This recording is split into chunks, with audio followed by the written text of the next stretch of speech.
Leader Majority. Honorable Speaker, I beg to move the following motion. That further to the resolution of the House of Tuesday, the 5th of December 2017, appointing members into various committees, and pursuant to the provisions of Standing Order number 173, this House further approves the appointment of the following members to the respective committees as specified hereunder. Number 1, the Honorable Peter Mwadhi, MP, to be appointed to the Departmental Committee on Administration and National Security to replace the Honorable Josephat Kafinga Wachira, MP. Number 2, the Honorable Joseph Kafinga Wachira, MP, to be appointed to the Departmental Committee on Labor and Social Welfare to replace the Honorable Peter Mwadhi. There's a swap between the two. Number 3, the Honorable Benjamin Dalus Stephen Tayari, MP, to be appointed to the Committee on Implementation to replace the Honorable Owen Yabaya, MP.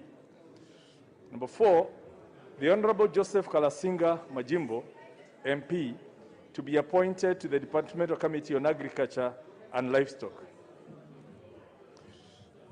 That's a new member getting a new committee. The Honorable, number 5, the Honorable Janet Ongera, MP, to be appointed to the Departmental Committee on Environment and Natural Resources to replace the Honorable Benjamin Dalu Stephen Tayari, MP. Number 6, the Honorable Teddy Gumbao Mombire, MP, to be appointed to the Public Investments Committee to replace the Honorable Anthony Tom Oluoch, MP. Number 7, the Honorable Oscar Peter Nabulindo, MP, to be appointed to the Committee on National Cohesion and Equal Opportunity. Number 8, the Honorable Francis Tom Joseph Kajwang, MP, to be appointed to the Departmental Committee on Justice and Legal Affairs to replace the Honorable Otiende Amolo, MP. Honorable Speaker, these names were approved by the Selection Committee in its sittings yesterday. The names have been proposed by the political parties and the political coalitions through the whips, and basically is a reorganization of the committees to reflect some gaps, partly within the national security. There's a gap of leadership occasioned by the demise of the late Paul Koinange, and the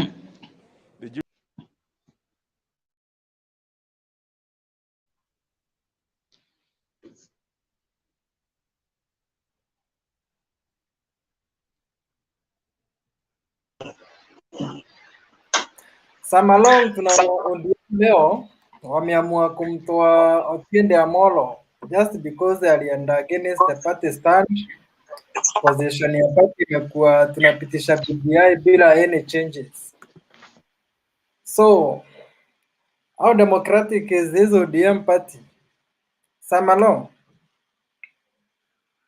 unmute your mic. Thank you very much. First of all, I'm really disappointed because I expected, and I'm on record saying that I really respect this party because in the head boy in terms of the programs and everything in this country.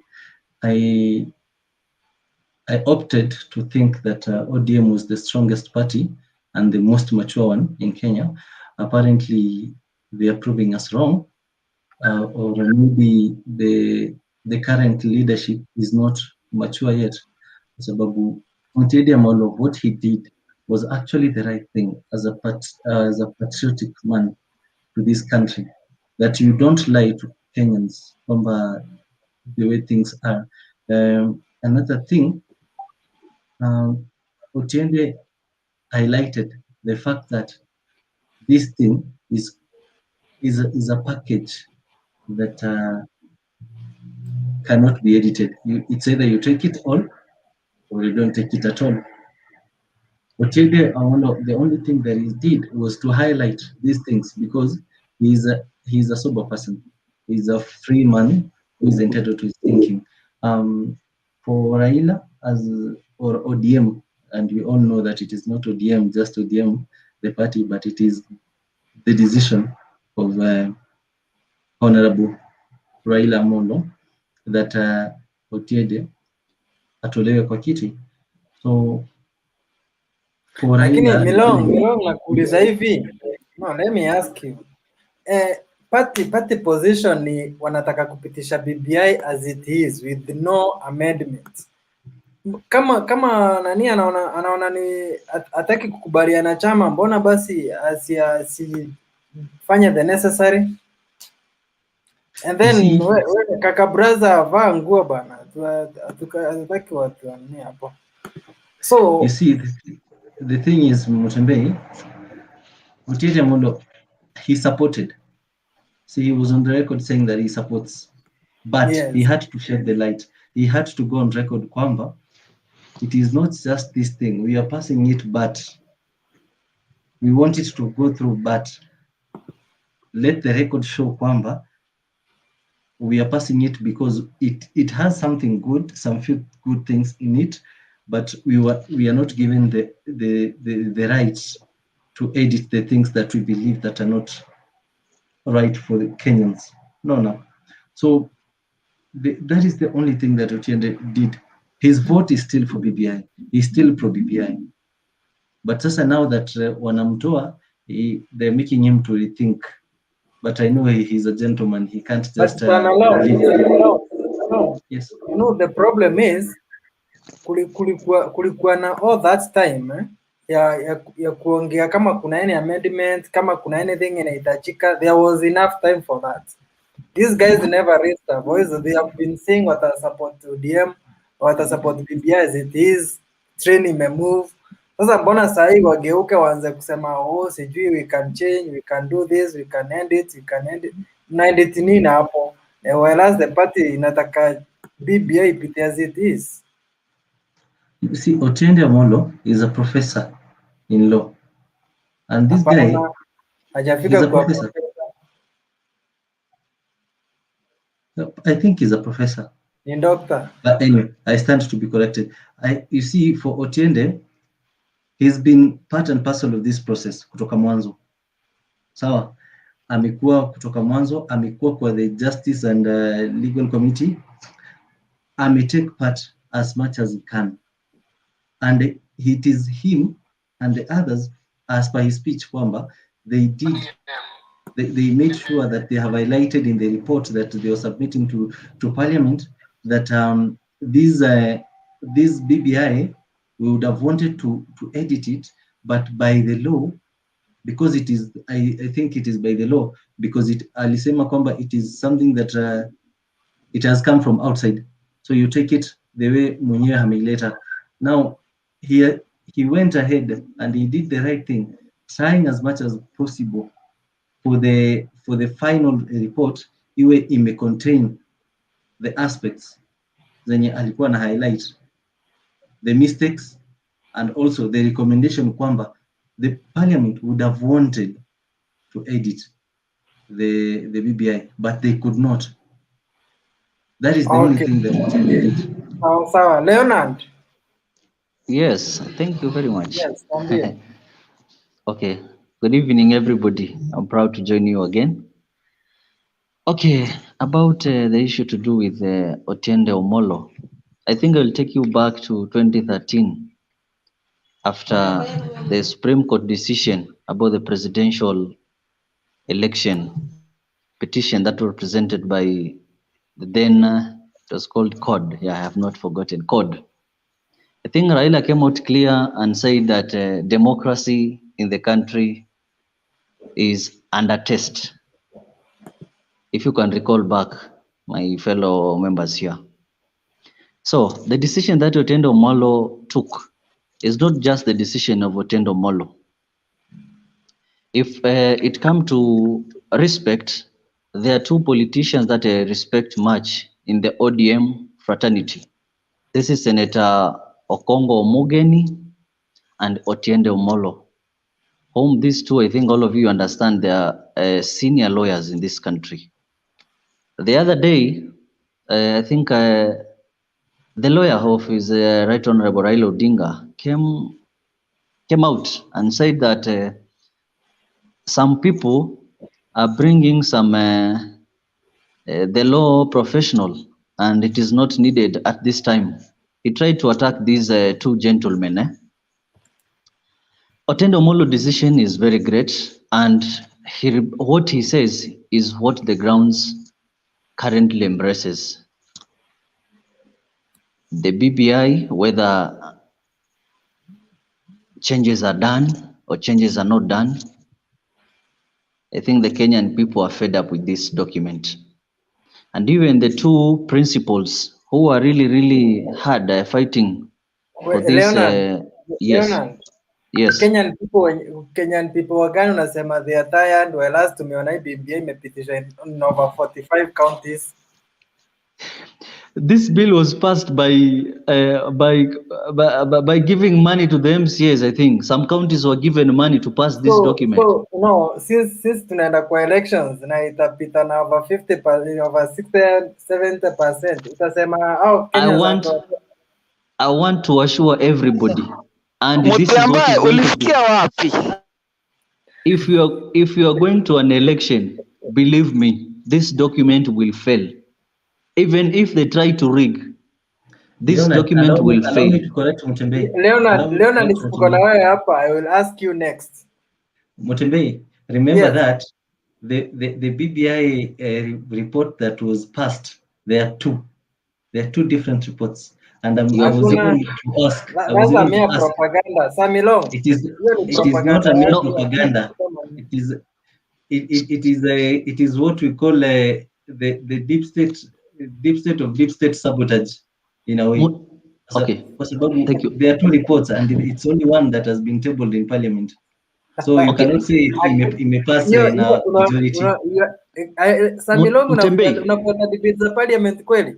Mutembe. Na hiyo issue ya sijui report mbili nini zote zimetupiliwa mbali na Speaker Muturi akasema Mutembe. Yes. This BBI issue, I will let me now nickname it here. This is a fight between the future and the present. The people who are agitating for this document are just focused on the present things. They are not looking the future. And I believe even some of them, I'm not God, but maybe some of them, they will not be there. Somebody like Otiende Amolo is still have a long way to go in the Kenyan politics. Compared to these two gentlemen who they call themselves brothers.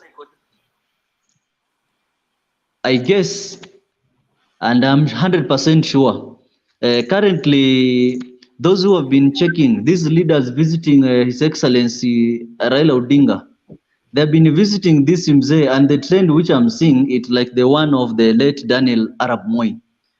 When he was almost leaving this country, they were visiting him, and they saw Mzee Moi just sitting, people come around him, they take photos, they go. So I'm wondering, they have currently, if you've been observing, people have been visiting Raila every time they post photos. Lakini Aroma bana, Baba was sick, so amepona. Watu wakipona wanatembelewa. Baba is very strong. Nini unataka kufikiria? No, it requires a bright mind to know what is going on here. There's something going on here. And all these things about this BBI document, somebody somewhere is seated there. The deep state, they are sitting there. They want to create an expanded executive so that they can accommodate this, what we call them, the tribal chiefs. Because even these politicians, they are fighting. They are just busy talking of this document. They have nothing that they are telling us. It's only that they know, oh, my community will get this and this. And what is killing this country currently is the tribal balkanization that is going around in this country. And as a Hustler Nation member, I know and I believe we are going to cut down this process to it will collapse at the end because the people of Kenya will not accept it. Okay, Felix Otieno. Yes. Hello. Yes, habari zenu wote. Sasa kwanza ukiwa na boss wako, first you have to respect your boss. I think Leonard, you see what's happened to Murkomen. You know, Murkomen, it was not about ati alikuwa anapinga leaders wake. So like Otiende Amolo kitu angefanya, angetimiza ile kitu leaders wake walikuwa wanataka. And then mimi nakwambia BBI naye itapita, because kama ishapita hizo kaunti zote. Leonard, kitu ujue, each and every time watu tukivote, so tunavote to free and fair election, but the election have never went the will of the people. So it's the same thing for the BBI. BBI wamechukua itapita.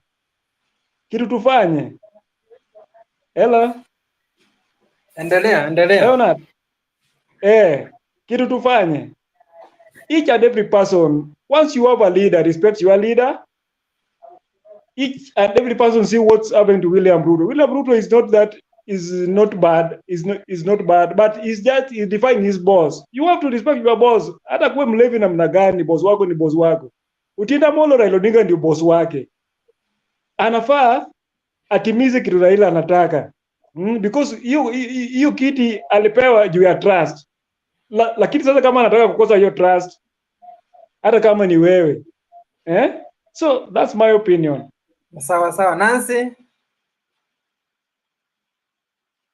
Nancy uko hapo? The Undemocratic Party, ODM. See this Raila Odinga man. He is the one undisputable problem Kenya has. How do you sack somebody from a position because they are trying to put across a point that is actually constitutionally legal? This is what is ailing Kenyans. Leaders are not allowed to speak their minds because the big parties are toys for their leaders.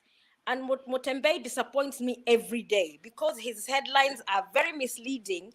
And like he put today that Kithula Kindiki was crying in parliament. He was trying to make a point. He came across very well. He told us facts. And if Kenyans have listened to the debate and what Raila has done to Otiende Amolo, Kenyans should not pass the BBI. We've all seen now it has to be passed through by force by fire. There is some illegality, but because we know that as long as our election process is not reformed, kina Mutembei watatuibia tu kura na watatuambia BBI imepita. Nancy, nauliza, unasema sijui BBI kuna illegality gani unasema? Kuna illegality, mlitumia pesa ya raia, which is an illegality in its own right. Wapi? Hizo BBI rally zote mlifanya, mlitumia pesa yetu ya tax, mkaiba pesa yetu, mkazunguka, mkaenda mkaleta contradict a bill that is, unaona Speaker Muturi, he will go in history as the worst speaker in Kenyan history. He is undemocratic. He does not fight for our constitution. What he did today it's abhorrent, and I just hate to think that he's a speaker that anaongoza bunge ya Kenya. Very sad day for Kenya. Nancy, unanisikia? I can hear you. I'm here. Wakati Speaker Muturi alikuwa anapitisha election laws, si mlikuwa mnamshangilia as the best speaker? Wewe forget the past. We need to gange yajayo. We cannot, unashinda ukituambia tulisema tano tena. Ndio, tulisema tena tano, but we want to move forward, but we don't want to move forward with an illegality. This has to be called out for what it is, Mutembei, whether you like it or not. Wakenya muangushe BBI tafadhali, na ule anataka kuhongwa tuambie tumpatie pesa aende angushe. Hakuna okay, sawa. Swam.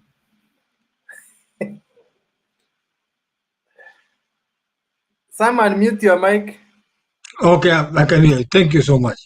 Nancy. Hi. Nancy. Hi, how are you? I'm good, thank you. Yeah. Thanks. I can hear that you are sound and mind. Anyway, I happened today, some few minutes ago, go through whatever happened in the Senate when Professor Kidigi was trying to narrate or trying to explain to the people, not even to the Senate, only to the Kenyan nation as a whole. But anyway, he took the right thing for the people. But anyway, at long last, I know this thing is going to pass, whether we like it or not, because somebody somewhere is putting the needles or what do you call it, the needles or the nails on a chair. When you sit down, you cannot sit down, so you have to stand. For you to sit down, this person has to put the nails out, and that's what is happening. It means to me, according to my own analysis, to my own ideology, to my own philosophical way, the Kenyans, the ordinary citizen, they are very much concerned to their lives. They are very concerned to their daily, day-to-day life. How are they going to progress their own life, day to day? But those we elected them, those we employed them, whatever we call it, MPs, the senators, I tell you, I'm very sorry, we are going into, not even into a problem, we are going to mud. After mud, we're going to the holes, which for us to come up, it won't be easy. So who is going to help us? In my own, according to analysis, the only people who can help us, it is us as Kenyans, as electorate, to see, do we need this thing? Yeah. Anyway, sometimes we need what do you call it? Amendment of the laws, constitution law. We can amend, yeah, sure. But is it the right time? Have we implemented the past or the current laws in the constitution for us to see that, oh yeah, we couldn't make it here, so we have to amend it so that it can fit here? We haven't. Not even a quarter of it. We have not even a quarter of our constitutional law that we are, the current law, constitution that we have amended. Totally, maybe 10%. How about the 90%? It's gone that way. If we are going to pass the amended the current constitution, so does it mean that we are going to implement the next constitution? No, I can say that. I'm sorry, very, very much sorry, and I'm really, really sorry for my own country people, regardless of their age, from the small one, and I pity for the young ones who are under 10 years, who in the next 20 years, they are going to face what we, at the current time, we are going to implement it. It's going to be a very pity thing. Sam, ngoja kidogo tumsikie Rupia. Nataka nikuache uendeleze kidogo na kuja back. Rupia. Thank you Bwana Mtembei. Tembei, what I want to say about what is happening. What I want to say about what is happening and about politics today. Actually, I've seen what I've never seen in Kenya political scene. And Sam and Nancy might take us for what we are. They might rebuke us. But you see, in Kenya, we have some systems, and we have our political affiliations. And I would not like to say that I'm a sycophant. I'm not. But what I want to say is that I'm a Luo by birth. Rupia achana na story mingi, enda direct to the point. The point is, tunangoja Steve Juma hapa. The point is that our honorable member of Raila and Ugenya, they crossed their limits. And they have to know that, you know, when you are in a political environment, you have to act politically. You know, Otiende and Orengo, they lack what is called emotional intelligence. However, you went to the schools that they are mentioning, they need to be very careful when doing politics, because you have to have what is called emotional intelligence. When you are a party leader, and I believe that our friends from the diaspora can they really buy from this idea of party politics and policies, because it's the party that we follow. We follow the party's policies and ideologies.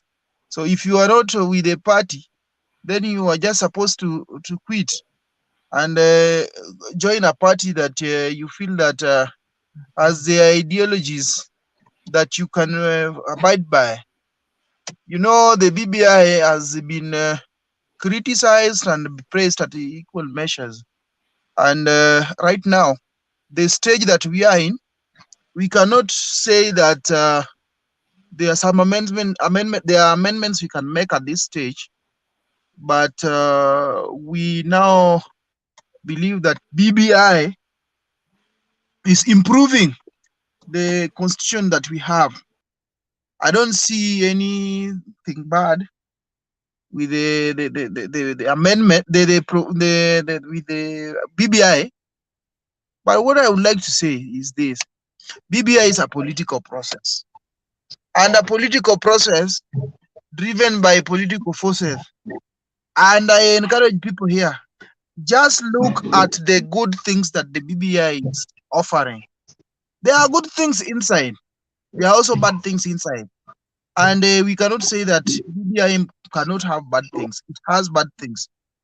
But again, in the interest of politics and in the interest of the general public, I think BBI should just go as it is. It should just pass as it is. Because these people who are lecturing us and telling us that Kenyans are going to suffer, BBI is going to eat you more than it eats. Who has BBI eaten inside here that can say that BBI is going to eat us more than what? Let me tell you, BBI is a political process, and let us just, if you are not for it, wait for the referendum to say no during the voting. If you are for BBI, you wait for referendum to say yes. Those of us who are for BBI, like myself, I'm going to vote yes. And nobody can coerce me. I can assure you that BBI has many, many good things that we Kenyans are going to reap from. Don't interrupt me. Let me finish, then you will react. BBI has got many, many good things that Kenyans will benefit from. Just to mention a few of them, they are bringing, devolving more funds to the grassroots. That is one. And that is, we have seen with the little funds of 15%, that we were given for devolution, we have seen what it has done. And if funds can be devolved more to 13 of 35%, my friend, we are going to see Europe in our villages. Just the same way we are seeing Europe in Kisumu. So we are going to see Europe in Sam. Europe is coming down here. Europe has been devolved. Then another thing, you talk of representation. I don't see, many people have taken an issue with many constituencies being added, and I see no problem. I see no issue at all, because it's about representation. What we can be crying about BBI is that we are not going to get enough constituencies, and we are not going to get enough wards, because representation again is about devolving funds, and that is a very, very good thing. So on those two areas, I can see BBI is very, unless somebody is seeing it differently, but with my own, just listen. If I finish, you will talk. Okay, sir. Oh yeah, and I don't see, because we pay taxes here, and the people in the diaspora just come and support us in this BBI thing. If you see any bad thing, you point it out. But we have more advantages than disadvantages. Jane has left. She wanted to say something, but let me tell you, Orengo and Otiende Amolo are committing what is called political suicide. Political suicide. Orengo has been on the forefront, going for the Sia gubernatorial seat. And I'm telling you, Rubia. Let me tell you, let me finish. I have how many minutes? I have 30 seconds. You don't have so many minutes. Let me tell you. You have only 30 seconds. You have been speaking for quite a long time. 30 seconds. Let me finish my 30 seconds then. Orengo is committing political suicide. He's not even going to get the Sia gubernatorial the way he wants. Atapata, even Otiende, even is on the ground here, he's never stable. It's only the party that is making him to stand. But now he's going against the party. In 2022, I can tell you for sure that Otiende will be partyless and positionless. Orengo the same. And that one is assured. Thank you. Okay, sawa. So, sijui Sam nataka kusemaje tukienda kwa Steve? Yeah, thank you. Nimesema hivi, anyway, Rubio, nimesikia umeongea sana kwa muda mrefu. Umeongea jawabu wako, lakini niko na neno hapa. Sometimes you have to face your own fate. Wakati Otiende Amolo na Senator Orengo wanasema haiwezekani, wanajua the consequences. They know the laws more than us. Sisi ambayo ni wananchi hatujui sana sheria ni kitu gani. Kitu wa kwanza, ikiwa kwa mfano nasema hivi, ombudsman, rais mwenyewe ndiye atachagua, independence ya judiciary itakuwa wapi? Ikiwa kama ombudsman mwenyewe ndiye atasema anasema, kwa mfano, ngoja kwanza tafadhali kidogo. Ombudsman anasema kuwa jaji fulani, huyu jaji anatolewa. Ikiwa hata kama ataongea ukweli ni jaji, haiwezekani. Ya pili ambayo ni kitu moja ya muhimu, we are giving the next president more powers than the current president. Kwanza ni kumaanisha cabinet ministers watachukuliwa kutoka kwa bunge. Ni wabunge ngapi ambao ni waesi? More than 1,000 members of parliament, whether Senate or no. I don't know. Ngoja nimalize kidogo.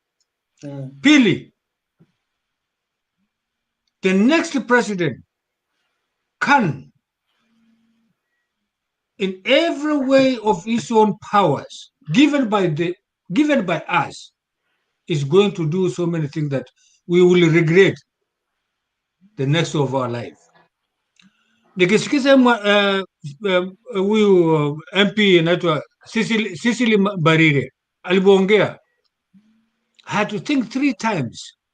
Nikasema hii mama anaongea wakati huu akisema sisi wenyewe tutakuja kuregret, na ni kweli, we are going to regret it, we ourselves. Okay, Sam, acha kusikiza Steve Juma sasa. Asante. Yes, Mr. Mbey. Yes. I'm happy, I must, first of all, I want to congratulate you. This platform that you created is now doing wonders for this country. Because most of us, we just follow it up and now we are getting used to it. I believe we interacted in the past. This is a good job. Yes, to the point, I can see your wordings here is Otiende Amolo sacked by Raila over BBI stand. Will Orengo be safe? How democratic is ODM? I was following what my brother, Mr. Rupia, was talking about. And I found that it's just a normal sycophantic language. And picking words from the media, such as emotional intelligence, without defining them properly, that is how you can gauge them. In my very view, we don't have a lacuna in law. We are not facing a constitutional crisis in this country. We are dealing with a deadly, not just a pandemic, a deadly disease. We are at a time where people are dying every day. We don't have vaccines. These are serious issues at hand. We have good laws in this country that only requires to be implemented fully. We are not in any form of crisis in law.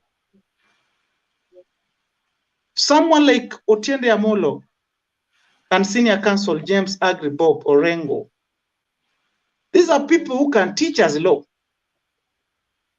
They can teach us law. They are not against Raila Odinga. But what we see in Luo Nyanza is like we are caged. People are caged. Even if the voices, the relevant and wisdom doesn't see the light of the day. You have to be caged and cut in a special banner for you to remain relevant. In my own very view, from the Luo nation, I say this kind of division you are starting to see, we need them. In fact, they ought to have come before so that we can have spaces for some of us to talk. It can't be left, right. My brother there is talking so many things about Senior Counsel James Agri Orengo and Otiende Amolo, my area MP.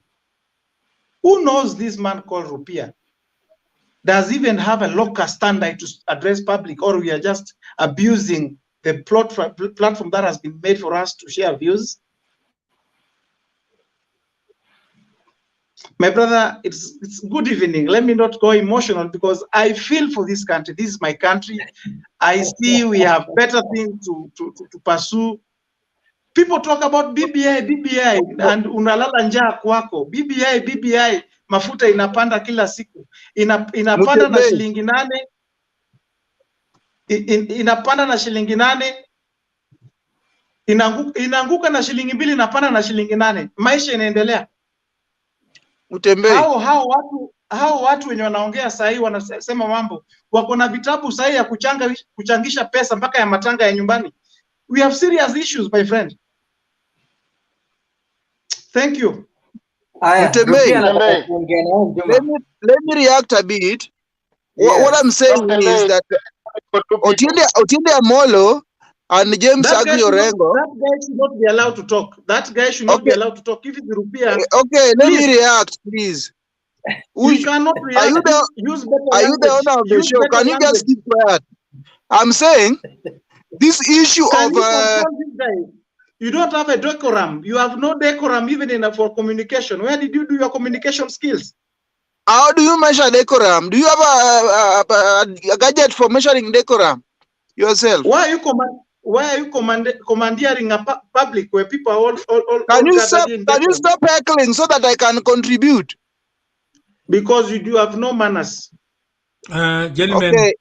I beg you, gentlemen. Okay, let me contribute. Sam, moja niseme kitu. Yeah. Sam moja niseme kitu. Unajua hapa Kenya, we are talking about democracy. Take charge, Mutembe. Yes, can I talk? Maliza Rupia. Steve, tulia ndugu yangu. I know you are a man of integrity. But tulia tafadhali. Democracy here, because this is a democratic forum. So what I want to say is this: as to regarding the Otiende and Orengo, because we don't want this kind of Judas kind of a system. If they believe in their ideologies and the policies of ODM, if they had issues with the BBI and the party position had been announced, they would have gone to the party secretariat or the party leader.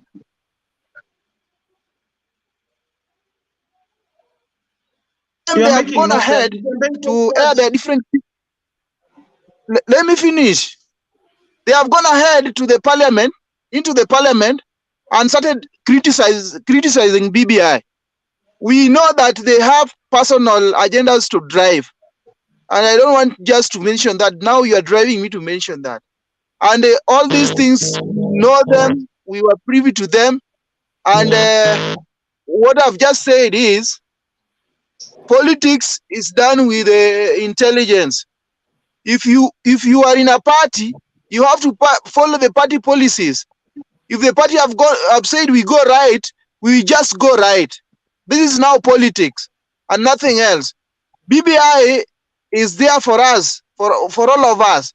And even these things they are talking about fuel prices or nini. There are people, there is a government in place. The government which was voted, if I'm not wrong, somebody I can be corrected, by Kenyans. And they are supposed to take all care of the problems that we have. Not the ODM party to take care of that. So as ODM party, if we are handling our issues, we just handle them as ODM. If a member of the party cannot toe the party's direction or directives, then we just have to draw sanctions and act. And I don't see anything wrong with that. If Otiende... Sawa Rupia, acha tusikize Steve. Okay. If Otiende... Tembe, can I go on? Yes. Thank you for allowing me. You know, I have a problem sometimes dealing with the people, not just people. This kind of mindset, we as ODM, who knows you there? Are you representing your opinion, or you are representing an opinion from an institution that doesn't recognize you? I'm speaking as Wanjiku. You can't be referring this, we as ODM. We are not in politics of ODM here. We are talking on a situation. Your question, if I go by the tag, how democratic is ODM? The question there it poses is that whether, in my own narrow understanding, whether there is freedom when you come with different opinion and they are geared towards one another way, you just have to follow them. And that is sycophancy. Ati tukisema right tufuate right. Ati tukisema left tufuate right. What don't you have your brain to think Can you think? Mtembei, pole ndugu yangu. I know we have our line. Acha tuende kwa Dan, then Moses. Dan. Thank you. I don't know if it's good evening or morning where you are, but yeah. Hello, everybody. Today, I am one of those people who had, on this issue of BBI, I'm one of those people who had a swing vote. So today I just came to listen what people had to say, the views of Kenyans and us guys on the way we should go in terms of BBI. But I also have to say, I have to talk to Steve. You know, you are speaking from both sides of your mouth, because the way what you are purporting from your views is like they are imposive on us. It's like we are here to discuss. Rupia has his own views, you have your own views, but the way you are putting them is like you are imposing on us. He has his own views, which might be correct. So you cannot say that it is sycophancy. You could be also a sycophant to the way you are pronouncing the names of Orengo. You could be a sycophant to him, you know. So I think we are here to listen to each other. Everybody has his own views. So don't be impulsive and try to say that someone has no decorum. Everybody has his own opinion, and in fact I would want to agree with Rupia, because I think Orengo and Otiende have their own agendas. The fact that they are lawyers, it doesn't mean that they're the only lawyers in Kenya, that what they're saying is gospel truth. They might be having their own agendas. And it's clear right now Raila is becoming old. They need somebody to replace him. So they are just creating unrest in Luo Nyanza so that they could be the next kingpin, which is an agenda. It doesn't mean that the law juggle they are talking about is gospel truth. So I don't think by being impulsive with your suggestions or your thoughts is helping anyone here. So it's good to just hear everybody's opinion. Everybody is entitled to his own opinion. Okay, Steve, yeah, thank you guys. Just protecting Sam, I think Sam's point also was right. It's not about imposing points. It's about standing up and speaking the truth. And I think Senator Orengo and Otiende Amolo are doing the right thing, because Rupia said that you have to toe to the party line. If the party said right, you turn right. If the party said left, you turn right. You turn left. You cannot stand and follow what is wrong. You have to stand for what is right. These two are some of the biggest lawyers we have. So if they think this thing is wrong for the country, they will stand against it. Let me give you a small history for President Barack Obama. If you follow his history, the way this guy rose into politics, in 2004, when he was a senator, he voted against US deploying their forces to Afghanistan. He was ridiculed. He was mocked because he was the only Democrat who stood up who stood up against that. And Hillary Clinton, who ran against him in 2008, she voted for it. And then after US realized that the idea was wrong, they started praising the guy Obama. And this is how this guy gained his popularity into politics, because he stood for what is right. He couldn't have just voted for it because Democrats were voting for it. BBI is not the right document for Kenya. The other time, I've been listening for our senators whenever they are doing whenever they are on debating on this document. The other time, I heard Senator Irungu Kangata saying that in Kenyan Parliament, they will have over 450 members. In the Senate, there will be 100 members. In the US, there are over 300 million, a population. US has a total population of over 300 million, and they have 100 senators. In Kenya, we are less than 100 million, and we're going to have a total number of 100 senators. So this is something that is not right for our country. We cannot just follow that we are leaking our leaders' butts because we believe they are right. You know, guys, we are here to collect views and stand for what is right. Kenya is our country. We cannot just follow Raila that we are ODM. If he say BBI, yes, let's go for BBI. We can't just follow Uhuru Kenyatta because it's our kingship in central Kenya. We can't just follow Ruto because it's our kingship in Rift Valley. We are Kenyans and we have a right mindset to make the changes that we need in our country. This thing is wrong. 17 new MPs. We also going to have women senators. Right now, if this document was like, if we can do away with the appointed senators, and one thing I was reading in it too, we are going to have appointed MCS as well. And we're going to have new sub-counties. Why do we need all of this? Kenya is a small country. Why do we need a prime minister and 2 deputy prime ministers? I mean, we just need to think beyond tribal lines. We need to think beyond our leaders because the current leaders, they have misled us. Let us not talk like we are imposing things on ourselves. The way my brother Rupia was talking, you know, it's not right. If something is wrong, it's wrong. Otiende Amolo and Orengo, they have seen that this document is wrong. They are one of the biggest lawyers we have in our country. And they cannot just follow ODM because ODM is our party. They can't follow that. If something is wrong, they have to stand up and say, here is wrong. You can't go there that I want to be a governor, so let me just follow Raila and smell his farts so that I can get a position in my county. No, guys, let's stand up. Let's speak the truth.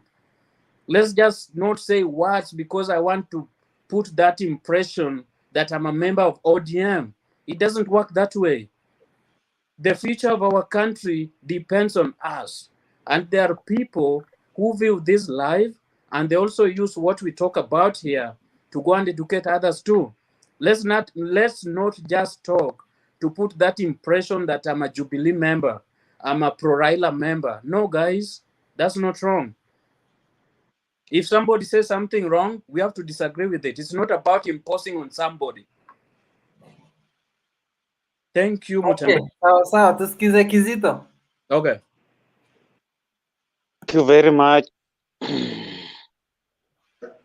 Thank you very much, my lovely brothers.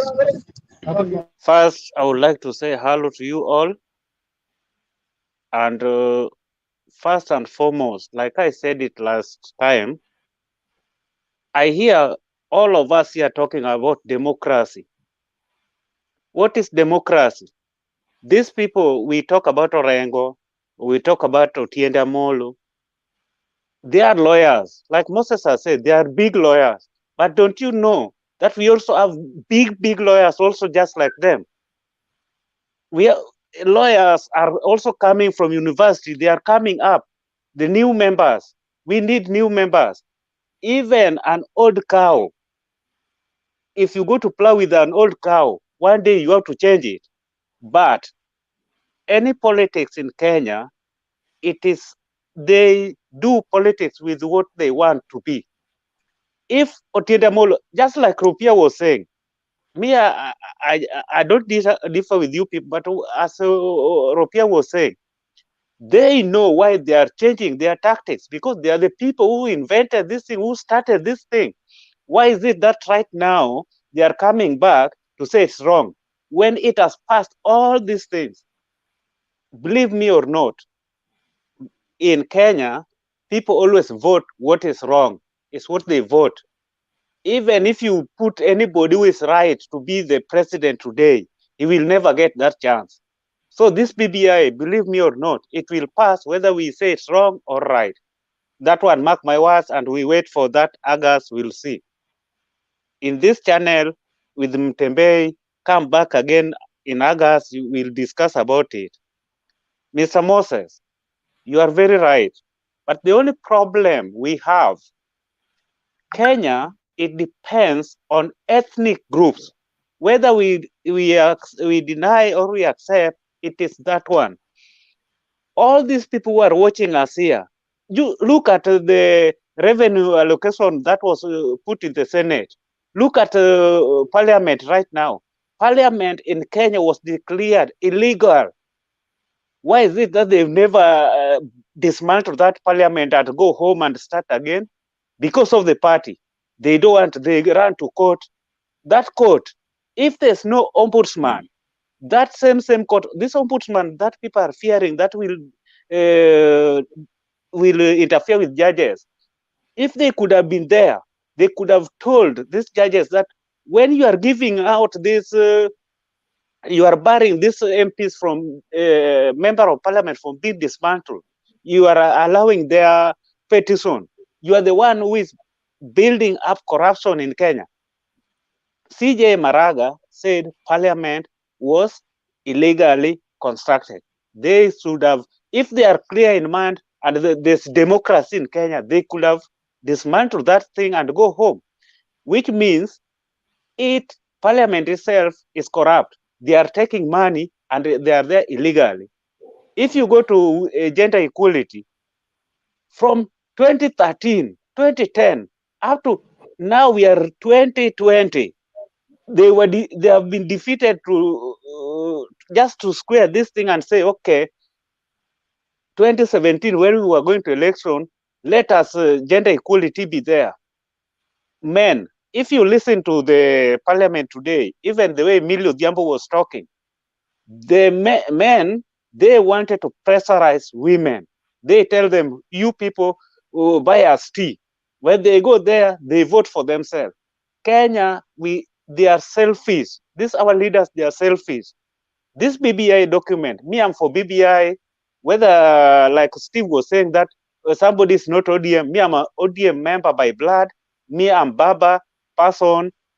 Even next year, I have to come and vote. That one for sure. That day, last time I voted, this time I'm still coming to vote for him. Whether it's passing or not, I'm with him. I'm ODM strong. It's in my blood. But the only problem we have to understand in Kenya, if right now Orengo is removed or Otiende is removed, that is not democracy. When Murkomen was removed, or Kindiki was removed, that is not democracy. When will that democracy be there? Because there are people that if you touch, it's not democracy. When they were removing Sankok, even nobody has ever heard about him. Even to talk that to remove Sankok is bad. To remove Senator Maga is bad. That one is not democracy because they are untouchable. Just like you people are saying, Otiende Amolo, Orengo, they are the best lawyers. They also believe that they are best lawyers. That's why they are bringing so many obstacles in this thing. They think that themselves, they started it. Why are they now changing? This is to go around like this is what is making Kenya go down. Where I'm staying, we have parties. We have parties just like any other country. But these parties, when you are supporting Bicycle Link party, SPD, PDU, you know very well at the back of me, I've sat with them personally because I did politics with them for 4 years. I sat with them. They know very well that this person is talking something that is not helping. But because you are in opposition, you are just opposing this thing, but you know it's right. That is the same thing that is happening in Kenya. You see, right now, we don't have opposition. Everybody knows that. But these people opposing this thing, they are just coming, like you talk of Kangata. If you watch by the time Kangata was in this with Sophia, he was being asked questions. Those Senator Sakaja explained to him very well. He was insisting that, why is that Kikuyu, this central, they never get this, they never get this. Notwithstanding, is forgetting that at least they have got something. The other people also to get something. We are too much selfish to look on our side. Like right now, if I say Otiende Amolo was removed, yeah, he was removed. I like Otiende Amolo. I like him so much. I like Orengo. He's a good person. But in politics, nothing happens without a cause. They know why they are removing them. You see, like right now, ODM, they want their presidential flag bearer. Kizito, 1 minute, Maliza. Yeah. Okay. That 1 minute is, I can only say, in Kenya, until the very day democracy will be there. And this democracy is not that I say that me, I support Ruto, so whatever Ruto says, that is democracy. Whatever this person says, that is democracy. No. Democracy is to deal with Wanjiku, like Steve was saying, that is for Wanjiku. This issue of Wanjiku is just coming right now when people are saying that, me, I suffer. Even somebody who doesn't suffer is saying it's Wanjiku. Thank you. Okay. Mutiambai, I have to force my way in because I know you'll not give me. Good afternoon. Good evening. Long time, bro. Mkoaje? Unapotea ukitoka ukirudi unakuja unapata namba nyingine. Sio endelea sahi. You know, if you miss this show for 3 weeks, actually, utaingia kama vitu zingine zimefanyika. You know, this Kenya is so interesting, yeah? Number one, me, I'm against this BBI since the first day because it's not genuine. And I've said this. It's not because I support Ruto, but it's because it's not genuine. You know, when the history of this country will be written, especially multi-party democracy history, there are some guys who will appear in the first page. Right Honorable retired Prime Minister Raila Odinga will be in, James Orengo will be in, and those other guys, Willie Mutunga will be in. But you see now, James Orengo is raising a very key point. That, gentlemen, what you are doing is not right. Kindly, can we review this thing? And now, some few individuals are saying, no, this thing is written on a stone. They cannot be wrapped. It is in those 10 commandments. These are laws. We can adjust them. We can actually review them because we are trying to get a perfect country. But this perfect country, we don't have a problem with these amendments. Let's amend them. If the 70 constituencies that have been created is unconstitutional, and James Orengo has told Kenyans, no, gentlemen, this is parliament. This is wrong. Otiende Amolo is, as much as he's a very young lawyer, he has a bright future. He has said no. But now in this country, when you point this is wrong, when you point this is wrong, they start actually saying, no, you are a psychophone, you are, you know, gentlemen, Mutiambai, ongelesha watu wako wa deep state bana na system. Ambia bana, you cannot force everything. Lakini serikali umesikiza the ruling ya speaker leo amesema BBI is a popular initiative, nobody can amend it. Kwani do we have speakers in this country? Huh? You see, I miss the likes of I miss Ole Kaparu, I miss Etwe Kuro. This battle is out of order to say that to us that we have speakers in this country. We have speakers for the National Assembly and the Senate. My friend, can you withdraw your statement? I'll never withdraw my statement because they are controlled like remote control. There is some deep state and system where they're like, my friend, if you are not for this, we will remove your file in somewhere. Your file is stored somewhere. So my friend, they cannot make proper decisions. I agree with you. Okay, Moses. Yes, sir. Yes, tukusikiza sasa. Yeah, I say I agree with my brother Batai. Because even see like what's going on with ODM. You know, National Assembly right now is like a political party. Because even if those speakers, let's say the one in the National Assembly, like the way Rungu Kangata came out and wrote a letter to President Uhuru Kenyatta and say BBI is not a popular document. If Muturi or the other one can come out and say like, this document is not popular in our houses, they will get impeached. So Bata is very right on that issue. That's what I wanted to say. Thank you. Thank you. Let me react to something. What I wanted to react to is that I want to tell you here that Orengo Yes, and Rupia. Otiende Amolo are publicity conscious braggarts and loudmouths. Because if you have an issue with the BBI and you are in a party, there is a framework which you are supposed to use to address it. If you cannot address it within the framework, then what's you the have framework? Tell us. you have no the framework. There is a party, and the party has got a framework, meaning they can go and discuss that thing as a party with the party members or with the party leaders. Let me disagree. Can I disagree for a minute? The political party. Moses. Just a minute. The political party does not employ those senators to work. We, the people, are the ones who have employed. They are working for us.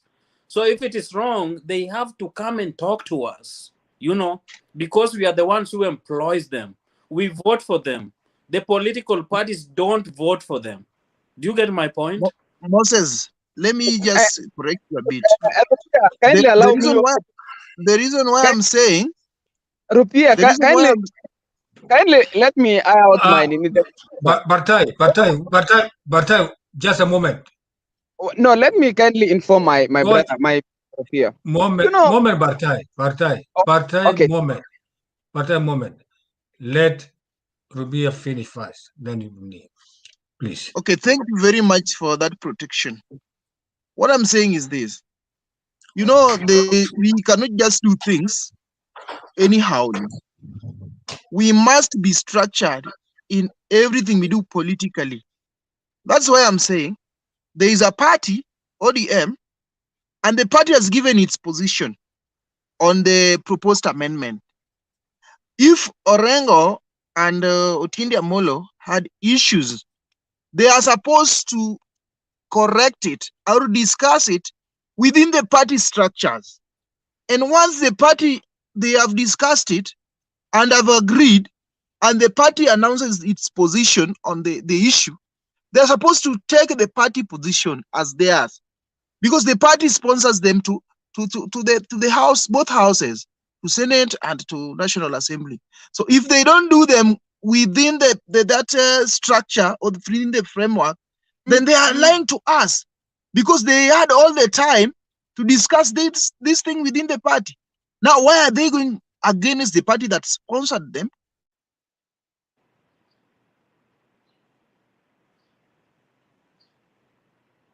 To their houses in this all thing. Hello, guys. Rubia. Somebody is calling me, so he's interfering. No. Rubia, would you please give Sir Million a little bit of, so that maybe he has something to say? Thank you, Sam. First of all, I want to give Rupia a point of correction. The political parties are just a propelling factor for you to get into into parliament. Second thing, after getting to parliament, you swear. If you're a Christian, you swear with the Bible. If you're Muslim, you swear with a Quran, swearing that you will protect the integrity, this country, its constitution, and the people. So your first priority as a member of parliament is to protect the people, to look at the people's interest. That is the first thing. So you cannot tell me that they did something wrong. When they're in parliament, they're not speaking as party per se. What they do, they speak as people representing citizens in this country.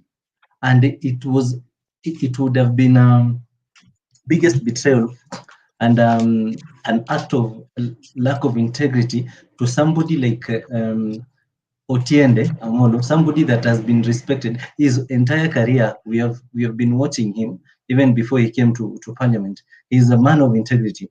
For him to just sit down there and let this thing go on the sidelines as if it does not matter. It is actually of the highest esteem that he stood for these things, regardless of the party, because at the end of the day, the party is supposed to lobby. The party is supposed to convince you as a member of parliament from that party that this way or this direction that you're taking is what is the right way to go. Okay, it is not your mandate to support every single thing that the party says, because at the end of the day, the party is just there as an umbrella, but you have people that you're representing, the people that at the end of the day will look at you and your performance sheet and ask you, what did you do for us? So Otiende Amolo is very right. That is the first thing. And then the other thing I wanted to correct Rupia on is the budget allocation, county budget allocation. He's talking about that when the BBI comes, the budget allocation will be 35% or something like that. Right now, I think we are in 15 or something %, and it is not even going to the counties, the 15%. So we have seen clearly that anybody who is up there does not respect the constitution, does not abide by the law. So adding it to 35% will not do any change, because already, right? Yes. Are you through, Sir Million? Just one point. Okay. That and then Steve. Even the Bible said you cannot be trusted with something big when the small one you cannot manage. So you manage the small that you have now first. We have seen it can work, yes, but hiyo pesa haziji zote huko nini mashinani. So after we have seen this small working na imeenda kulingana na constitution, then that's when we can think of adding more. Kindly, thank you. Welcome. Steve, I think you have something to Thank you, sir. Mr. Rupia, let me put it on record that our discussion here is not personal, and I'm sorry I might have spoken beyond my voice. Now, see, the biggest concern that I have is that I doubt even if 80% of Kenyans understand what is in the BBI. It's been a BBI, and even the politician or the promoters of that BBI don't understand what is the BBI. What we have there are sweeteners. There are some hidden agendas laced with sweeteners, such as 35% of whatever revenue allocation is taken to the county, such as loans will be given to youth, such as, it's all about lies to a country that survives on loans. In fact, I saw somebody saying that we should be listed under CRB. Kenyans, this country should be listed. Now, Mr. Rupia, when a hyena wants to eat its kids or its young ones, it starts by saying that someone is smelling blood around us here. My point is, there are serious things that you might not know. Stop being a trumpet to send a message that you don't understand. My concern, I'm a Kenyan, my concern is for like any other Kenyan.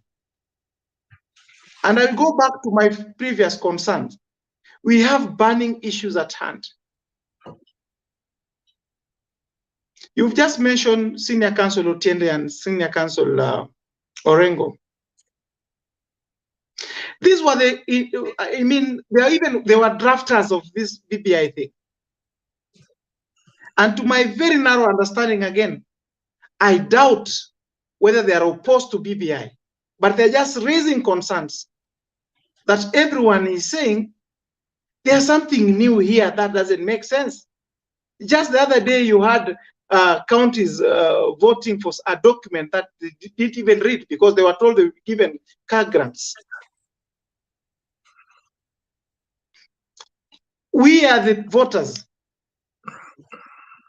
We don't follow party positions.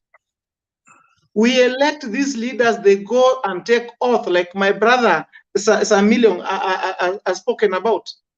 You swear that I will serve, protect the constitution and serve the people of the Republic of Kenya. Not that I will serve the political party. That is up to you with the propeller that took you there. We don't serve parties. When you say that, okay, this BBI will bring us blah, blah, blah, blah, Kwani, is the government of Kenya on suspension or on leave? Okay, Steve. Sorry, sir. You can. It's okay. You can next 30 seconds, please, sir. Okay, thank you, sir. I think we must be very objective. Let us not sing songs because people are singing. Let us also know the meaning of the song we sing. Thank you. You're welcome, sir. So, let me react, please. Rubia, let me give you Ayaga first. Before Ayaga, can I just react first on what? 30 seconds. 30 seconds. Nimetajwa, but seemingly, we don't understand how politics operate. First of all, Samilo, let me tell you, the 15% that was devolved down here, it is working and it is practical, and I've seen it. So if you have not seen the 15% working in your area, then there must be serious issues. When it is taken to 35%, I think to those of us who are in the villages, that will be like Christmas every day. We'll be having nice time down here. So if you are up there, please rush. Okay, Rubia. Secondly, I wanted to react to Juma Pia. But Rubia, if my time is up, it's okay. Yeah, thank you. Okay. Before Steve, let me give Angela. Ayaga, then Angela. Then done. Thank you very much. I hope everybody mko poa. Nimewasikiza hapa background pole, hata mtu recognize ni sawa tu. Number one, I want to talk about what is going on in ODM, though I'm not an ODM member. So, but being that ODM is the main party, regional, where I'm coming from, that is the main party, and my MP Otiende Amolo has been affected. So I'm also affected, and I have to talk about it. Actually, what is going in ODM, it started after the county assemblies passed the bill.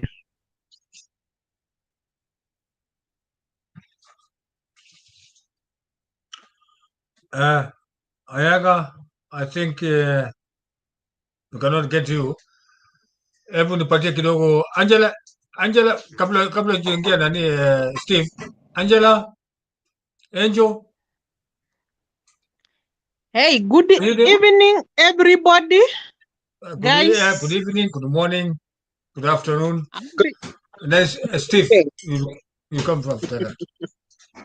Nimekuwa tu nikiwafuatilia chini ya maji. And my question to Rupia is this. Rupia, if your dad is a thief, stealing neighbor's cattle, will you be a thief because it is your dad and he's doing wrong? That is a direct question. I think I might not answer you directly. But maybe you can go straight to the point. I also have a question to Ruby. Sam, I'm sorry. No, you just answer me yes or no. I can't answer you that, please. So, what is going on is that after when Baba came back from Mombasa, I remember Baba got sick and they said that it is corona. It was not corona. it was Orengo had revealed that this BBI, they are just going around moving it with the BBI. It does not favor Baba anymore anywhere. So Orengo had not gone through the BBI. But after he went through the BBI, is when he came out with the fact that he's not doing the right thing for the Kenyans. So why should he support something that is not favorable to Kenyans? And in really sense, as Kenyans, we are suffering. Why could just sit there to pass PPI and yet we are suffering? This is not the right time for the members of the parliament to pass BBI. If they pass BBI and you are just saying that, I heard European saying that, you know, we'll have more MPs, we have more senators. If right now we are having those nominated senators and MCAs, they are not doing anything. When we pass PPI is when they will have to come on grounds and tell us that we are doing this and this. Let's just learn a good example from our neighboring country, Tanzania. The car that is being driven by Tanzania president, hata MCA hiyo hana kwa nini kwa gari zake. You can imagine that.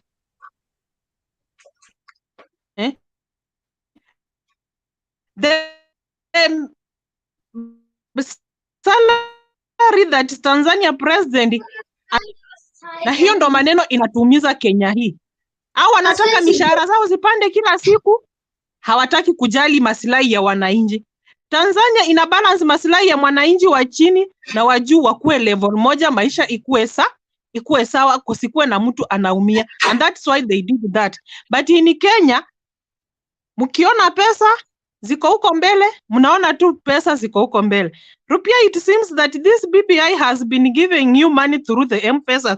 That's why you support it fully throughout. Rupia, right now I'm talking, niko kwa giza, sina stimba kwa nyumba juu nimesijalipa rent yote ya last month. So you can send me, I can give you my M-Pesa number, you send me that so that I can also support you to support BBI. But if you don't send me the money, prepare your please. How much are you requesting for? Okay. Angel. How much are you requesting? I can send 3,000. Okay, I will send you something. That's a very good, nice of you, sir, Sarubia. If you are going to fulfill it, I mean, if you are going to fulfill it, because you are not speaking only to Angela here, you are speaking to thousands and millions of people worldwide. Yeah. That you have promised Angela that you're going to pray or you're going to help her. It's not a joke, because this thing, whatever we are talking now, it's worldwide. It's not only in Kenya. Whatever you have talked, you talk according to your own sense of mind. Rubia, send, I will syndikiza you. If you send, I will syndikiza also. Okay. Thank you. Thank you, Dan. Okay. I'm going to send mine. Okay, thank you, Rubia. So, Steve and then Dan. And Ayaga then will come, eh? Okay, thank you. Is it me or... Sorry, Dan, I say Steve and then Dan, please. No, Steve has spoken 2 times when I was just listening to him. Thank you. Thank you. In fact, I wanted to answer him on some things he said. Sorry, yes. Steve, a little bit. Give him a minute, then he can come in. Now, like I said, on this issue of BBI, my decision is neither here nor there. I am in between. But what is baffling me is these people who are opposed to BBI, they're not bringing out the real issue. What is really bad in this document? What is the bad thing? You know, the people that are proponents of BBI are telling us that 35% will be devolved. There will be more representation, stuff like that. But the people who are opposed are not even saying how the document is bad. How exactly the document is bad. Dan, can I answer you, please? Dan, can I answer you? I'm opposing BBI because wanatubebesha mzigo. You, in fact, you lied to us. If right now they have not done anything, we are suffering. Instead of buying vaccines, ni kukopa loan na kukalisha meeting, sitting allowances zinatolewa. Instead of saying that right now, instead of going to parliament for sitting allowances, let's buy enough vaccines so that we can vaccinate all Kenyans to be safe from corona. They are telling us BBI. That is what you are seeing, that they are not giving us the right direction. They are misleading us. The government of Kenya has no sympathy to Kenyans. We are the ones that employ them there. Na wacha wakuja kwa ground tuwaonyeshe hatutaki BBI, and I assure you, I'm only one person who comes from 7 counties with the people wenye wale wa maisha ya chini who have refused the BBI. Wacha wakuja kwa ground. Uko wanapitisha juni pesa. Hizo pesa tutakula na okay.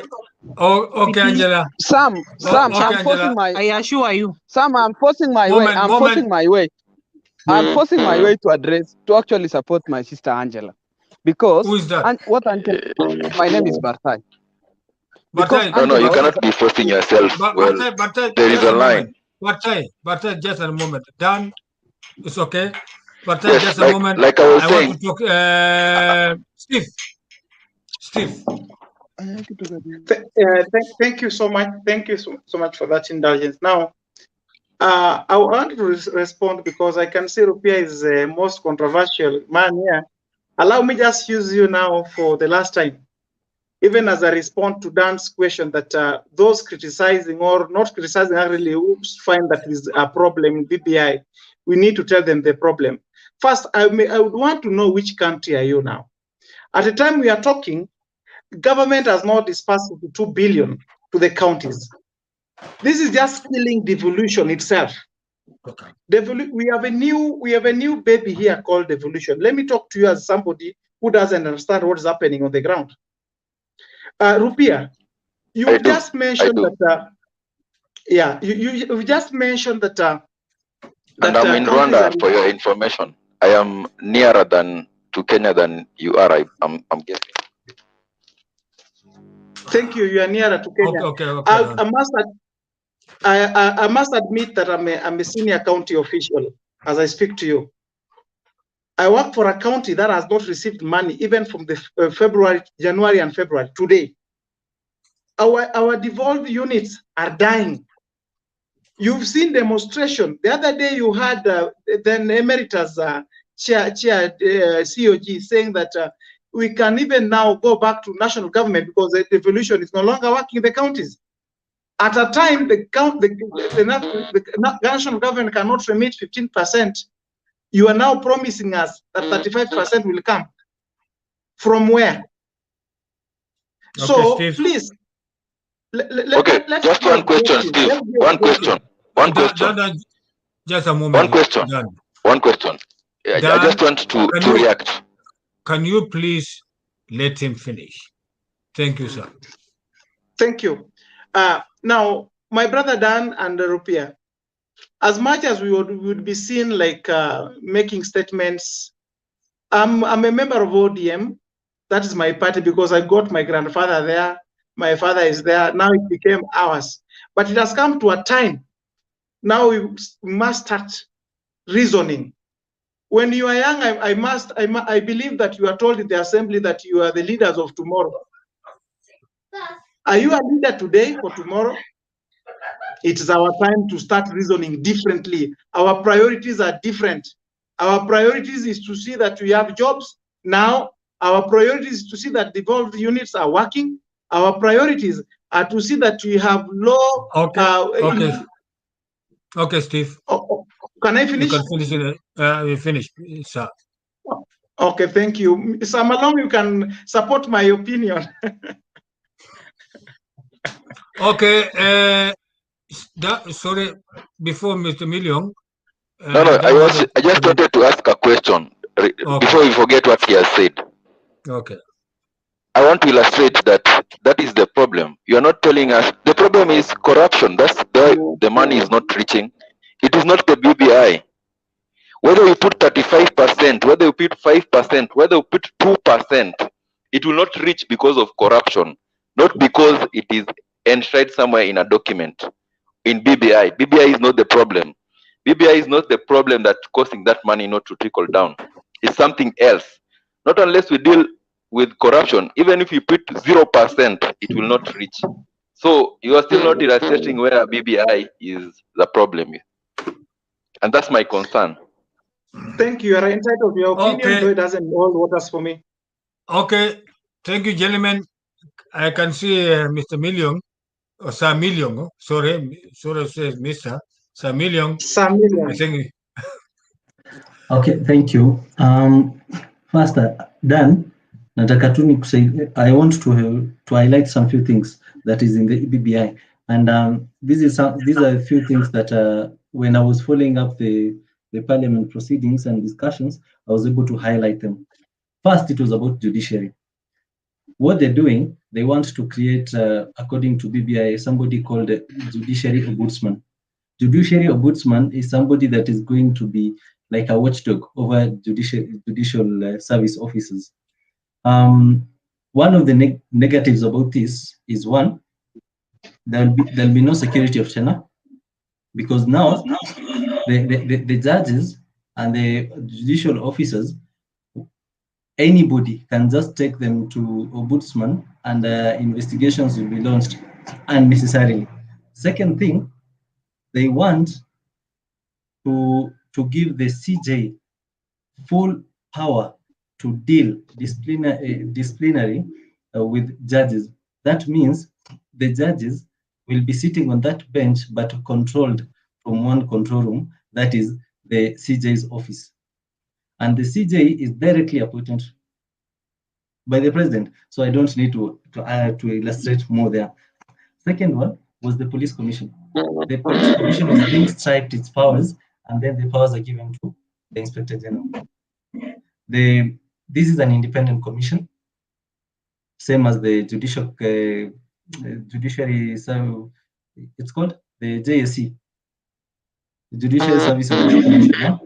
They are the same, but they're being stripped their powers. And remember, the spirit of this constitution is to create a more equal and balanced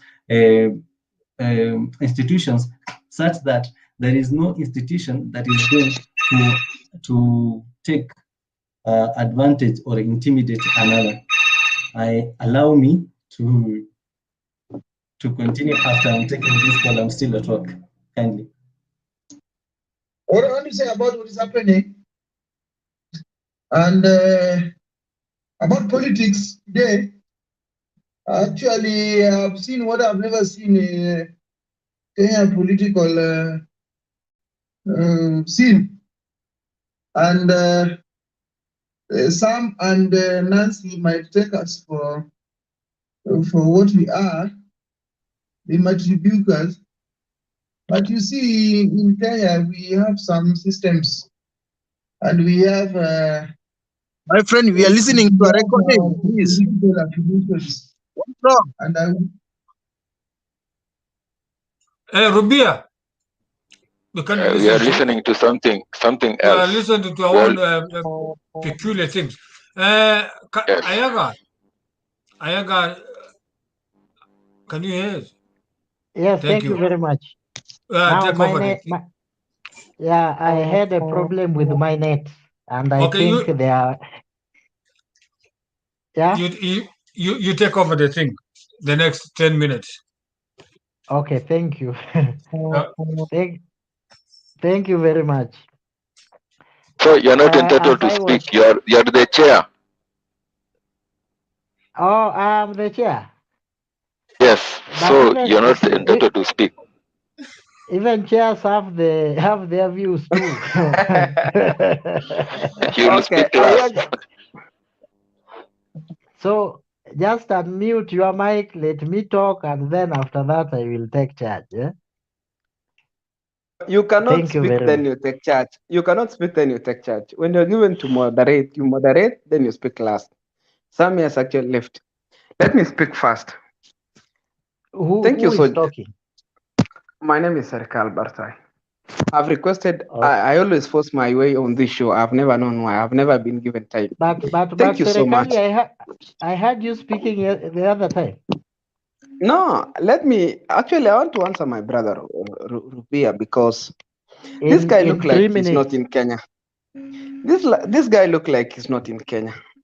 Because you see, gentlemen, we need to be frank and address some issues soberly and talk about them. As much as you're a psychophant, I'm also a psychophant of certain party, or certain individual. But you see, we need to talk about some issues. You see, this constitution is proposing that we develop 35% of the total budget to counties. Okay, for the last 8 years, can we actually rate ourselves based on the 15% first?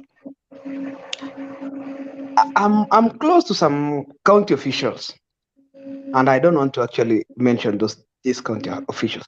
And if you ask every county in Kenya, they'll tell you even the 15% that they are entitled to.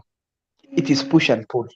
There is no day that government has ever released the total 15% to them. It's a matter of push and pull.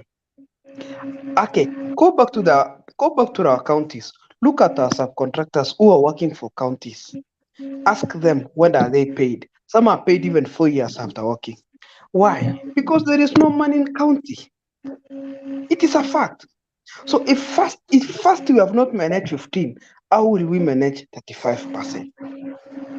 Number two, why do we want to increase the counties, the constituencies by 70? How many constituencies do we have now? We have 290 constituencies. How effective is 290 constituencies in matter of representation?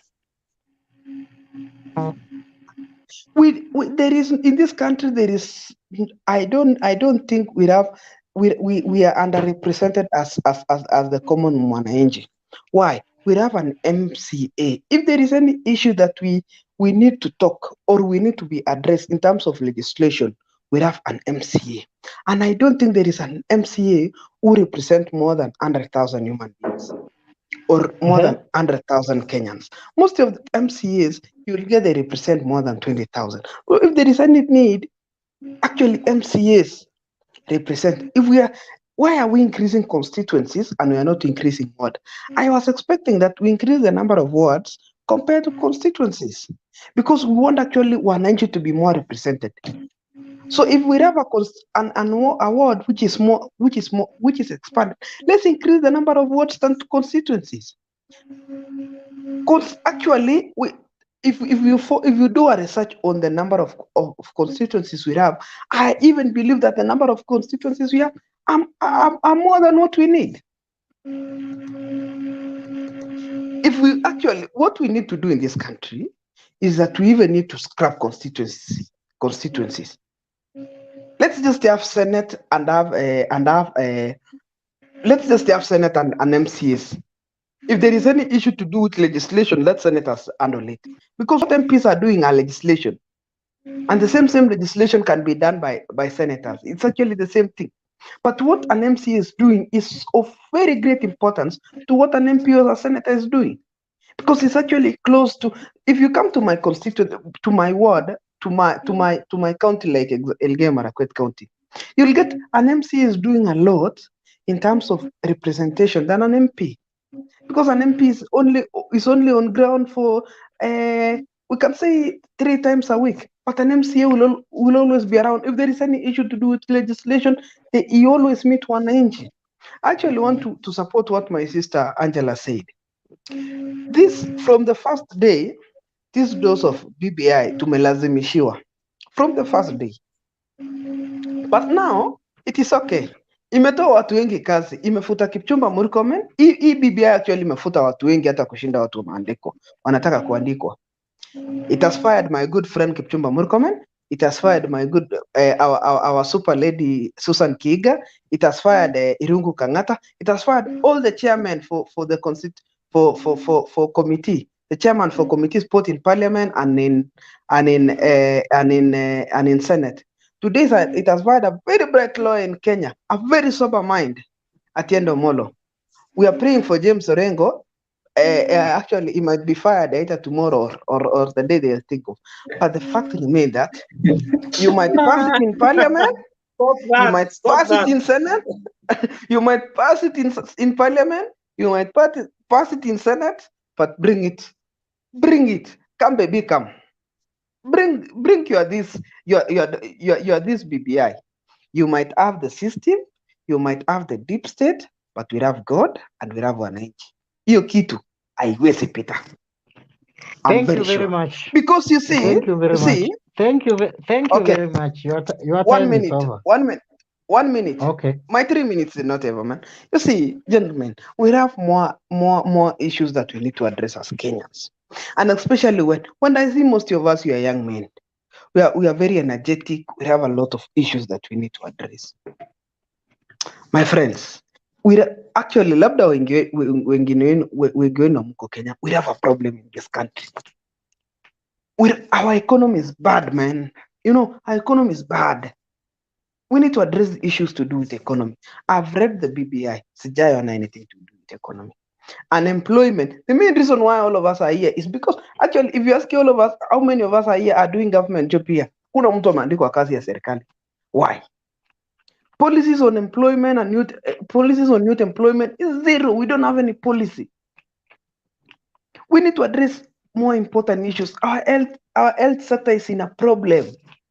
Meet with nurses and doctors and ask them how actually they are doing, especially with these COVID issues. You'll cry.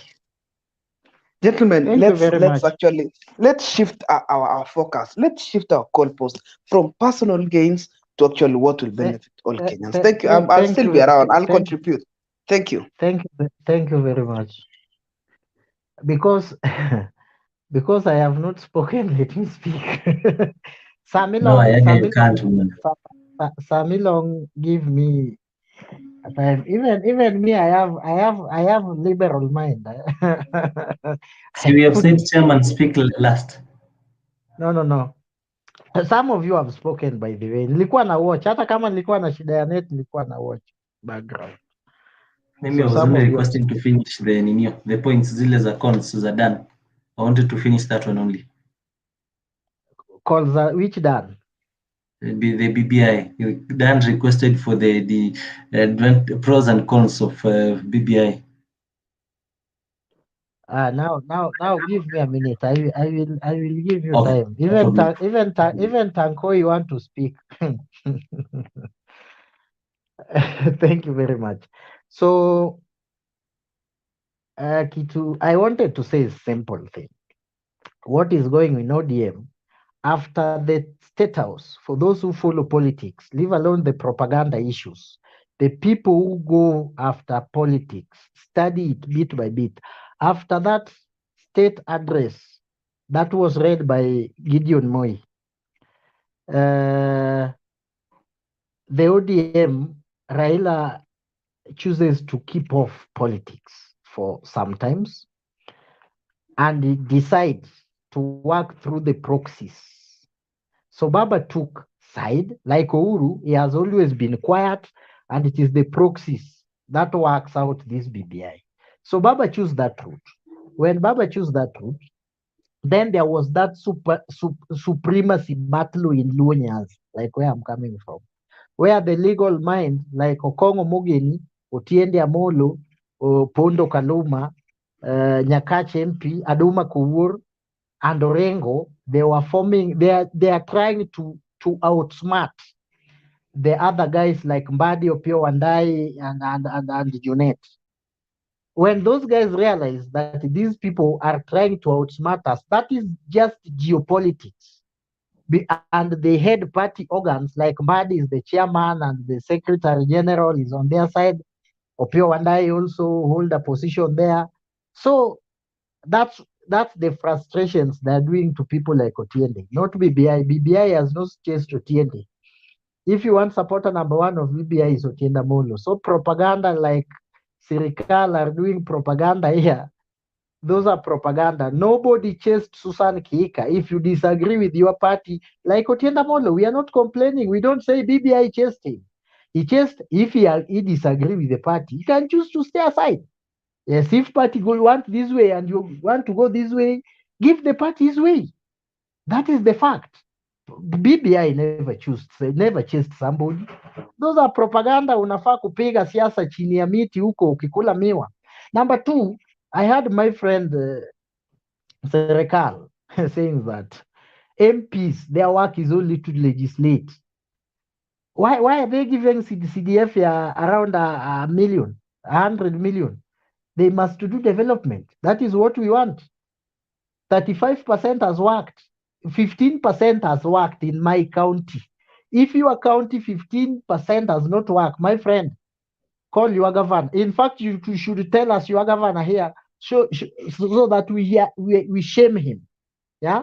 The problem is your governor, the person you have voted, and you will come to realize that you have voted that underdevelopment mind twice, coming here to complaining about BBI, something that is not even effective. Is like saying my wife is pregnant. Even before that he delivers that baby is a criminal. Yet you have a baby who is already a criminal, and you don't want to charge the baby who is the criminal. Who is the government to start with? Government starts with the president, deputy president, cabinet ministers. Those are the main executive. People are sitting in cabinet meetings. Somebody cannot sit in a cabinet meeting and come here told us, I don't drink alcohol. I don't drink alcohol. So those guys took alcohol and said this, and you are there and you are agreeing. What is the purpose of him sitting in those cabinet meetings? Let someone resign. We want to see a point where somebody is taking charge. There was an incident that happens in Kisumu. Some kanjos dragged another lady. Yeah. Director of inspectorate in his own evolution resigns. He was not on the ground. He never orders the guys to do that. But because that is his office and under his jurisdiction, he resigned. If somebody is being frustrated in the government, cannot make anything in the government, why are you staying in government house, enjoying government money, enjoying government's fuel, enjoying everything in the government? Those people, the people who are saying BBI is bad and timing, there are minds that started opposing BBI in 2018. There was no corona. In 2019, there was no corona. Corona started last year around March. So by telling us timing, sijui what, corona, in fact, corona has been declared endemic. It will be here forever. As long as the world we stay here, it will be like malaria and AIDS and the others. So we cannot stop our country because of corona. That is a lie. This thing has been declared, it will be there. It's just mutating into other things. It will be here as long as. So the people who are telling us, let us wait for corona. If we are told tomorrow corona will take 100 years, should Uhuru stay in government for 100 years? Or we should not do anything in this country, but we go to general election to elect maybe Asla to be the president. That one, corona should not wait. But anything that we are doing now in the government, corona, we should wait for corona. You cannot kill your family because of a disease. There are family here today. They don't have jobs. They don't have nothing, but they're still working hard for their families. And that is the fact. We cannot stay at home saying, now let us wait for corona. We hatuwezi kubali hiyo. Let us be sober. There are guys who started complaining long time ago about handshake and BBI and everything. 2018, there was no, all factors remains constant, and the timing was right. They told that it is not priority. It was not priority. I don't know where it changes. Now to timing is wrong. timing is wrong. Corona might end tomorrow. We will be told tuko na medicine, we are corona free. Now they will tell us another thing. No. We cannot buy into that, my friend. Samilong. Thank you, Pat. Allow me to correct you before I go back there, because what you have said, you're misleading people. First, about the corona pandemic and being endemic or whatever, that one is okay. But what you're trying to tell us is that corona is not killing Kenyans, and it should not be anything to be concerned with. The movement cessation and the lockdown plus curfew is not affecting anyone, because the economy right now is dying. People do not have money in their pockets. A point of information, Yes. my brother.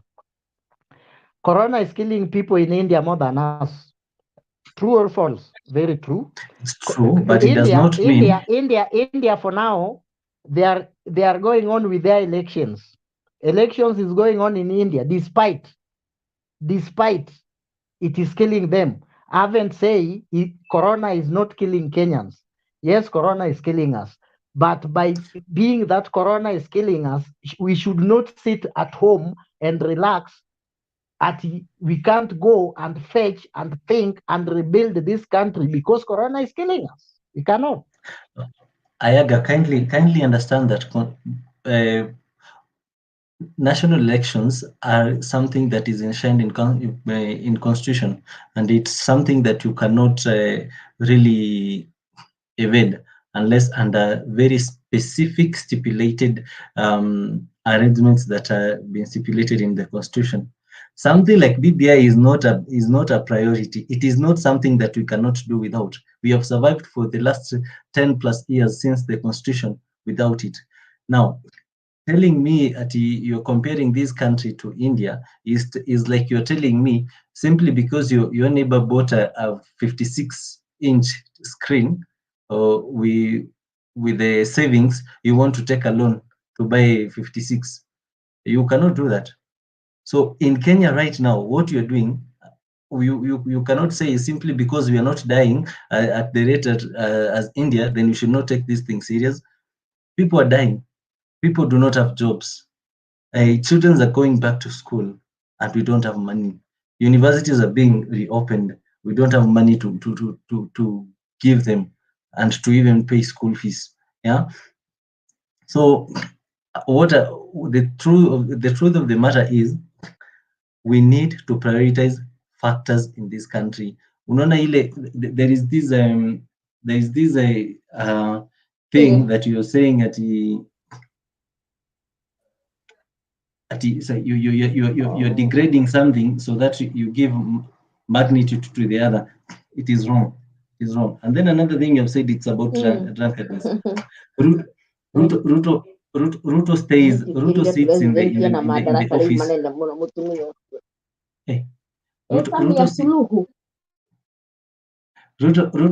sits in the National Security Committee, but surely and sincerely speaking, we all know that he's just there as the deputy president ceremoniously. He is not given anything. You see, you people have the super minister. So the only thing that he's doing is protecting that seat, courtesy of the constitution. Now, allow me to go back to what I wanted to say.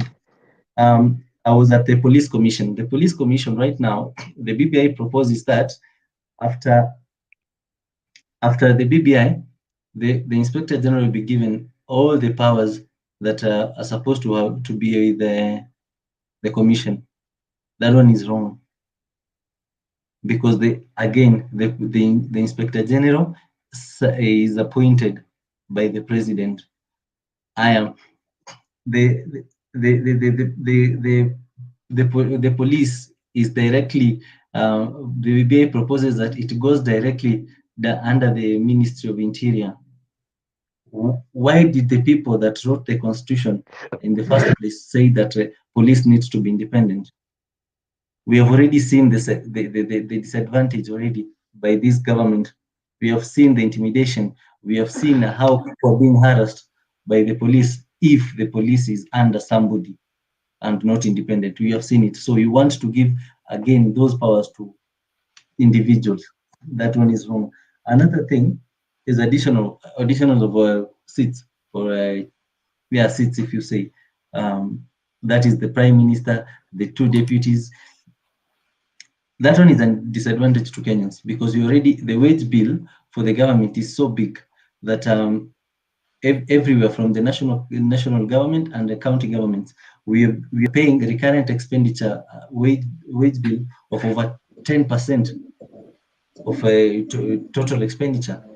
That one is wrong because now all the money is going back to recurrent expenditure instead of focusing on development issues. Another thing is addition of constituencies. Well, this one is there. This one is given to the IEBC. IEBC is the one that formulates the formula. IEBC is the one that formulates. This one is given to the IEBC is the one. Okay, man, please mute. Kevin, man, mute your mic. Kevin, man, please. The IEBC, as we speak now, is the one that mandated the boundaries with the boundaries issues. So what the BPI is saying, it's coming and plastering constituencies all over without any formula. We all know that right now, IEBC is supposed to be doing the review of the boundaries in the country, right? There are two formulas. The one formula is guided by population. The BBI is going with that one, that it should be, a constituency should have 170 something thousand. Now, majority or the biggest geographical area of this country is not populated, right? Those people, 175% or something, are densely populated in majority, in over 60% of this country. That is the northern, eastern, the coastal. People are they are sparsely populated. So that 170 will mean that one MP will cover a very big geographical area, and that one will bring problems with development. Because when they're being given 5 kilometers each, tarmac, for example, as a development project by the national government, some people, that one will just be like a dot of water in the ocean. Okay. Another thing, they're proposing a youth commission. A youth commission that surely and entirely we can all agree that it's not going to do anything, because all the leaders that are going to be in that youth committee or the youth commission are going to be the sons and daughters of these people that will be up there, so that they start mentoring them into political environment, right? So this youth commission, they're saying about collecting, merging all the funding agents for youths in one umbrella. The thing is not even working right now as it is. There are only few people, and those few people are being called they are being called to be given the loans and everything. So why is it that you want to have one body that will be talking to people, and we all know that the people who are going to be on top there will be detached from the real youths are down here, because most of us will not get the chance to even lead that youth commission. Let us speak the truth, right? So those are the few cons that I know about the BPI. Serikali, Thank you very much. Senator. Kindly 1 minute. I'd like to add something to what you're saying, or kindly let me inform you, Emilio, especially the last thing you talk about, the youth commission.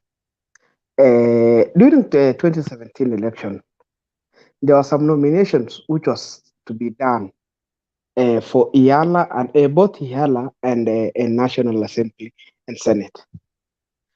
Did Raila Odinga nominate? Did Kalonzo Musyoka nominate?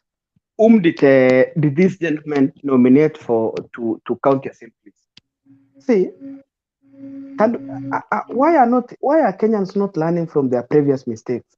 Because even from the ward I come from, or from the county I come from, there is no, actually all the nominations were done. There is no a specific formula that was used to determine the nomination. Look at the Senate now. How is the composition of nominated members in Senate? Look at the National Assembly. Who are these guys who are nominated to National Assembly? Look at the Yala.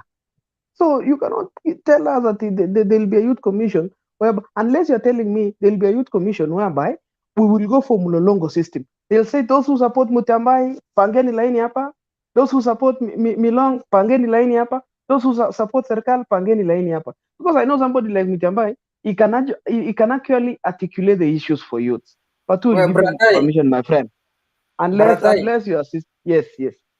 Baratai, niko na swali. Umesema you support Ruto, right?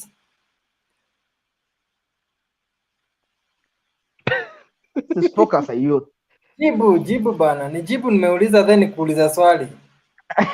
Okay, yes, I support Ruto. Yes, you support Ruto. So umesema Raila alipopewa chance ya kunominate, alinominate Oburu Odinga.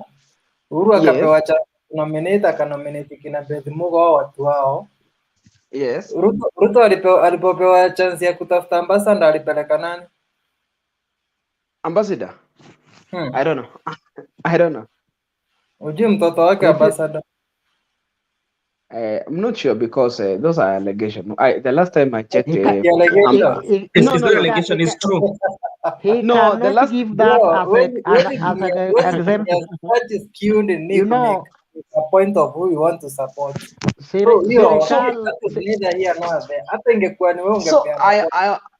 I was saying, so that is what I was saying. You cannot tell us the Youth Commission will solve the issues to do with unemployment. And as much as I'm a psycho fan or as much as I support Ruto, we also need to agree on some issues. That when time for these nominations will come, even for Youth Commission, nobody will elect you, will nominate you Mutiambai, nobody will nominate you Milong, nobody will nominate you Tankoi, nobody will nominate me. Nobody will nominate Kipchumba, nobody will nominate Pro Benson, nobody will nominate Nancy, nobody. So as much as we are so emotional about this BBI, we will never benefit from it, and that is true.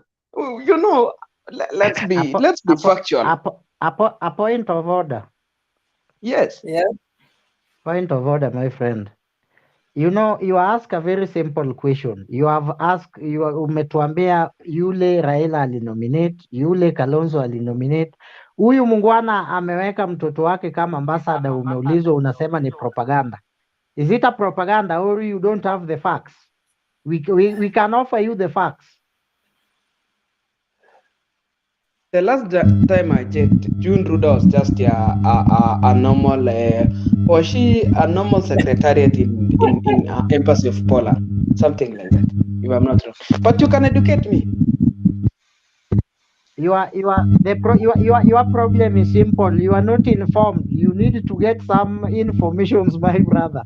Senator, talk to us. Senator. Ayaga, let us agree. Hello, naongea na my mom 2 minutes. Okay. Ayaga, let us agree. Ayaga, umeona message yangu? Kwa simu. Acha niangalie. Ayaga, let us all agree kwamba these leaders will only benefit themselves if this youth commission. Tonke, your mic is making noise. So I was saying, let us all agree that the youth commission is not going to help any youth in Kenya. The only thing that they're going to do is bring their people up there so that they nurture them into the political arena. They be what they call they be politically. There is this what they use, politically endorsing or something, or politically legible for voters, and for them to build that image. So all these cons that I've stated kindly, note that this is why personally I'm not supporting the BBI, regardless of whoever is there. Yes. Samilong, nataka kuambia hizo positions zitatusaidia sana. Kama hapa Nairobi tunaongezewa I think 14 ama 17, and you can be sure Mutembe atakuwa one of the MPs hapo, so they are very important. But again, Mutembe, to what cost? Because to a constituency, to somebody like me, my home, we needed the constituency, but we do not have the population. We needed another constituency that is not majorly or densely populated with one tribe. You know, everybody thinks that Isiolo is largely for Kushites or the Boran, right? But the truth is we are cosmopolitan in the county. But the thing is, we only have 2 constituencies. These constituencies are majorly populated by the Boranas. So you get that we are not represented well. Why? Because every time the face of these two constituencies, they are Borans. We needed that one constituency based on geographical. Yes. Samilong, after nimekusikiza, it's good sasa kwanza support the BBI and then you ask for amendments in future ndio walete sasa constituency yenu pia. No, Mutembe, the method that they're using the population method, not the geographical method. What we need is more of geographical method or a customized way to consider both geographical and population. In a place like Nairobi, you cannot use geographical kwa sababu Nairobi is such a small place, but densely populated. So you get that in Nairobi, the geographical one cannot work, but the population one might work. No. So the thing is that the problem is the BBI is pushing for only one.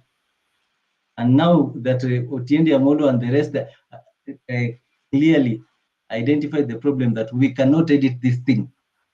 So why do we take something that is going to hurt us just because? Yeah.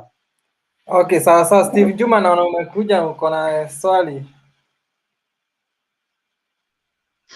Thank you. Sijui kama ni swali ama ni nini. Okay, hata kama ni swali. Just a contribution. And just a quite honest one. Nasikia hii nafasi watu utaongezwa, wengine watapata kazi, blah blah blah.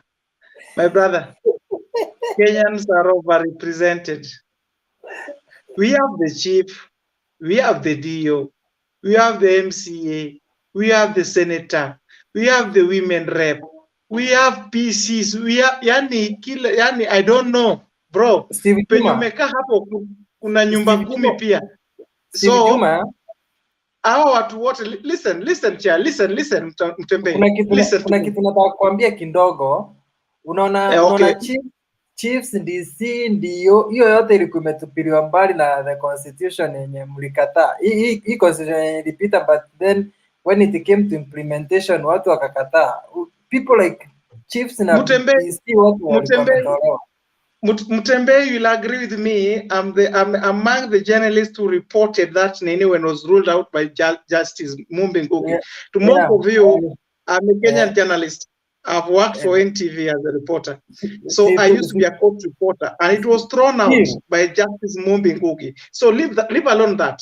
What I'm talking about, or this position you are talking about and mentioning left, right, and center, Kenyans are overrepresented, Buddha. Uko na kila mtu hapo around you. Ukitoka nje uko na MCA, senator, women rep, MP, president. Au kila wewe penye uko, kwani uko na shida gani? Unaongozwa kama kuku, huwezi rudi kwa nyumba peke yako bila kusaidiwa? No, tuongee ukweli bana. Hii mambo ya kubembelezana ati BBI na saa hii hata county penye wewe mwenyewe unatoka, watu wanabebwa kwa mkokoteni kufikishwa hospitali. Unaniambia nini Mtembei wewe? Mutembe, sikia maneno. Unajua listen bro, kwa TV the same time na Juma, na sasa namuona akisema tusikue represent, tuko over represented, lakini tunataka viti Nairobi. Acha Nairobi katokata. Listen bro. Okay, kindly Steve, Steve, before Serikali. uongee, I want to dismissify. Unajua kuna kitu inanisinya sana na Mutyambai that in Nairobi we need overrepresentation. Mutyambai, let me tell you, being an MP in Nairobi is very useless. In fact, being an MC in in where I come from, one of my wards, is very more important than being an MP in Nairobi. Can I tell you why? Where I come from, the county I come from, we have what we call we have a law which was passed during the first time in Nini. So we have what we call there is a law which states that once the project is allocated, once actually the national government allocates that money to the county, it is divided equally among the 20 wards. So if the government actually allocated 50, for example, 10 billion to that county, if you divide by 10 billion by 20 wards, how much will you get? Okay, how much is an MP being given per year? It's only 100 million. So in fact, it's better we have very many wards and we have many. Okay, I'll support BBI to give 35% to counties, but not to 170 constituencies. Let's give 35% to all the counties, and we get a revenue formula that subdivide that budget equally to all the wards. That is when we will have money. We need money in the ground. We don't need representations. Serikali, let me pump some sense to Mtembei. Sorry, this is your show, but I'll pump sense for free. Now, you see, I've had opportunities. I'm following what people are saying here. It's like you are massaging people's ego. I know Ayaga is very careful listening to me because he knows who I am at his home county. Now, a county like Nairobi, for instance, and you want to compare Nairobi with Mandera County or Lodwar, wherever, if you have Lodwar, Masamburu, Kule, you pump billions of shillings for construction of road. Nairobi, unatengeneza kila mwaka unatoa pesa ya kutengeneza barabara.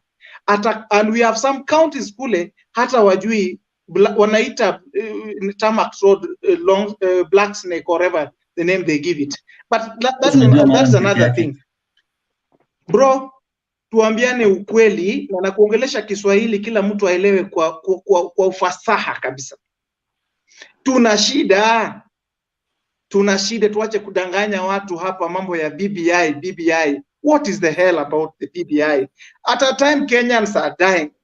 Why don't you people see sense?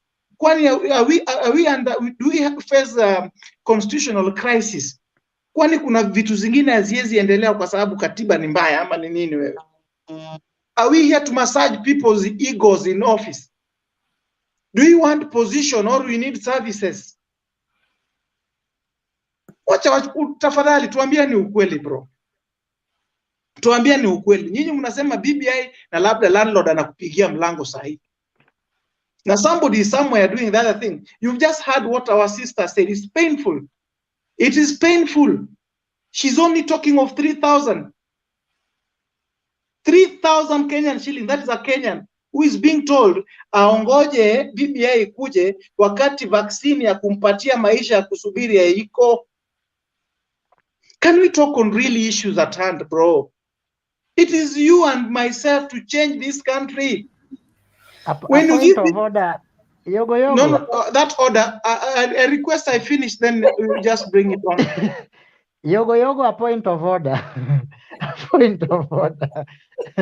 you know, Steve is a Senate aspirant in my county, by the way. It is true. I've met him. Maybe thank you for recognizing me, by the way.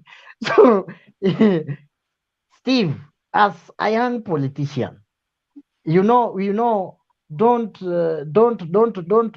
cast spell on BBI. Tell us solution. What should we do? If you got the senator today, and I'm praying you be my senator, because I'm seeing the other one is already tired. I pray you be my senator in Siaya tomorrow. If you become my senator today, you are there with only your salary. Are you going only there to legislate for me? And what will be the difference between you and Orengo, who only goes there to legislate? People need development. We are creating the channels how that money will be going down, or else you will be a senator here in Nairobi. just making noise here in Nairobi, then money is not going down. If you come back to me in 2027, I will treat you as the same dogs who have been eating our bones every year in, year out. Let me ask you, my friend. You've asked me a good question, but did these leaders came from us last week, or they arrived in Kenya today to notice that we had problems for all those many years?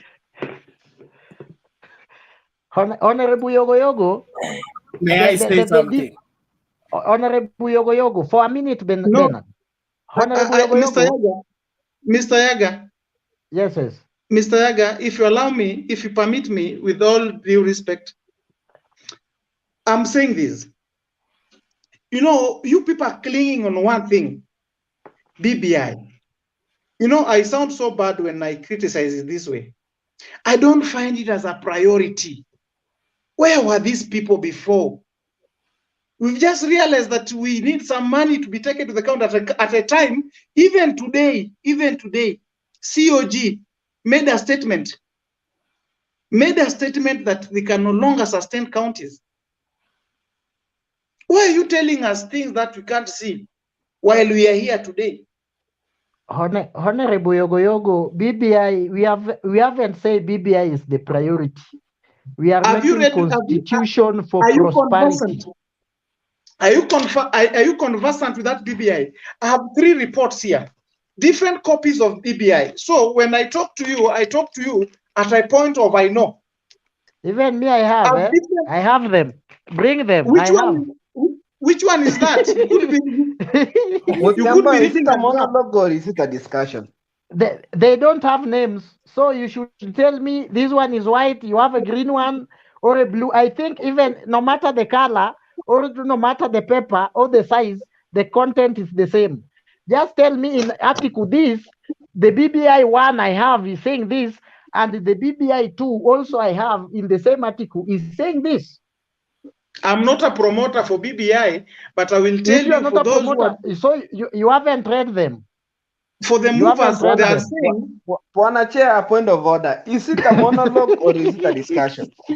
Because now Wanna chair has taken side, so he lacks the local standard to tell us anything. No, can I answer you? But serikali, acha Steve aongee, because tunataka mtu kama Steve to educate Ayaga, Ben, Danrai, Gadafarian kama wanasikiliza, because all they've been telling us is how a BBI is important. This guy, whatever he's saying, he says. So give him a bit of time to finish his train of thought. Because I called for this debate today because I was disappointed with what Raila has done to Otiende Amolo, and we need to have sober debate. We need to call things out for what they are. Whatever he's saying is fact. So can we listen to him for a few minutes? Raila has done nothing to Otiende Amolo. Raila has done nothing to Otiende Amolo. Let the old man rest. Listen. Okay, Steve, kindly. You are engaging Steve, some of us are so interested in your discussion. So kindly stop engaging Aga. Kindly, we are listening to your discussion. Now, thank you. Now, what I'm saying, going back to Otiende Amolo, that Dr. Otiende Amolo, according to what I saw, what I read, what I listened to, the gentleman just pointed out the pitfalls that should be checked before we pass this document. But it appears there are certain individuals who are on hurry to pass it without seeing the danger, because everything has consequence. You might be very quick. I remember my days, I'm a storyteller though. I remember my days when I was doing my KCSE, and I had a paper there, Geography. And I was so smart to answer everything, but I didn't know at the back of the paper, there was section B, section C. So I didn't collect. The invigilators were asking, are you through? Then I was like, I'm done. When the papers were being collected, that's when I was seeing the danger. That is what happens to Constitution. The moment you pass it, for us again to get back, there's a referendum to change, to amend it. At whose expense? You and I. We live in a generation, wewe hapo penye umekaa, mjukuu wako akona deni, hata kama hujazaa, mjukuu wako akona deni. Then you tell your kid that you are a leader of tomorrow. Wewe ni mtu wa madeni, si leader. You guys, come on, let us rise up as younger generation. Let us speak on what we want. I got somebody talking about how the elections were done, how Iela, Mara, I don't want to mention names, but I had some names being flared. I remember at the time when those East African, whatever parliamentary things were being brought on table, we had the big shots mentioning their kins. At a time, kuna Mtuku was shot in Embakasi, a young boy was shot. At a time, we had Baby Pendo there in Mombasa. You know, you people, you speak sometimes, but there are some of us who saw this thing from the scene. Mutembe will agree with me. It's not about sitting there at Sema BBI. Bro, we are losing it. We are losing it. Thank you, Steve. What a night. Today has been a breakthrough. You've spoken some good sense to these guys because they always argue with us, telling us we're in diaspora. We don't understand. But even though we are in diaspora, we read and we listen. So thank you. You don't want to whip people's, you want to capitalize on people's problem to whip people's emotions into your camp. All Tanga sympathizers will always find an excuse to oppose BBI. That is not a priority. BBI did not come to fix Kenya's problems.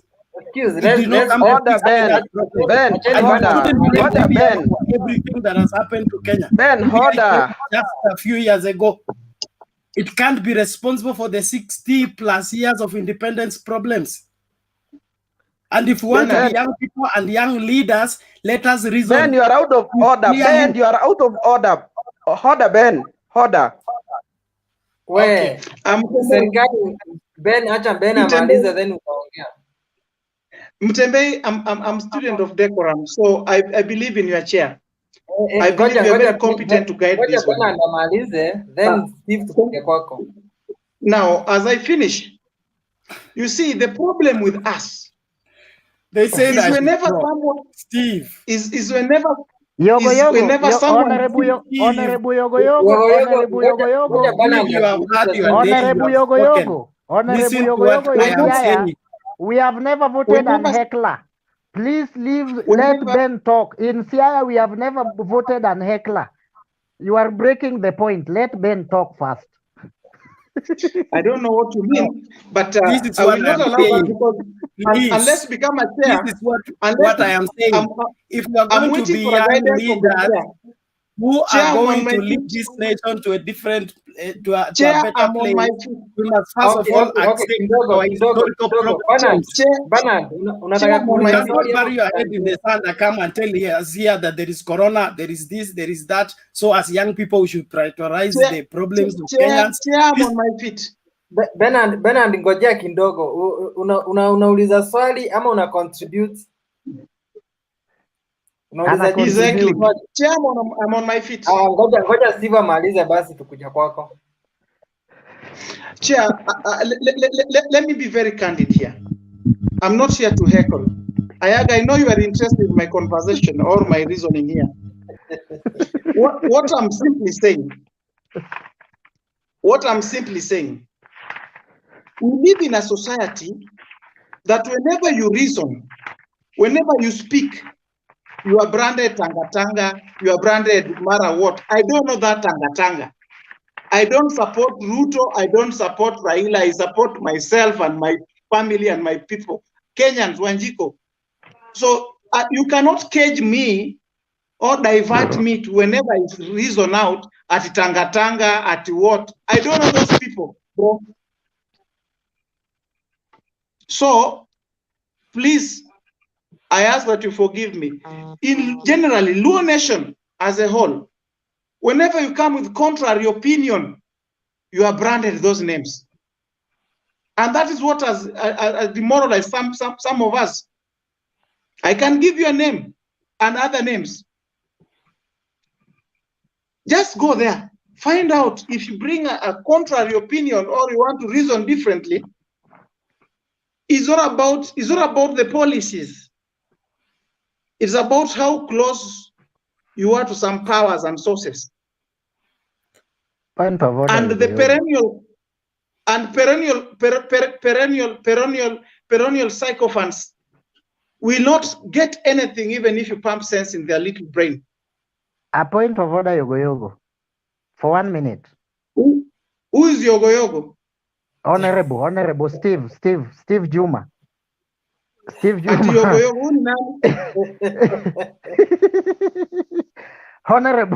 Honorable Steve Juma, let me inform you, contrary opinions are allowed in where we come from. But the people who do always have those contrary opinions, they just only abuse Raila and their family instead of bringing issues. We have MPs that has been elected in Luo Nyanza out of ODM party. One of them is Olago Aluoch, now serving the 10th year in parliament with Ford Kenya. Nobody has never bothered talked about him. Another one is Shakil Shabir. He's not even a Luo, he's a Muindi. When the ODM dropped him, he went independent and he was elected. So David Ochieng in Ugenya. David Ochieng has never gone to the ground abusing Raila, this and that. He goes there, does his politics, does his things. People will elect him. So don't tell us as if where we are coming from, Luo Nyanza, there are only ODM and ODM is us. I'm in Kanu. And even I will contest with Kanu. I'm not even in ODM in the first place. But a moment you want to bring your issues, praising, accusing, pointing fingers at Raila, that one I will have to defend Raila. Raila has did some good things. You cannot come here today, yet you are younger than him. You have never even been in a police station fighting for this nation, telling us ABCD. Steve, no. Hiyo nimekataa. Hata mimi niko Kanu. Hata mimi niko Kanu. Okay. I want to go on record that I've not mentioned anyone's name. I want to go on record that I didn't mention Raila Odinga's name. So whatever thing you are saying, that is your problem, not my problem. Thank you. Okay, Steve, sasa acha nikufunze kidogo on BBI. On BBI, I'm all ears. Nataka kufunza kidogo. BBI inakuja sahi because when we passed the 2010 constitution, we were to revive it ama kama ni kuend it ni after 10 years. So this is the right time for the BBI to end it all the mistakes. What happened on the 18th of March? It was the day that you realized that you need to revive constitution. No, hiyo ndio 10 years imeisha, so ndio tumekujaza kuangalia the constitution upya. At least can I talk to you tomorrow? Can I talk to you tomorrow? I think it's late night. I will call you. Niko na namba yako hata. I never lost your number since NTV days. So when you ask about it, mbona tuko na ndeni imekuwa ikichukuliwa and there was no BBI. So BBI haiwezi kuwa ndio imefanya tukakuwa na sijui 9 trillion sahi. Si BBI. BBI itatupatia loan unalipa miaka 4 well you cannot bado tunadaiwa help. Ngoja Steve, when it comes to loan mafuta kupanda, bei ya sijui ya nini, these things have been going on without BBI. So BBI si kitu ya kutetea hii. The other thing unasema ati BBI is not a priority. It's a very big priority being that we are going for elections next year. And then being tunafanya elections next year, BBI is of a very high priority. Na tuwezi sema tungoje corona. We never know kama corona itaisha kesho ama itaisha next year ama itaisha lini. We cannot wait for corona unless kama tuko na ndawa, we can say acha to treat everybody, then we corona iko imeisha, then we go for BBI. For now corona as it is ni kama homa, tutakuwa nayo tu forever unless tupate ndawa. Mutembe, do we have election laws? Mutembe, do you have election laws? Mutembe, do we have election laws? Election laws aje? Do we have laws in this country that govern us? Hata kuna election laws zilipitishwa 2017 no 2016 hapo za ukora sana zikiwa tukua tunapigana sana hizo. Mutembe, listen to yourself. Do we have problem? Do you have a lacuna in law? Do you have a lacuna? Do you have election constitutional crisis? No, you know mbona tunahitaji BBI? Tunahitaji BBI because inakuja kusolve all those elections fights. Wewe ndio umetoka hapa kusema Bibi Pendo alikuwa ameuliwa, sijui nani alikuwa ameuliwa Nairobi. BBI is coming to end all Mutembei, this. mimi niko na swali. Mutembei. I want you to tell us today. You've said BBI is coming to solve the election problems that arise every 5 years. Exactly. Tell me, yule atashindwa na aseme kura zake zimeibiwa. Whoever it is, let's not mention name. Tell us how BBI has resolved that question for us. Hakuna mtu tunasema atashindwa aseme. Additional before Mutembai kindly. Na tutakuwa na IBC inaeleweka, si IBC ya ukora. Mutembai, before you answer that. Yes. Mutembai, before you answer Nancy. Okay, let's go back. And I want to ask a question that somebody asked sometimes back. Mutembai, let's go back to the year 2017. You know, I'm a man of science, and I like taking it practically. 2017, what happened? Uhuru Kenyatta win the election. Raila Odinga lost the elections. I'm very sorry. 2017, hakuna Raila lose. Okay, sawa. Mwenye lose. Okay, let's candidate. Okay, we are wondering where this guy got his facts, because who told you who won? Because IBC up to now has not opened the servers. Kindly, can these guys give me my time? I argue on your point.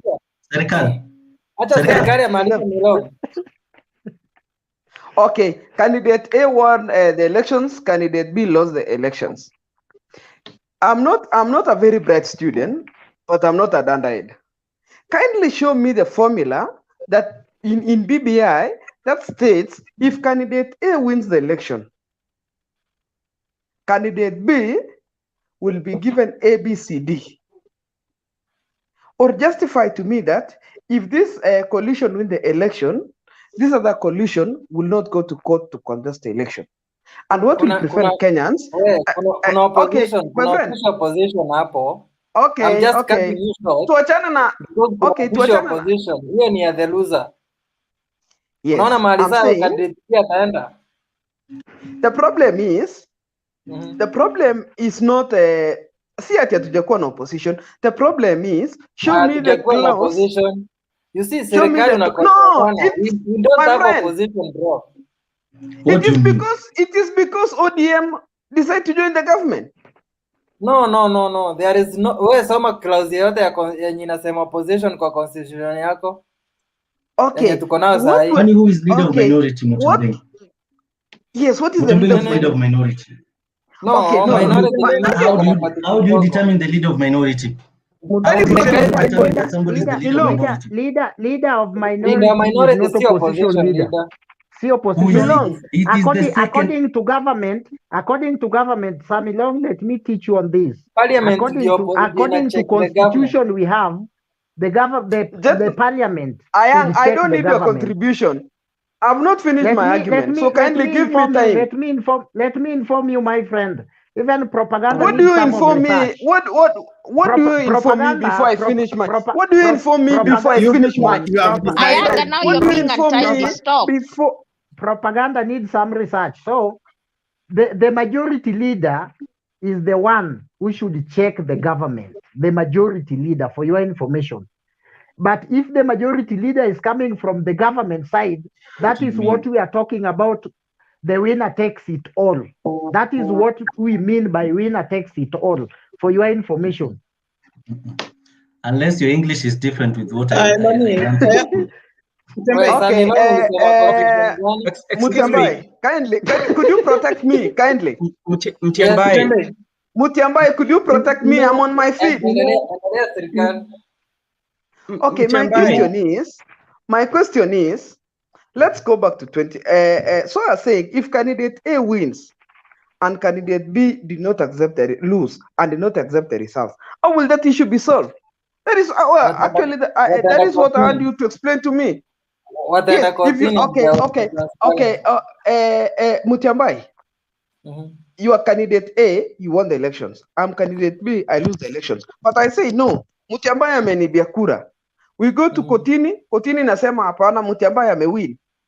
What will protect me from going to street every day? No. Okay, what will protect me from going to streets every day and saying nimeibiwa kura? My friend, let me answer you, Sirikal. No, I'm not asking you. This is not the first time election is being contested in this country. Yes. 2013, Raila went to court and the court gave a ruling and there was no demonstrations. Why are we people having selective memory on matters that are open? If you want to push a propaganda, get some facts, sandwich it with something that is believable. Not just looking for an excuse to avoid this. You people want to think for all Kenyans. We surrender to you so that you do the thinking as we do the swallowing. That is not going to happen. Thank you. Memaliza. No, Bernard is becoming very emotional. That is a point that is full of emotions, and to me does not make no sense. We still have a problem. We have election problem in Kenya. BBI came to resolve that issue, and it is not resolving it. Simple. There is no provision in the BPI to stop anybody from going to court. Court is a constitutional right. Bernard, goja tusikize Steve Juma. Steve, naona mkono uko juu. Bernard, even if you go to court with the argument with that level of emotion, you will lose your case. You could be having something good to share with us. We are here to share. I believe you're not a politician. I believe we are not in different parties here. We are a young nation, and your ideas could change mind. If you convince me politely, I will listen to you. We understand maybe you want to stress your point the way I do it, but when you bring issues of trying to make us feel like we have a selective mindset, we can choose. We choose to elect certain part of our membrane to think with. That is quite insulting. And if you are a good student, you'd apologize to us. But because maybe that doesn't work for you, no. You want to give a template for us to follow. This platform, Bernard, it's out of order to say that some of us suffer from selective amnesia. My friend, we can always leave. Okay, then you have your tanga negotiations and discussions. But if you're here to debate, let us debate maturely and not push an agenda telling us that this has happened or we go to the street with all these historical truths, with all these obvious things. Why do you want us to turn a blind eye on an obvious thing? We are young people. Bernard, you cannot tell us that. Bernard, you cannot insult all of us that we suffer from selective amnesia. My friend. Of course, that's what you are feeding us with. Guys, are we not in court on 2013? Is it not a fact we were in court in 2013? The rule. Goja Steve Juma maalize. Stop it. One by one. Bernard, if you believe in democracy, you claim to be, you cannot take us for a ride, all this population you are seeing here. Two, when you insist, even when you get corrected, you make someone like me feel that you are under influence of other unknown substances. So I beg you, some of us are just taking tea. So I withdraw if my statement could be very harsh on you. But I believe you are a good student. You learn, and we move on. Now, like I was saying, you see, let us get back to our research factory. Let's forget about this wind of BBI, what. You people have moved to BBI. You're already voting in 2022. Me, I'm thinking of the corona killing my grandmother at my thinking of cancer here. My real issue. I don't know about tomorrow. I don't know about what, we live in a state of uncertainty. But some of you already have gone to heaven. You are back. Lucky are you. But let me remind you, those politicians will just come to your funeral and they look for other voters there, and that's the life of Kenya. Anyway, maybe I don't know. Let me just proceed with my point. You make me grasp along the way. But Mtembe, back to your leadership here. I don't think we have major problems as a society in terms of laws. I don't think that even you as myself, I oppose BBI. Let me just make it now straight. I don't oppose BBI. If it's anything to do, if it's anything that can change our lives, then we support it. Myself, I support it. Everyone wants something that supports their lives. But the question is, why would you promise your kid that you'll buy a Range Rover for them, while you cannot even buy them a bicycle? Why do you want to promise students? Some of us here are paying help loans to date, and want to promise them that we'll give them loan. That's why I call them sweeteners. I'm privy to certain things that most of you, I know for sure, don't know. You call people hecklers, but hecklers are you. Somebody there. When I point, you know yourself. So, my brother, let's be candid with our discussion.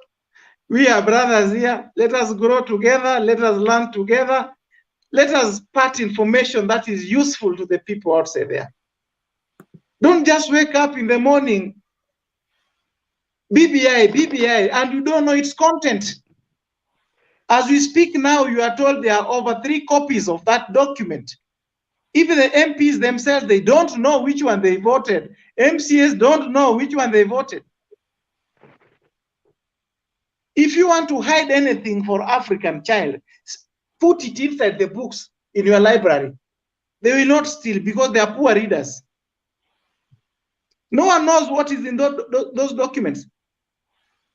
Otiende Amolo, Dr. Otiende Amolo, plus Senior Counsel James Bob Orengo, they are among the drafters of those documents. And they are seeing it at the last minute. All over their campaigns, you've seen them saying, oh, BBI is good dancing, reggae is being danced all over. Do you think they are silly at this hour to say that we are seeing something here? Just the other day, you had them saying that one of the PS in the country was trying to sabotage, blah, blah, blah, blah, blah. We were you supporters like you are saying, hallelujah, tumewapata. Today, the same people are also seeing, we are seeing certain things that kuna error hapa. Mbona tusitengeneze saa hii? Only a fool refused to learn. Only a fool will not accept reality. If somebody is telling you, come on, I'm reading your sentences here, I can see you didn't punctuate your statement very well. Why don't you put a comma here? Why don't you make this word to be shorter this way? Why don't we frame it this way? Then unawambia piti peleka to just collect your books. This time for revision. Revision inakuja mpaka na kiboko. Na kiboko hapa ni kurudi referendum. Tena kuamend mistakes that were done. My question is, and I will still go back, what is the edges? Are we in a state of what kind of state are we? Yani, what is this thing that we really need today? Ifanyike kwa BBI, ambapo isipofanyika, hata corona could be nothing serious than BBI. Can I talk because I'm outnumbered here? Please talk, my dear. Talk, Nancy, kindly. Sammy Long, you've been waiting for long. Talk and then I talk. Thank you. Don't forget about me too. Okay, for me is this BBI thing. yeah, Motembei and Akina Ben kindly. You know, there is this syndrome that happened with Jubilee, the party that I actually voted for, right? They knew very well the chief and the rest were not in the new constitution. But kindly, sir, don't remind us. Don't remind us that mistake. The problem is that we want to ignore the fact that even if we sugarcoat or we name something another name, it's still the same thing. It was the same, because now you're trying to tell me, or you're trying to tell us that this thing, yeah, kwamba 207 violence, itakuwa imeisha with this BBI, kwamba the winner takes it all, itakuwa imetengezwa, ati kwamba we will now have the official opposition. And we already knew that somebody was there seated being an opposition. Now, and when you're telling me that you want me to close my eyes and I should not see that this official thing that is being married by with opposition is actually an entire building with people, over 100 people, with over 20 vehicles that will be consuming fuel every day on my tax bill, right? So you want to tell me that the thing winner takes it all, it will be solved by this BBI because there will be an opposition, official opposition. How? Was there not opposition in the first place? Opposition has been there. Raila has been on the opposing for the longest. It's just the other day that he decided to go to bed with Uhuru.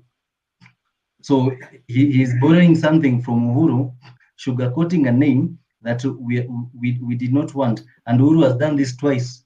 The chiefs, the DO, akiwaita sub-county commissioners and whatever. Aya, ikakuja akafanya the CAS. Yeah.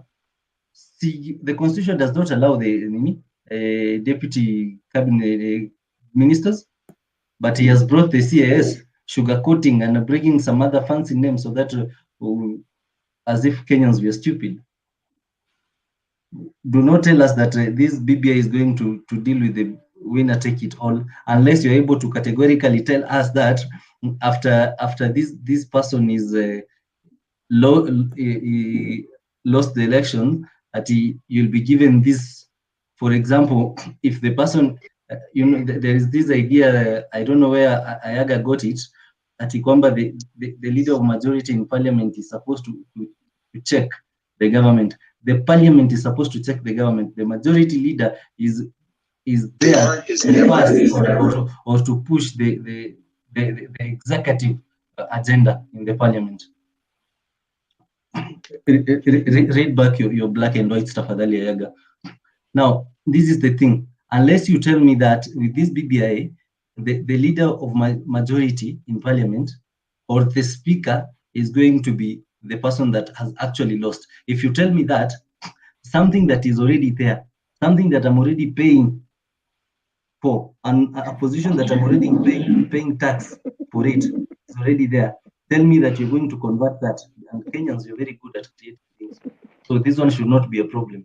It should not have been a problem in the first place when they were doing the BBI thing, right? So I am not seeing anywhere that the winner takes it all. Imekuwa sorted. I stand to be corrected with Mutembei, with Ayaga, with Bernard. Yes. Iko hapo vizuri sana lakini umeclose macho sasa, huwezi ona na sijui zitakusaidiaje. The same case unaona wewe because uliona Raila the last 5 years alikuwa anapinga serikali, you thought it's in constitution.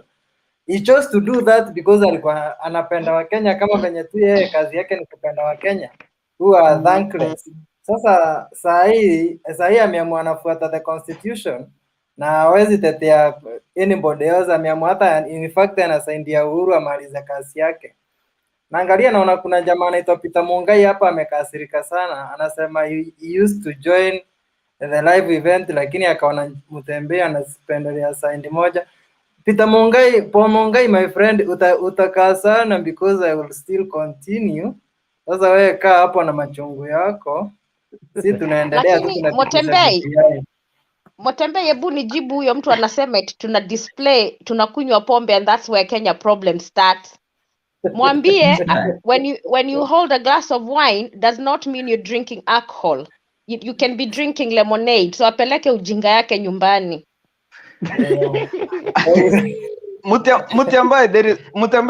Mutembei, hebu nipatie chance, nimesubiri ya kutosha. Kidogo tu Mutiambai. There is something that somebody asked in Bomas. Na hakuna mtu amejibu. And let me reframe the way alisema. Alisema, kindly gentlemen, educate me on how this issue on this issue of winner takes it all. And he pointed out exactly what I've that asked. Exactly what I've and he pointed out very clearly that Aden Duale was given to be leader of majority. Who was the deputy, the first deputy's assistant is who? I think Maoka Maora is another one. He actually pointed out very clear. And nobody has actually answered that question. Because I don't have a problem that once the government wins, the leader of majority goes to opposition. There is no any problem. Because actually, if there is the best parliament that all of us enjoyed, is the parliament of 2002 to 2005, because there was an official leader of majority, actually official leader of opposition. That is, at that time it was President Uhuru Kenyatta. He actually kept Kibaki government in check. Show me where we will get that. Show me where if BBI will address that. Show me actually how the leader of opposition will prevent the leader takes it all. Because the main reason even we don't have a problem. Some of us don't have a problem with this BBI is, or actually some of us actually fail to understand it. This BBI is. If you're telling us we love the leader of the prime minister and the two deputy prime minister and the president and the vice president, tell me the president and the the president and the deputy president will come from the winning party. Then the other 3 seats will come from the opposition party. Nobody will oppose it because actually it will address the winner takes it all. If okay, let me use your candidate. Okay, if Raila Odinga becomes the president, Kalonzo Musyoka becomes the first president, Musalia Mudavadi becomes the prime minister, then Anne Waiguru becomes the first deputy, Gideon Moi becomes the second deputy prime minister. But give Brother Benson time also, give Kizito, give Dan, at least we get other ideas, because the chair seems not to be competent now because he's not being fair to most of us who raised their hands before. Let's be sensitive, Mr. Brother Benson, because the chair is biased. I'll take charge. That's now you know who are the deep states. My way. Sirikal, your question is simple. I will answer you. Let Dan and Kizito speak. I will answer you. Even Steve, I will answer Benson. you. I heard you very well. Let Brother Benson Dan, go on. Dan, go on. Thank you. How many chairs are we? Ayaga, you can't do that. Ben has been in this discussion for so long. So it's Ben and then Kizito, then Dan, and then Bernard. Thank you. Okay, asanteni sana. Naona kama nikisimama rais, kura ya watu wote hapa ndapata. Tunaona watu wamenipenda. Nashukuru sana. Okay, jambo, one thing that I would like to say is like we are all brothers and sisters, and we are all Kenyans by citizen, and we all want good for our country. And I know people usually take side based on who you love, but I don't think like it should reach a point whereby we are very emotional. It's just like, how can we liberate our country? And we liberate it this way. There are people who oppose, and there are people who like agree with, like people talking about BBI. And one thing that is making me not to talk today is about the issue of Otiende Amolo. And it tells me that my country, even though we say that Kenya there's a democracy in Kenya, That is not democracy. Democracy is you present your view, you disagree on your view, then people talk and come to a consensus and agree and say which way forward, so that we don't have like a lose win or a lose lose. We have like we win all, because at the end of the day we are all Kenyans. Kenya is ours. It doesn't nowhere. Mkikuyu will go nowhere. Mjaluo will go nowhere. Mkalenjin will go nowhere. Mkamba will go nowhere. We are all Kenyans, and it is our country, you know. So we should not get emotional, because like they will pass, our generation will come, and they will also, if we go emotional like that, that's not nice, you know. Let us just be friendly and discuss and share ideas, you know. I think that could be very good. And secondly, about the BBI, I think like yesterday or the day before yesterday, we talked along with Ayaga, and we discussed so many things, and I don't need to repeat myself. For me, time has come that I will sit and watch, because I've given my opinion, not only on this platform, even like some other conversation that I do hold with the people, because I love my country. And I know there's a talent, or like there's understanding that God has given me. The way we are all of us who are here, there's a way in which God has given us very different understanding in different areas. And in your area that God has really blessed you with, you can change your community. I think I've done my part.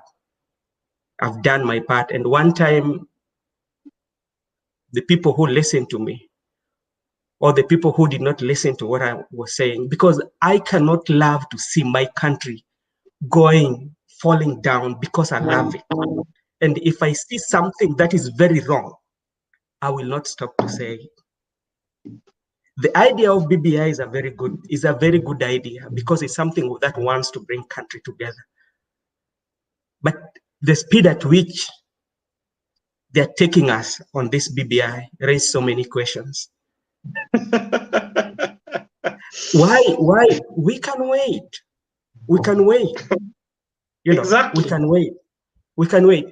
If we wait and engage it in a very sensitive way, even what Otiende Amolo was saying, and we listen to it and just come together, you know, why is it that if I say something that you don't like, now I become an enemy? And if I say something that you like, I become a friend. When Otiende Amolo stood during the when they went to Supreme Court about the election, he was a darling of the people that now has removed it out of that. And Otiende Amolo is an expert. He's giving an expert that he thinks might help the country. He's not seeing to derail. I think he's seeing something that country can benefit from it. Even though I might disagree or I might support the BBI, but why can't we look on this? Because at some point, somebody will go to court and it will bring a problem. You know, why should we rush? Yeah, as a youth, why can't we discuss this rather than becoming too emotional, sometimes insulting our intelligence, the people? Let us be friendly. This is our country. Let us not go the political way where the politicians abuse each other on rallies. We are above that. We are beyond that. All of us, I think here, all of us who are here, all of us have gone to colleges, and most of you are graduates, I know. And how can we like show the generation, or like there's younger people who are watching us? Some people knows me, and some people know Mtembe, some people know Bernard, and they see how we discuss. How are we going to show them, like, because we are leadership of our community, you know? Let us just discuss something that's very friendly. Let us not get too emotional, you know. Today, I'm not commenting on BBI because the word of Otiende Amolo, the way they've done it, I'm heartbroken as a citizen of Kenya, because it tells me democracy is not there. If I disagree with you, you know, then ODM, I'm not Orange Democratic Party. Democratic Party, ODM, Democratic Party. Yeah. ODM, Is Orange not Democratic Democratic Party. Let me tell you, I just want to, just give me time, a few time. I want to tell you, of the BBI, all the political party you are seeing in Kenya, there's nothing democracy about them. Because one, the political parties, they are owned by individual. They are not formed, they are not institution. They are owned by individual. Because let's say, for example, I just want to give you in our neighbors, the CCM, Chama cha Mapinduzi, the way they run their things. It is very transparent. Yeah. And I can remember there was a time Otieno Kajwang, the late Otieno Kajwang, the senator for Homa Bay, Otieno Kajwang. There was a time when the Babu na Mwamba thing was happening. Yeah. And Otieno, I think I cannot quote the exact thing that he said. But like, if you see how they are being operated, the chamas, the Jubilee itself, there's no democracy. Even the UDA itself, all the democracy, because if the political parties were on institution, they could have like a foundation and a vision that people fight for. All the political parties are formed immediately for revenge. It's not for the prosperity of the country. It's for the revenge. If you even check the ODM, where Kalonzo and they separated, something came out of it. When you talk of Ford Kenya, the Ford Kenya, Ford Asili and Ford Kenya came. So it is a history that is in our country. So even the BBI, if Benson, you Kenyans have were 1 very minute. genuine, yeah. Okay, 1 minute. Okay, if you are very genuine enough, why can't we just take it process, because they say it's a process. Why can't we do this process until we feel like as a country we've reached that point, like we've reached a discussion that where all of us agree as a country? That's what I think. Now let's listen to Kizito. Thank you, Benson.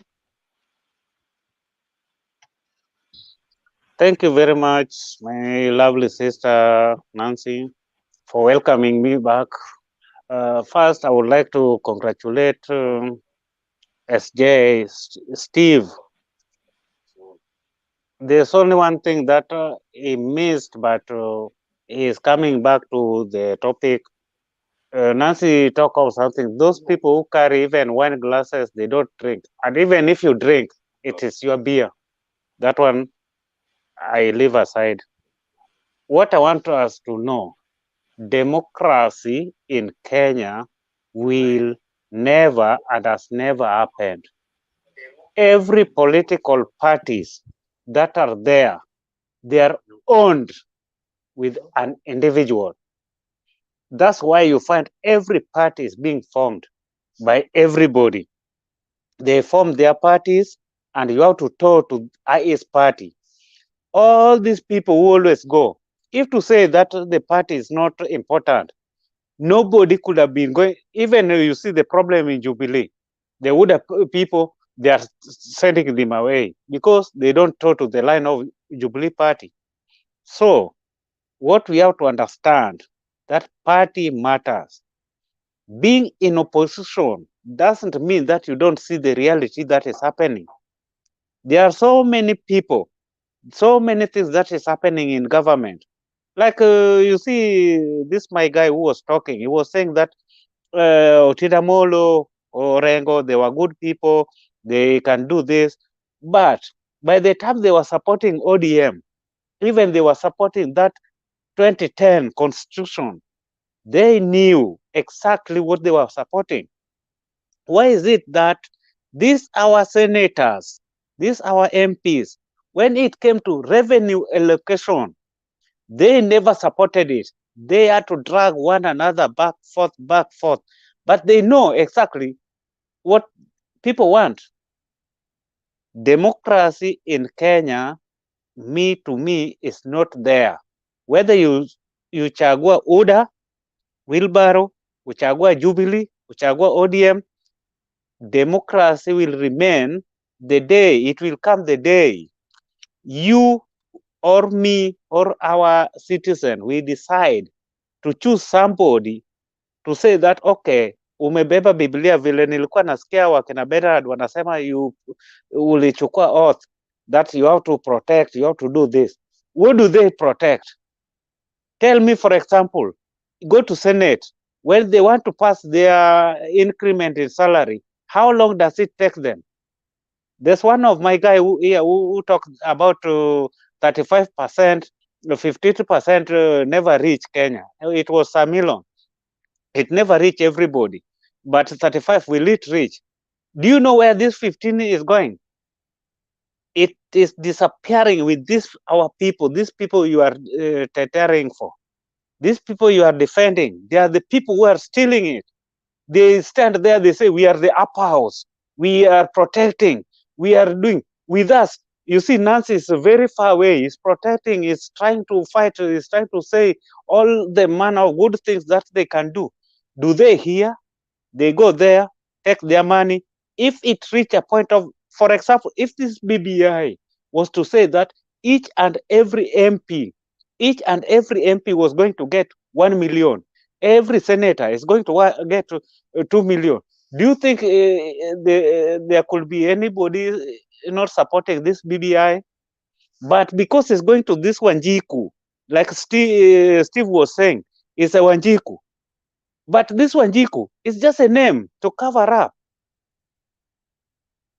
Why don't we come up and say, okay, we Wanjiku, give us this 35 shillings you are saying, 35% you are giving us, but now in BBI it states that it in the hands of this Wanjiku, the legislators will oversight, but Wanjiku will ask, where is this money? People say 15% is not working, but there you are enjoying Uhuru Highway, you are enjoying these stadiums that are being built. The only stadiums that are not being built, if you ask, who has taken this money? Go to budgetary. 30 seconds. Yeah, go to budgetary allocation. The money has been produced. The day our legislators will stop this 10% to Which come man? into their... Okay, Which man? thank you. Dan, go. Steve, I'm going to allow, everybody will have 3 minutes. So when you start talking, look at the clock, and once it's 3 minutes to stop, so we can go around quickly, because we're about 10 people now and we've got people in the background. Yeah, is that okay? No. Yeah, that's okay. That's okay. If I can go. Go on, Dan. Now, somebody said about having a candid discussion. I really think we are not having a candid discussion. We are just having opponents and proponents here. So I want to ask, is it a lie that we have an election issue in Kenya right now? That every election cycle, there are some people who are worried about their wealth, worried about their safety. Isn't it true that right now we have a problem of representation? That it is true somebody gets a bursary of 100,000, another gets a bursary of like 5,000 or something like that, an issue with representation, and so many other things.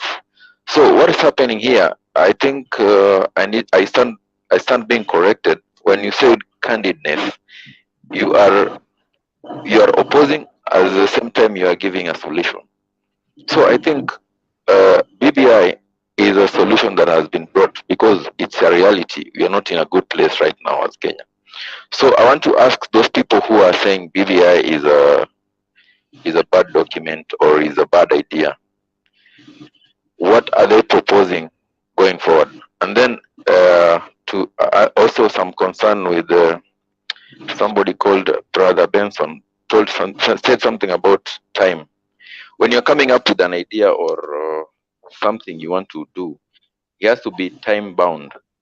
Right now we are going into election in 2022. We must do something to prevent the recurrence of every election cycle we are having problems and stuff.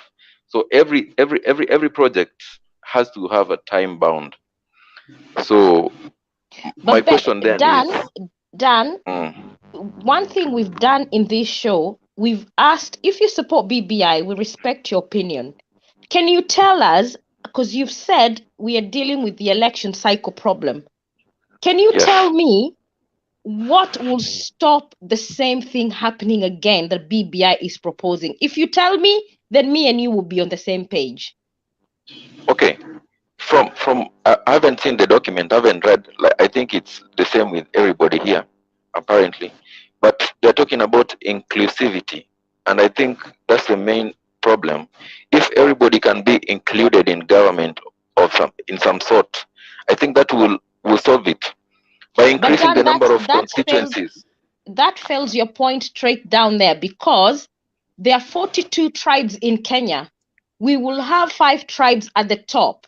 What do we do with the other 42 tribes or 40 tribes? So whatever, and to me, even the official opposition, as long as these guys are getting money, our taxpayers' money, then everybody is in power. Their problem is solved. They have not solved our problem. What we need is a fair, true election, that if we go to court and the court says, let's go through a point of correction. Yeah. You don't just close it. By the way, I have stopped my 3 minutes, so because you are interjecting, so I have stopped. I'll add you a minute or so. Okay. A point of correction. I was just saying that it is not proper to say that we have 42 tribes in Kenya, please, for some reasons. How many tribes do we have? No. You don't say how many tribes. For some reasons, I will elaborate to you privately. Well, but for me, I still stand. What do you do with the other people who don't feel represented in government, even if it's tribes? But anyway, go on, Dan. Okay. You know, it beats logic that that number has to be represented, all of it. But there is some form of inclusivity, even though. One thing we need to agree that right now, Kenya is headed in a very wrong path. So we need some solution. So I would support BBI myself because they are offering something. Other than these people who are objectively objecting BBI and they're not bringing any alternative solution. That's not being candid. I think that's psychophancy because they are just listening to the other people, what they want to say, what they want to gain. I would really appreciate if they came up with something to counter BBI. But currently, we have to agree that we are not headed in the right direction. People are suffering. Thank you, Dan. Okay. Can we have Gaddafi Fiaran? 3 minutes starts now. I'm just the same as the person who has just spoken. Oh, about BBI. With us from Luo Nyanza, we don't need to read it. So long as Baba has said something, that is a good document.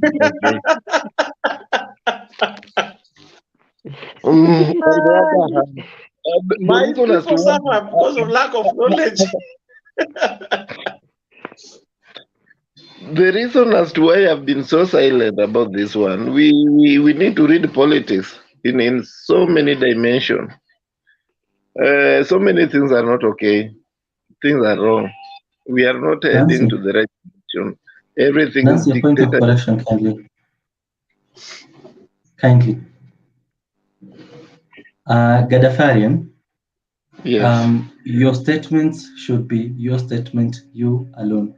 Do not say we people of Luo Nyanza, because one thing I know, Luo Nyanza have very many liberal minds and people who are very much learned. They prefer to speak for themselves. Kindly speak for yourself and yourself only, please. Thank you, sir, for that point of correction. You may be that learned, but whatever Baba said is final. Sorry, Gaddafarian, I'm sorry. Yes. We will not give you a platform to come and give us some kind of ignorance. If you do not have something to say, you have to say Baba is right. We are trying to educate people who are listening. So think about something and we'll give you time. Ayaga, go ahead. Thank you very much. You know, I said sometimes back that even propaganda needs some kind of research and knowledge and some intelligence. So, no, Nancy, I want Nancy, I want to correct you. The other day, I represent here that the memorandum we represented here in Nairobi in that committee of inquiry was talking about regions. If you reduce us into those tribal things, it's very dangerous. We were talking about regional blocks to make things easy. And we divide only Kenya into around 8-9 parts. We say Western region starts from Bungoma and in Kisii. That you include all lawyers plus Luos plus Kisis. Because we didn't want to go to that thing tribal. So if you make it a regional balance, it will actually look like solving that way and take it all. Because you know, in our mind, we only think tribalically. Point of correction. My friend, you waste your time, so please let me a minute to talk. You let Baba think for you. Let Baba think for you. And the guy is very old, so I don't know if he dies tomorrow, he will die. And yet there is a proverb where we come from that says it is only a stupid housefly that follows the corpse to the grave. So, so if you still want to follow the corpse going to the grave, just follow them and give them your brain to think for you. And don't say we, who, and you. My friend, you're eating into your time answering Gadafarian. Can you stop answering him? No, I'm not answering him because the guy has not even make any point.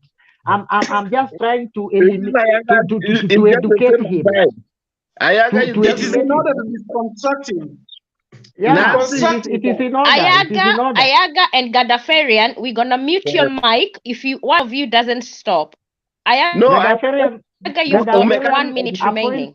Gadafarian, give me time. You say we and who? I'm from Nyanza. We are not we. I'm I. My friend. Even the Rastafarians say I and I, not I and we. I and we is wrong. It is I and I means it is your own. Speak for your own, your kid, your future. Not we. I'm done. Thank you, Ayaga. No, Melibo. Thank you, Ayaga and Gadafarian. Enough. We go to Bernard.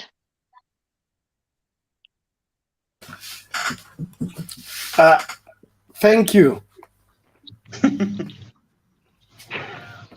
Now I have been attacked from all angles because of what I said, but there is a premise upon which I spoke the way I spoke. It is one thing to give an opinion and another thing to lead people in a particular opinion. When you begin to lead us in a particular opinion, we must be sensitive enough to see that this one is driving us in this particular corner. And we have a right to protest. We've been protesting in this country for as long as we've been in existence. Now, quickly on my point about Dr. Otiende. In politics, we have party politics. And in party politics, we have what we call party code of conduct. If you are going to air your views on a particular issue, there are channels upon which you address those issues. There is a difference between correcting something and playing in the gallery. Now, if you want to play in the gallery at the expense of following due process, there are consequences in politics, and you will end up suffering them. Dr. Otiende Amolo has served very well, and he's one of the few brains that we look up to. I respect him with every fiber of my being, but there is a difference between you pushing for your principles and playing politics.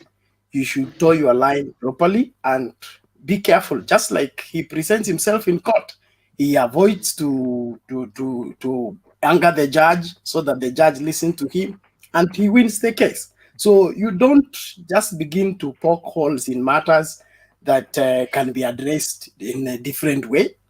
And if the party has taken a stand, we will not kind of say that there is no democracy. Democracy doesn't have to agree with you always. And democracy is not in condoning misbehavior or breaking of the party code of conduct. If that has happened, then that happens. That's part of democracy. We can't say there is no democracy because somebody is good. He has done something that the party did not accept. Now the party is reacting, and you say there is no democracy. I think we make this democracy look like it should fit in everybody's shoe. That doesn't work. We will not be doing will not be doing justice. Just branding. Bernard. Yes. How are you? I'm fine. And why are you losing your culture? You are a man of sober mind. Now, how do you define democracy, brother? Sorry? How do you define democracy? Now you are eating into my time. Let me finish my point. I will define for you democracy when I'm done. Okay. There was a statement that William Ruto is a ceremonial deputy president.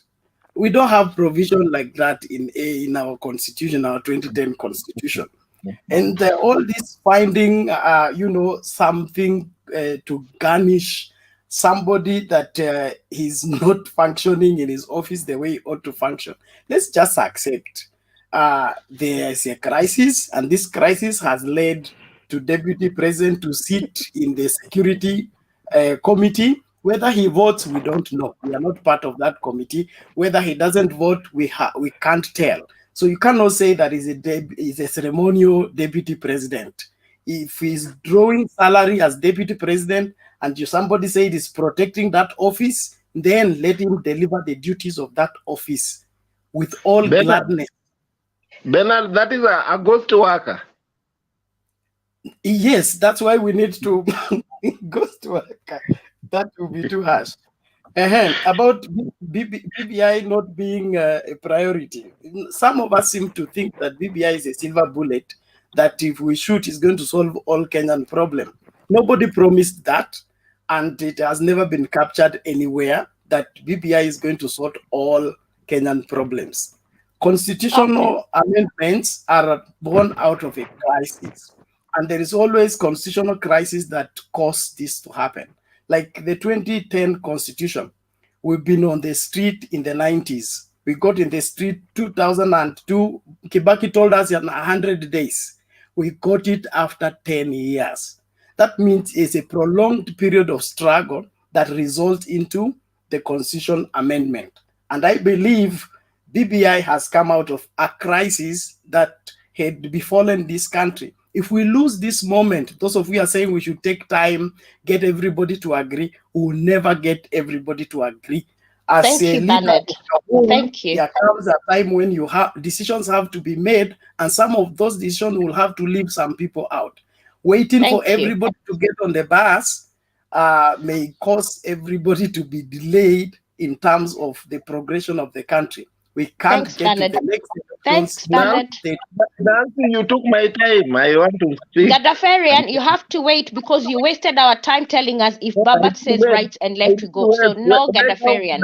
So we're gonna get Sam Milong, and then we're gonna go to Steve Juma. And what I'm gonna say is, I do not think Kenya is in a crisis to have a constitutional change. We're in a crisis of coronavirus. We need vaccines. We need people vaccinated. That's what we need. Once we do that, then you tell me about the BBI crisis. But at the moment, BBI is not a crisis. Samilong, your chance. BBI is not a substitute of anything. It is every other. It's only Kenya that does not have common sense. Countries in the world have paused serious businesses. No, hang on. I've listened to you, so you gotta listen to me. And if you don't accept my opinion, fair enough. It's only Kenya that does not see sense. Most of the countries in the world have paused. Even UK. I told you we were going through Brexit. They paused Brexit, which is about the economy. And we did not talk about BBI until all of us now are almost 30 million of us have been vaccinated. Let Uhuru and his government do the right thing and stop telling us BBI. Go ahead, Samilong. Thank you, Nancy, for that clarification. First, I was to start I've bulleted some few points, but I'm going to start with the last one because that one is what you're trying to hit somewhere that you're not supposed to. 1. The deputy president shall be the principal assistant of the president and shall deputize for the president in the execution of president's functions. The deputy president shall perform the functions conferred by this constitution and any other functions of the president as the president may assign. Subject to Article 134, when the president is absent or is temporarily incapacitated, and during any other period that the president decides, the deputy president shall act as the president. The deputy president shall not hold any other state or public office. Those are the jobs that a deputy president should do. Bernard. Everything that the deputy president is supposed to do is directly drawn from the president. So, I am not mistaken to say currently the deputy president is ceremonious. I'm not mistaken because he is ceremonious. Right now, he's only protecting that seat. The only function that he can perform very well right now is to be the president in waiting.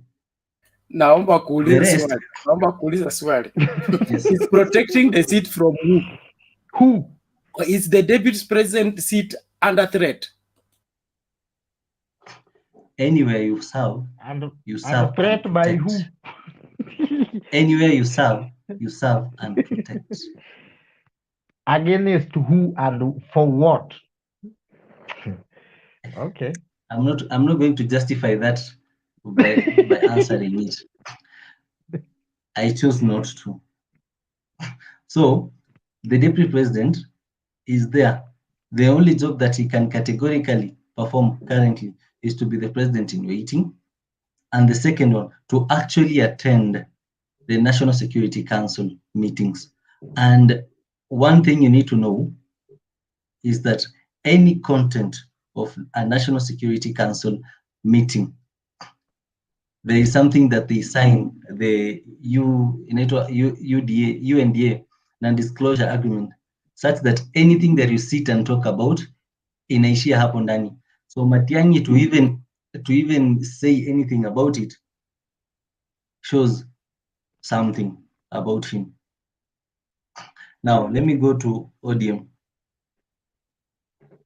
ODM, I've said it in numerous times here that ODM is the one party that I hold at the highest regards in this country.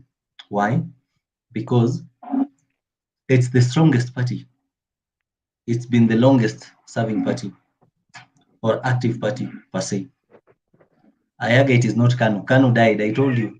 First, go look for the title deeds for the offices countrywide. After that, now you can say Kanu is running because shamba zenu zote zishauzwa. ODM is the head boy in this school of politics in this Kenya.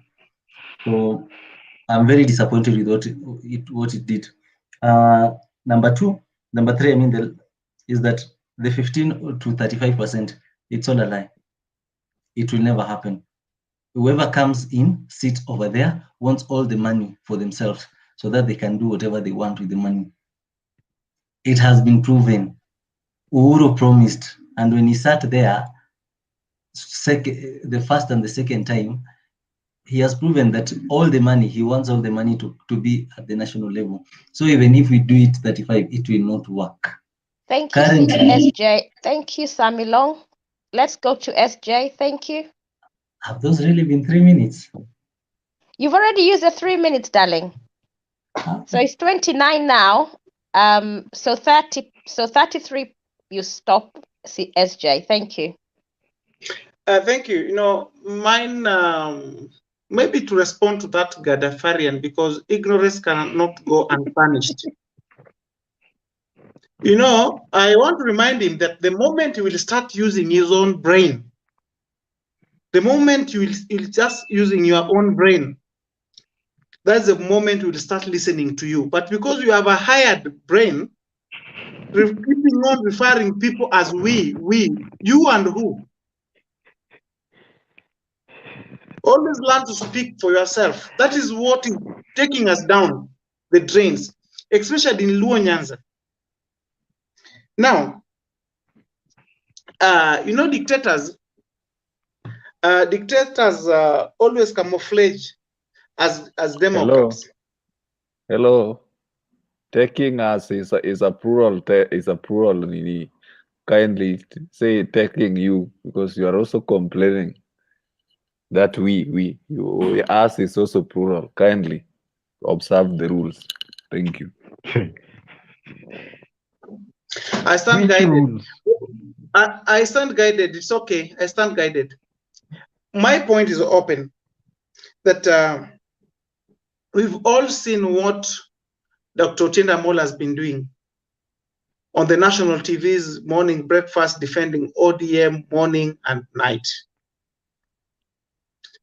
And when I say that dictators normally camouflage under the umbrella of Democrats, we've all seen what is happening. You should now know, even for those who are singing songs, they don't know the meaning or translation, that there is time for everything. To me, I celebrate whatever thing has happened to my cousin Otiende, because now we will be having some other if this will go this direction. You can see Luo Nyanza today. Let me divert kidogo from the topics of today. We have His Excellency Obado. We have Honorable Nicholas Gumbo. We have many others down there whose voices have been suppressed all along. They are young youth, they are young people who also want to rise. But I feel so bad, my brother, will allow me to use that term that I'm also condemning. That for us, when somebody has said something, that is enough. That is a person who has kids. Let's correct each other here. That's a person who has kids, has grandkids, has wife, has a family they should also speak for. But if you are led like a sheep and you cannot question anything wrong, it is too bad. My point is still where I started from. I don't oppose BBI. But it's needless to tell people today and promise people certain things that are obvious are not there. This is a country that is still struggling. We are living on loans. I think this week we are borrowing another 1.5 trillion. I don't know whether my facts are right. 1.5 trillion we are borrowing this week again. And you are promising us that BBI will bring us this, all those sort of lies for sure. I've just indicated, I elucidated earlier that even counties are struggling to pay their staffs today. And today, even the Devolution chair, COG chair, said that they can no longer sustain their services in the counties. At a time, we have an election coming also. We are planning to have a referendum. Then you call it a popular initiative. 30 seconds. If I ask everyone here, I doubt kama nyinyi wote mlipiga kura. hata tu ya kusupport hiyo BBI. I doubt. Mr. Bernard, you will agree with me. Au kupiga kura. Naomba nikuulize swali.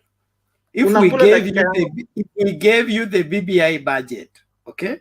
The money you are imagining will be used for BBI. We say now use it to feed the Kenyans and cure them of all corona. Will that money be sufficient? In your opinion? SJ, please let me answer, please let me answer that question, because to me it's a rhetorical question.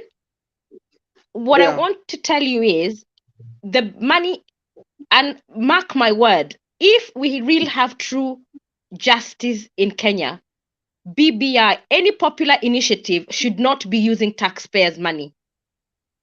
And they're using our taxpayers' money. That is what our constitution says. It's illegal. So don't come here and tell us that if we are given the BBI money, we'll solve our problem. At least it will help some poor people who are sleeping without food.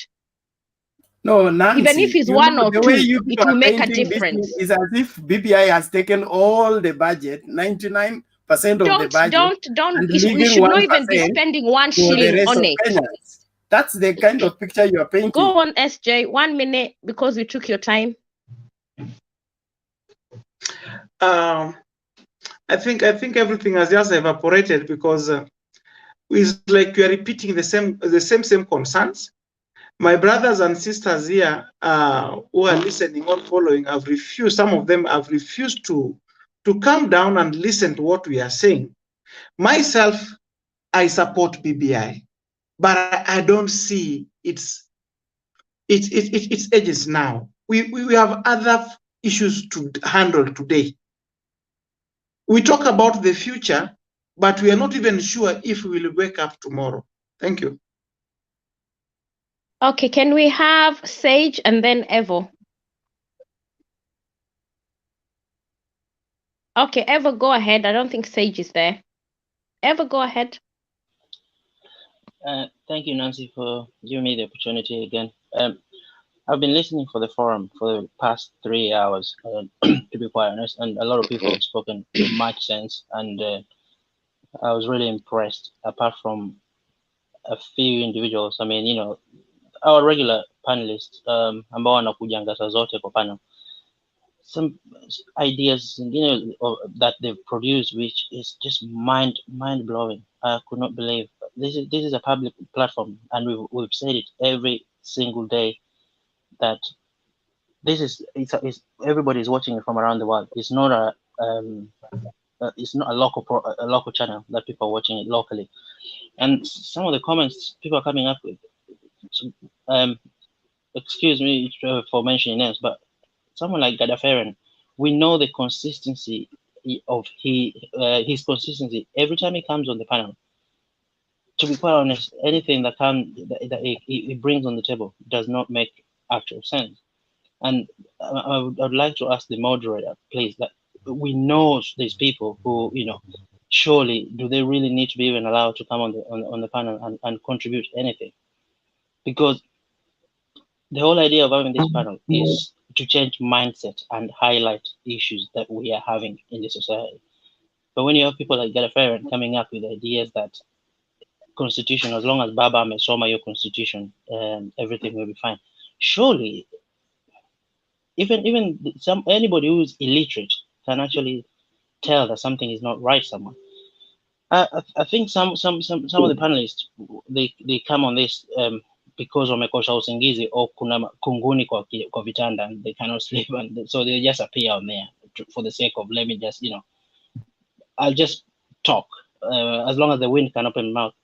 Anyway, aside from that, PBI, again, we're back on it again, and every single time I say we don't need BBI in this moment in time, because the vast majority of Kenyans do not need BBI now. They need to put food on the table and feed their kids, pay school fees, you know, put fuel in their cars for the lucky ones that have vehicles and stuff like that. They keep going on about BBI is a popular driven whatever kind of thing. Surely we all know it's not. It's very few individuals that are only interested in what's going to benefit them. They're actually pushing this agenda for the BBI to go through. It's not a populist agenda. Another thing, unfortunately, what happened to the Otiende and all that thing today, we know the politics in Kenya. If you're not in line with, the so-called the traditional people that you're supposed to support, then obviously you don't have any feet to stand on. We know that very well in Nyanza. You cannot speak anything negative about Raila. And so even if you come up with something, an idea that can actually make sense and propel people forward, you're just not allowed to speak it because it doesn't make any sense if it's contrary to what Baba is saying. And it's sad, unfortunately, because to me, that tells me that it's the politics in, especially, for instance, there's other regions in Kenya, but Nyanza is monopolized and it's just one person driven. It's all about Agwambo, Baba, and that's it.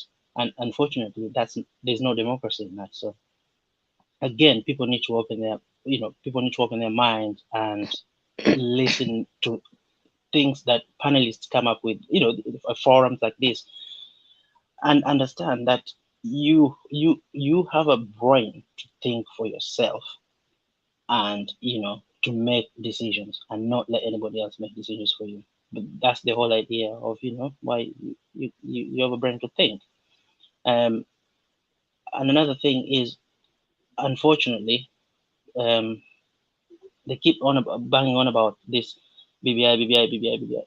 A lot of money is getting spent on this. We had a Katiba that is almost 10 years old. I mean, we've not even explored this Katiba fully. And now we're talking about BBI to change anything.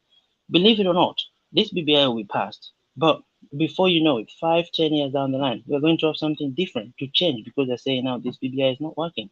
And how long are we going to be going on about changing Katiba and coming up with new things that this doesn't suit, that doesn't suit? I mean, at the end of the day, you don't have to please every Mwananchi because that's just not what's going to happen. These people will always oppose it and propose it and everything. But at least let's explore what's available and put something that actually Kenyans need to be discussed on the table right now in this moment in time. No, Katiba can wait, but people having no food on the table, that cannot wait. You know what I mean? People are starving. So that's all I have to say, Nancy. Thanks, Evo. Can I ask, we've gone round, it's only Sage who hasn't spoken. Sage, do you have something to say or should I open the floor? Yes, I have so many things to say. Nancy, so your 3 minutes starts now. So once it's 42 past. So Nancy, a quick one to add on our brother. Quick one, point of very importance. Who is talking? Steve Juma here, SJ. Okay, all right.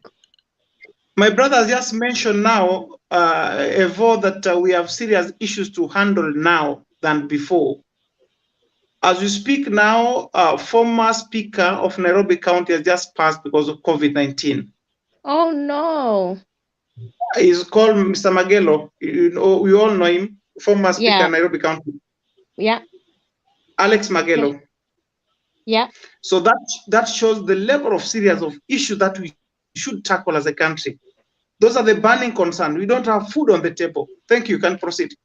And can I say that when Sage finish, because we've all had our chance to say what we think, can we now come up with what we think the solutions are that we would like to see? Because we talk about the problems too much, but we do not share what are the things that we would like to see. We know what happened to Otiende. We agree, most of us. Some don't agree, which is, we respect their opinion. But can we talk about what happened to Otiende? What would we like to see happen to these parties?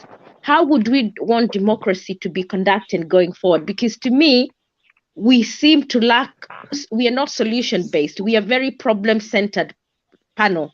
So once Sage gives his thoughts, then we'll come round again and everybody will give us one or two solutions that they think would help us. Thank you, everybody. Go on, Sage. Okay, thank you. Now, I want to use the right tone. Number one, I think BBI, the time and the resources that is given to that kind of amendment, it doesn't deserve it, either through money or through kind of contribution. Even the energy we are spending on it here is not necessary. There are other better things that we need to focus on. And if you can sum up all the energy, the discussions around BBI is a lot of investment. So, Bernard, we are spending a lot in terms of money and in kind of donation. Now, ODM, I think ODM, just like this other party, these political parties will not help us. Okay? They will not help us. And apart from this political party will not help us, we also need to change our political diet, what we consume and where we get them. We need to really change. This psychophancy, being a cow and all those kind of, those, what we call the pedestrian kind of consumptions, we really need to throw them into dustbin of history once and for all. And that said, I think the attempt to remove actually the sacking of Otiende Amolo and most probably Senator Orengo is one of the worst decisions that party, I don't belong to it, has made, and it will cost it. That party will have to incur a lot of losses. From today henceforth, they will incur it in terms of $1 trillion. Now, my friend has talked of the former senator of the former speaker of Nairobi County. Those are dogs that we've been talking about. They have failed. The people who have been participating in looting. So, okay, we cannot say that death is bad, but then what have they done so far? Okay, so there's so many people who are now in hospital that have died of COVID, that have died of malaria, that have died of even nutrition, that have died of accidents. So we really need to, no human being is not important. All of them are vital. But going forward, I would love to see that our politics is based on ideas, that we don't support people, we don't support things because someone has read, because someone has said so, or maybe because of monetary value that I'm going to get out of it. Okay, like in Omabe, a very practical case. We really need to advocate, because I don't think even Kidero is very busy campaigning, but that guy is not fit to hold any public office by virtue of integrity. He's not fit. But you will get people like Ayaga, who is a very good friend of this panel, supporting that, like he's experienced. Anyway, let me give you time to add. I'll contribute further on. Nancy, a point of order on Sage. Sage, I am not even, I don't even have information that Kidero is campaigning. But if it is true that Kidero is campaigning, that is upon the people of Mabey. That you can't say me. I've never mentioned Kidero's name. I cannot mention. I know that guy very well. I know him. I cannot support him in anything, leave alone chairing a funeral committee. Manielo is dead. He was his speaker. I cannot even support that guy to chair that committee on funeral. Okay, Ayaga, thank you. I would like to give my contribution. Ayaga. Nancy, before you do that, Nancy. Yeah. Nancy. I think Ayaga is guilty for nothing. He's very guilty for. I just say people like Ayaga. I didn't say Ayaga. People like Ayaga. They're two different things. Why is he guilty? He might be knowing something. Nancy. Who is talking? Nancy. It's Jay here. Okay, Jay, go ahead. Now, maybe Sajay Lila, maybe if I read it well. My brother, from the society we come from, we do not fight the dead, even if their sin was worse as what you could think of. We just give the dead respect. That is where I want to raise my point. Anyway, Otiende, I've seen my brothers here also throwing shades to Otiende and Orengo for over democracy and everything. We need to redefine and get to know the meaning of democracy. Just the other day, Otiende and Orengo defended Raila Odinga in the Supreme Court. We all call them heroes. Today, we are pelting stones because they only saw some loopholes they point out some errors in the BBI report. And they might not have peace in Luo Nyanza like some of us had said before. They will be like Tuju, Rafael Tuju. You know what is happened to Tuju in Rarieda. We tend to forget very quickly. Please allow me to use plural. We tend to forget very quickly. And this is what or where our problem is.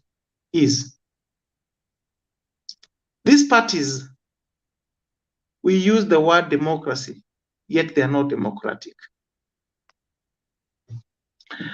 But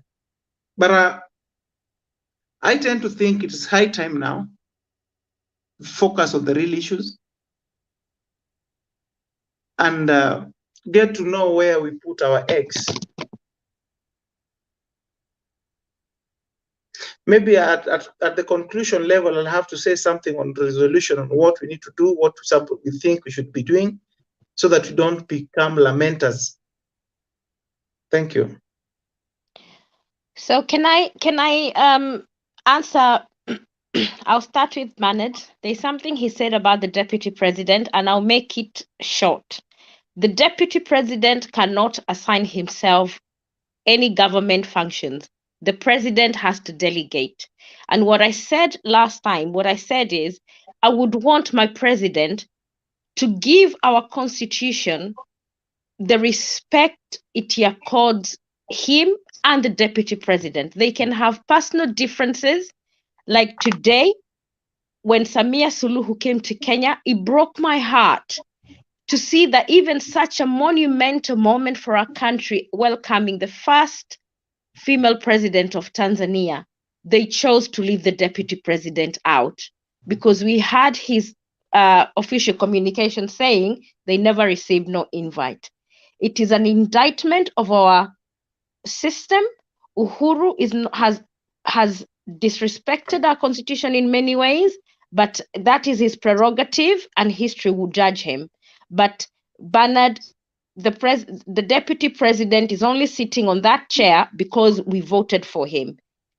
If I was to advise the deputy president, if he feels to resign, I would support him 100% because what's going on is wrong. But I also support his decision to stay put because he believes Kenyan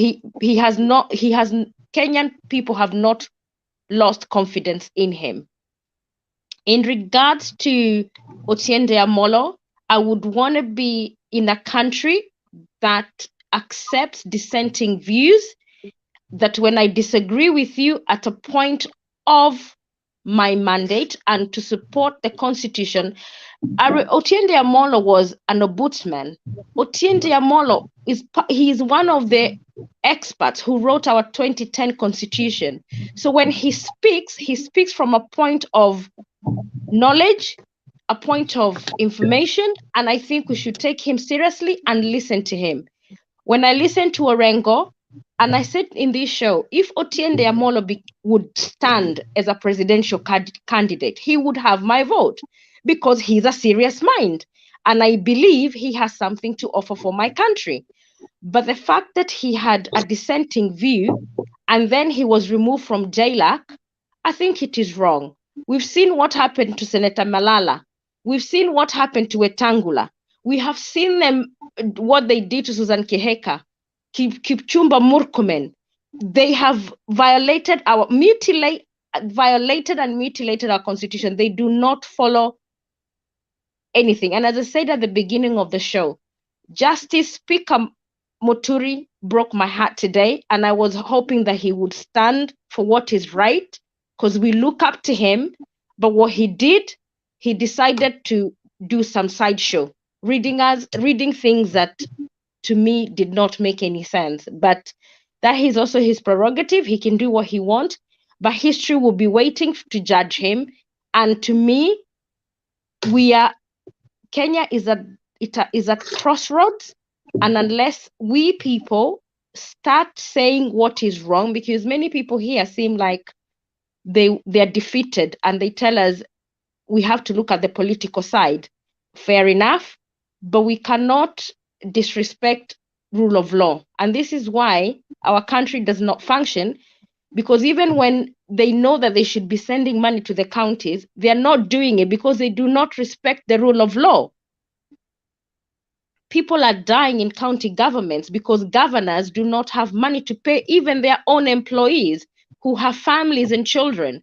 And then you can sit here and tell me the BBI is a crisis. I would like to think not, but I respect your opinion. And to me, as I said, going forward from now, we should start, each one of you should come up with a solution on what we should see going forward and what we would want, but not just lament, because we've become a show of lamentation. So from now on, we don't want to hear Baba. We don't want to hear BBI. I would urge you to kindly talk about the solutions that we would like to see, because we've talked about what is wrong. So let's shift to the solution base and how we're going to support our young people to shift their way of thinking. Hi, Collins. Good evening. Good evening. The floor is yours. Oh, that was too fast. Good afternoon. Everybody has spoken. So before we go to solution, we go to you. I think I don't want to take you back because I've been in the meeting for the last 1 hour. So at least I've captured some of the things. As Ayaga felt like he was being attacked, nobody attacked you, Ayaga. So, and I like how Nancy has been taking up this.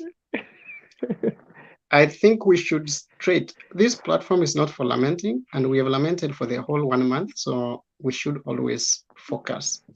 That's why the other time I said this program always becomes better in the last 1 hour of its discussion, because that's when the discussion goes to what we needed to do, not what has happened. The first thing first, I'm going to give the solutions to the problems that we already know, because you have been discussing the problems. We have to work on our political parties, and if the political parties belong to personalities that can do anything, anywhere, anytime to us, then can we strengthen this party called independent, so that we as the youths that are a bit educated, we are not so much educated, but we are a bit, because we understand what the meaning of the word independent.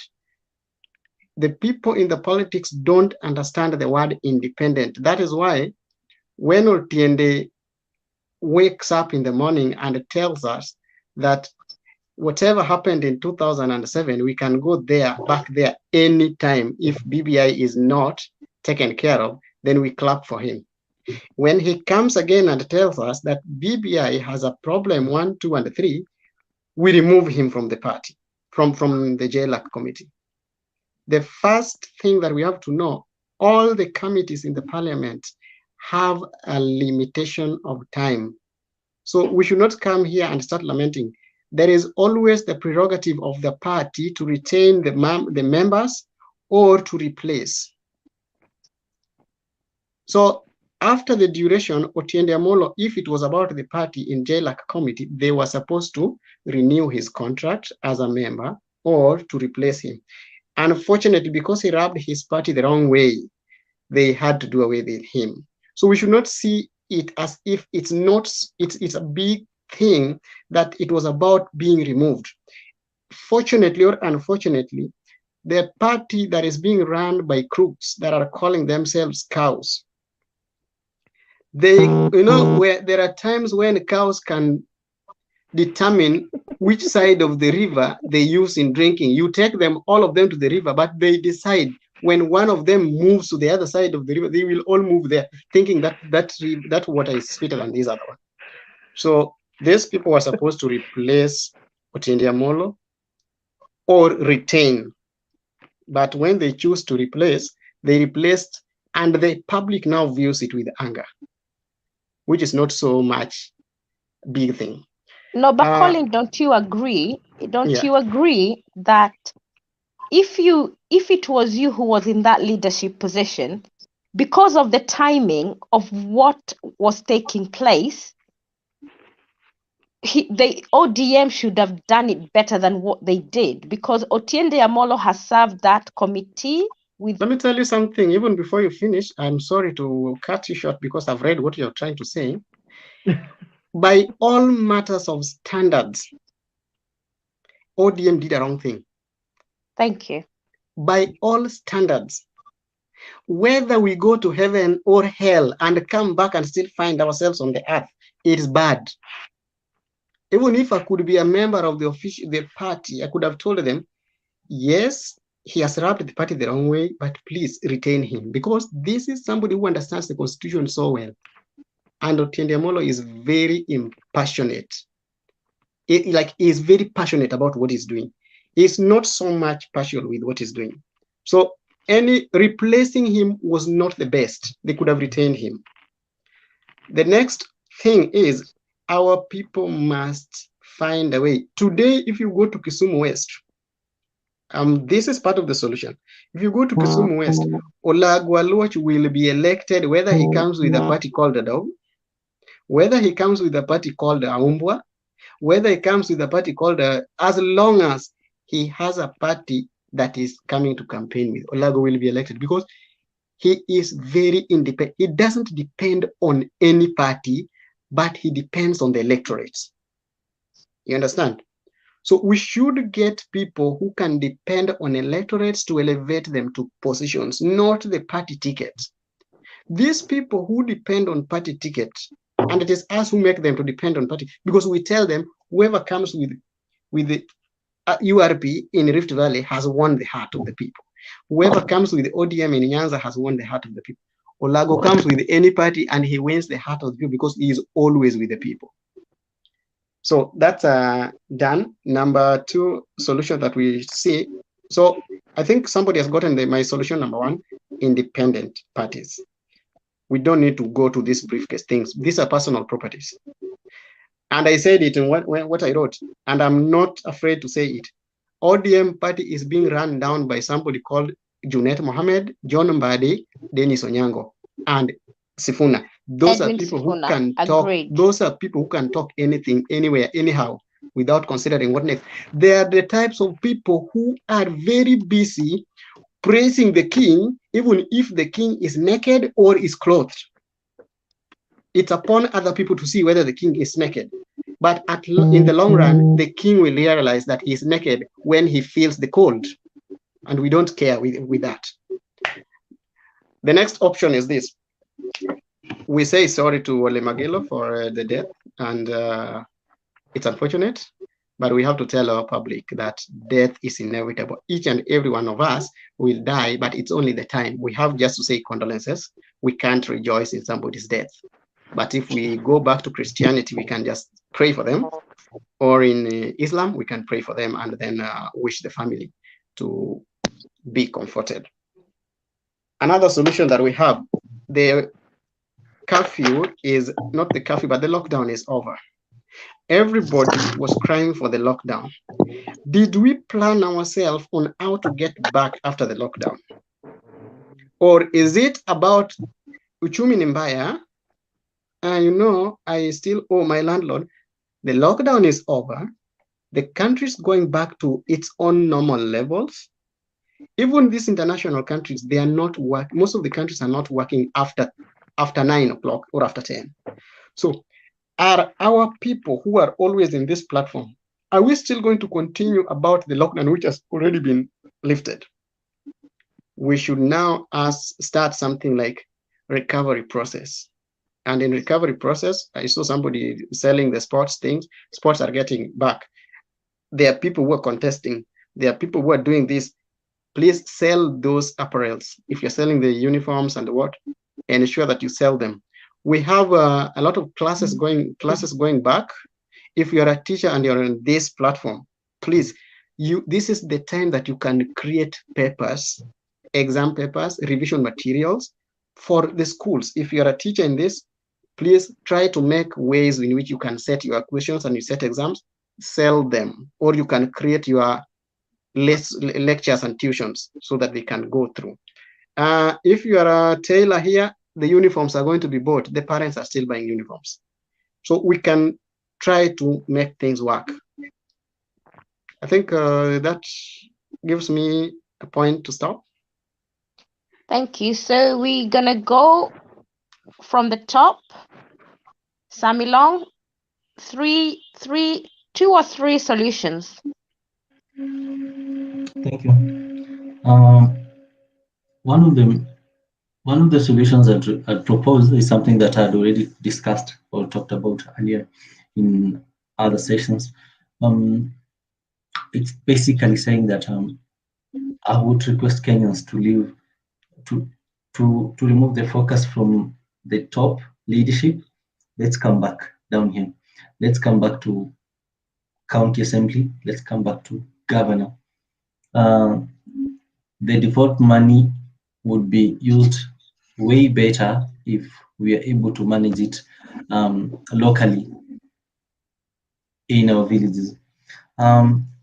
I would also like to say that the ward administrators by the governors is a good thing, because the ward administrators are just technocrats, people that have been, I learned the other day that they're actually permanent and pensionable. So unless anything happens and then they get fired or they resign, that's when they're replaced. So they're not really swayed by whoever is coming into the position. I'd like Kenyans to really use the office of ward administrators in terms of getting information from the government, especially the devolved government. There are funds that each county gives, whether it's the grants for groups and groups, women and youths. The ward administrators are the easiest people to get. Don't go to headquarters. Headquarters will just go there, be frustrated because nobody will see you unless you're wearing a 6,000, 10,000 suits and you seem like you're somebody who is serious with money. That's the only people that work in the headquarters.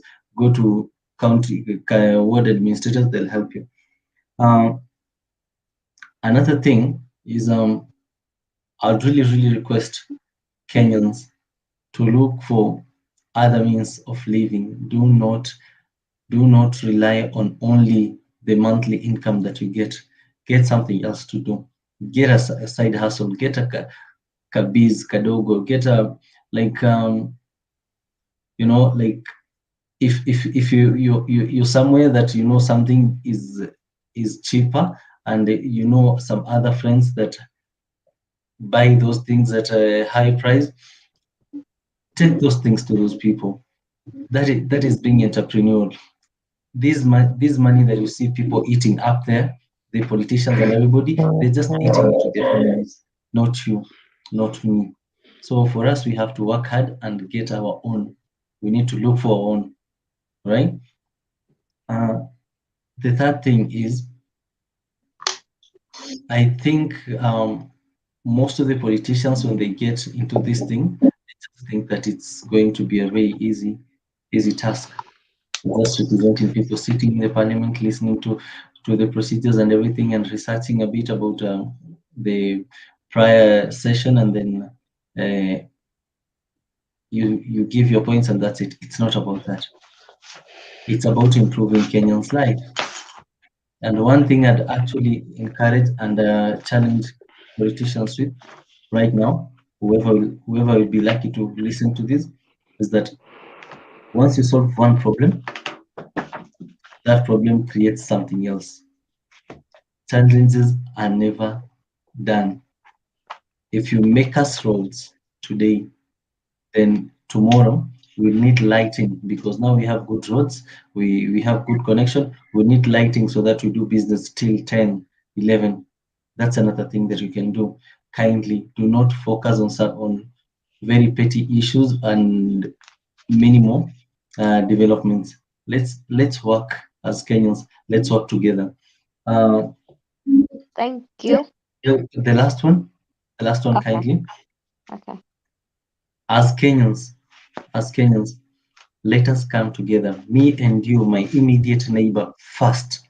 Let's discuss a way forward for us, that because the thing that affects me affects my neighbor, my immediate neighbor, most definitely, right? If today my sewer connection bursts in my plot, then my neighbor will be affected either by the smell or maybe on the road. They'll not be able to get to their homes peacefully. So always discuss with the immediate neighbor, and that's how we'll move forward. Otherwise, thank you very much. Okay. Thank you. Ayaga says he would like. So Bernard, I'll go to Ayaga because I think he wants to leave. So go on, Ayaga. Yeah, thank you very much. My net is very weak today. I don't know the problem. I may leave anytime. Bernard, you will talk after me. Thank you. Now that we are sober, Collins talk about lockdowns. You know, in Africa, mostly, let me use Africa as we Africans. We complain about everything. Lockdowns were there. Now they have been lifted. We are still complaining because we are not prepared. Most of people are not prepared after lockdown. What's up? No business. They have nothing. Jobs are gone. Let us be creative. This one I'm telling my young generation, mostly Nairobi. Let's be creative. There are a lot of some simple jobs that gives us a lot of money every day, but people take them as granted. People just want to walk around the Uhuru Park with suits looking for jobs, telling if government have loans, that should not affect you so much, because some people are selling mayai here. They get at least kakitu jioni. Let us be creative. Don't be what you are not. Let us do these small businesses. Like kupaka makucha hapa ya wasichana, facial scrubbing, nini. Those are things you can start with a very, very small amount of money, some along. It is true. It is true in Nairobi. Before we start asking for A, B, C, and Z, let us think outside the box. If you are doing this job, do this job. You know, African of our fathers and grandfathers was African. That night is for sleeping and giving birth. Let us remove our mind there. People are living here to go to sleep. Somebody tells you, no, I want to sleep. You work throughout the night. Tomorrow is asking you for something. It is very wrong. Let us change in business. How we do our small businesses. Finally, because I don't want to talk much, the issue of Otiende Amolo, I don't want to contribute too much about it, because Otiende Amolo is my MP. Some people are trying to bring legal issues about the party or whatever. So be it, or whatever they want to say. Me, I will speak to him first. I text him today. He has never didn't reply to me. We will maybe meet him tomorrow or before Friday, I promise, and he will give us way forward. And after that is when I will actually contribute. ODM is a party that I rightful youth, somebody who is right-minded. ODM, you should not even talk. ODM is a party. ODM is a dictatorial party, praying for one person. They are just praising one person. If you dance another tune, you are cut, your head is cut aside, you are placed this side. Now, and if they try that in Otiende, I'm telling you, we from Weoma, we will not accept, even if Sage is talking behind there, we will not accept this. to be done to our Ayaga, thank you. MP. Now Yes, you're yes. taking us back to politics. Thank you. Bernard, go ahead. Ayaga, you will accept. Now, please, thank you very much, Nancy. I appreciate everybody and their contribution. I was away from Nairobi. That is why I've not been able to follow the proceedings. I just landed back today and ran into this program. We are looking for the solution. I would suggest we used to have a rule in Nancy. Hi, Sage. Thank you for allowing me to interrupt the honorable on board. As you all know, Lower Karen has no airstrip. Where did you? How was your landing, brother? Oh, God said, please, we'll talk about that outside here. Let me make my point, please. I beg. Thank you. Now, I was saying that during Moi's government, we used to have something called collective responsibility, whereby all the people, especially in cabinet, stood by a unison decision that they were pushing for the national agenda. I think we need to revisit that, because one of the things that is tearing this nation apart is everybody pulling in their own direction. And we seem not to have one national agenda at a time that we are pursuing. And I think the president and his team needs to come up with even a policy on rallying the nation on war against corona, not just by giving speech, not just by giving suggestion. Because if we will kind of give it the attention required, people will take the required precaution and life will resume without much of these hiccups of lockdowns, no lockdown, curfew, no curfew. If we gave it the required attention and then the whole nation was rallied, we have war against corona, everybody to check each other to make sure that we are safe, we are living in a safe environment.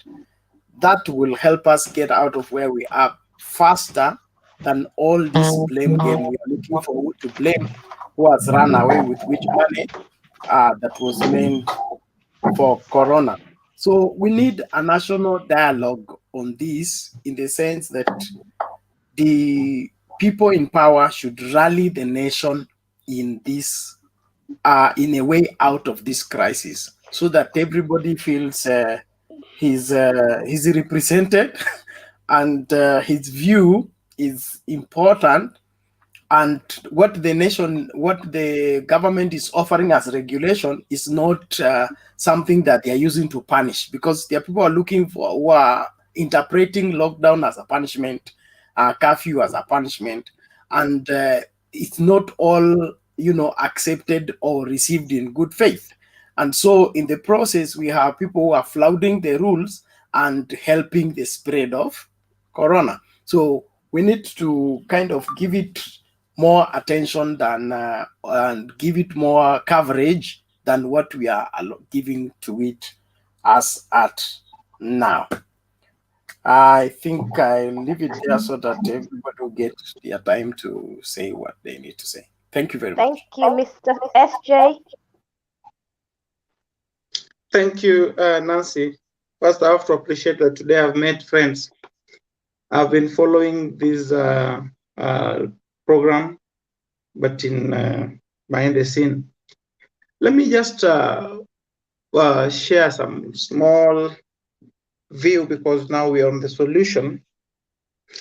One, we should always know that these political parties are just, to my own reasoning, they are business entities for certain individuals in the name of parties.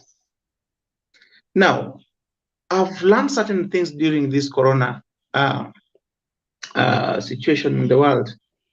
Last year, some of us who are employed, we had some pay cuts, but in the month of from June somewhere there. And others were compelled to work from home. Now again, working from home, I learned certain things. I'm too much into these online programs. And I met somebody in the name of Wodemaya. Wodemaya is a Ghanaian YouTube guy, we call it vloggers. It's called Wodemaya. He tried to explore Africa, share information on how you invest in Africa, talking about people's businesses, young business. Now, I got interest. Myself, I've never been into any business because I have very quite tight schedule of moving up and down. And then business, you know, requires close monitor. Now, something just clicked on my mind because this guy was talking about some Sudanese who came from America, and the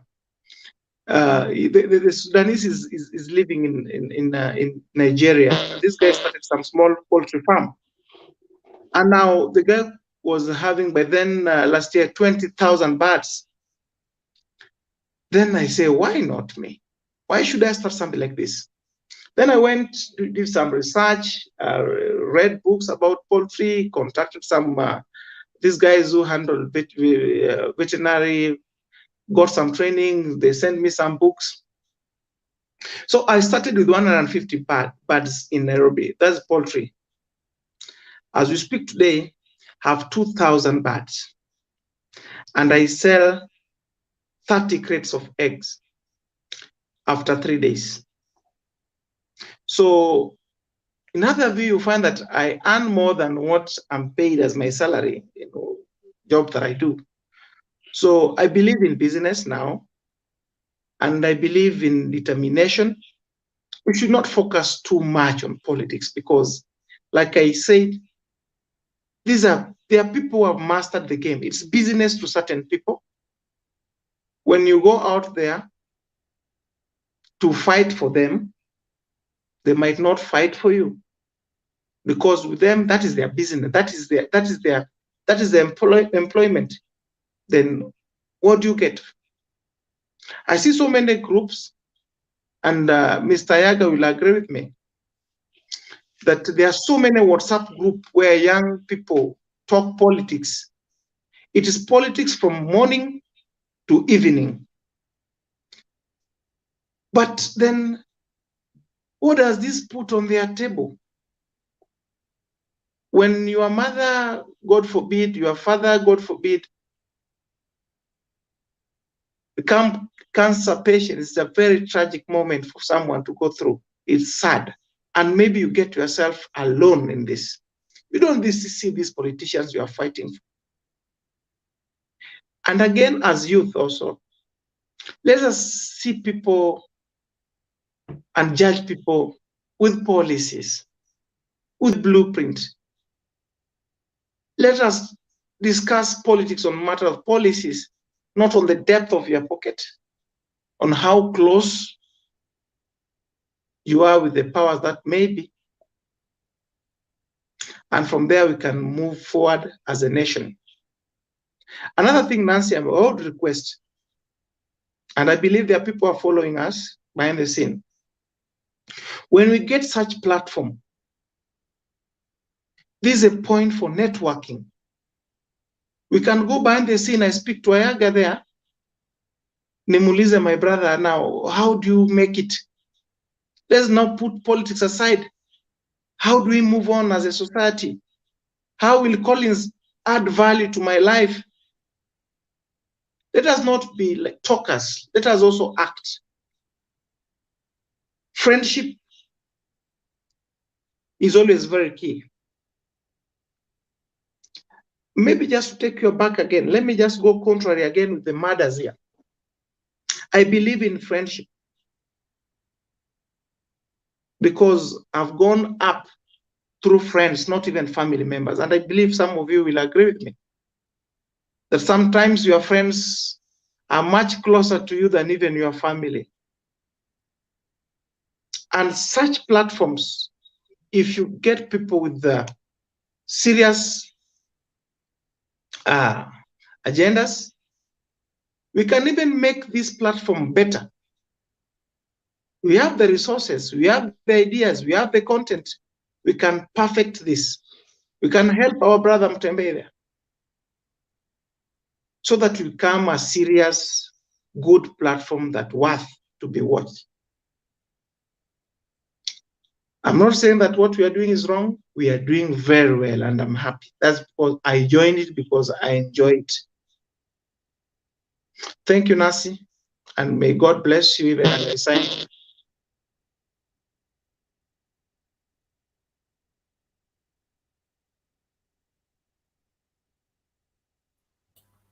Hello. No.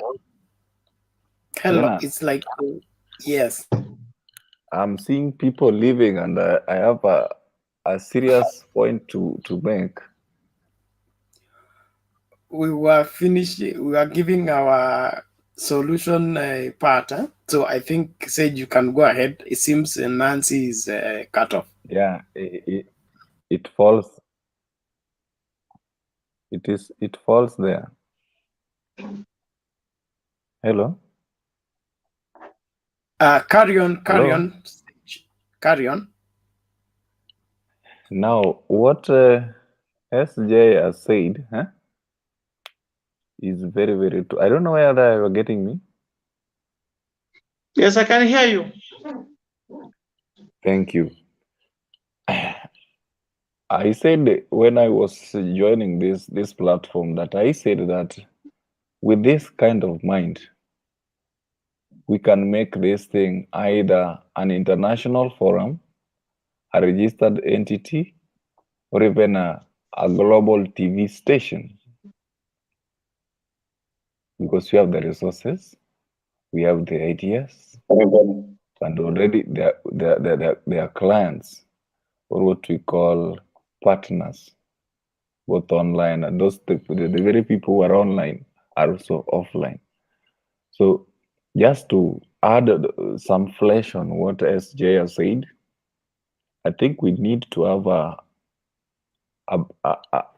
what we call a round table discussion on how we can institutionalize this platform. And Mtembe, I think you can pick it from there and have that moving forward. Now, my point number 2 is on the agriculture. And just as my brother said it, we need to move together. I find it very difficult that we spend a lot of time to talk about politics, yet there are better things that we can talk about. One of them is agriculture. So we really need to focus on agriculture. And from next middle of this month, I'll be running a campaign. Actually, what SJ is doing, what we lack now is the market. We've developed a project that will try to build on market. Like right now, we don't have a slaughterhouse for poultry. We want to move that. So our project will take care of a slaughterhouse. We want to have a circle for the company, for the poultry farmers in Kenya. And we are also moving forward to have what we call an e-platform. And we want to procure some equipment that will enable us to make what we call fridge for transporting already slaughtered house, so that we don't waste the eggshells, we don't waste poultry feather, we don't waste poultry blood. They're very necessary.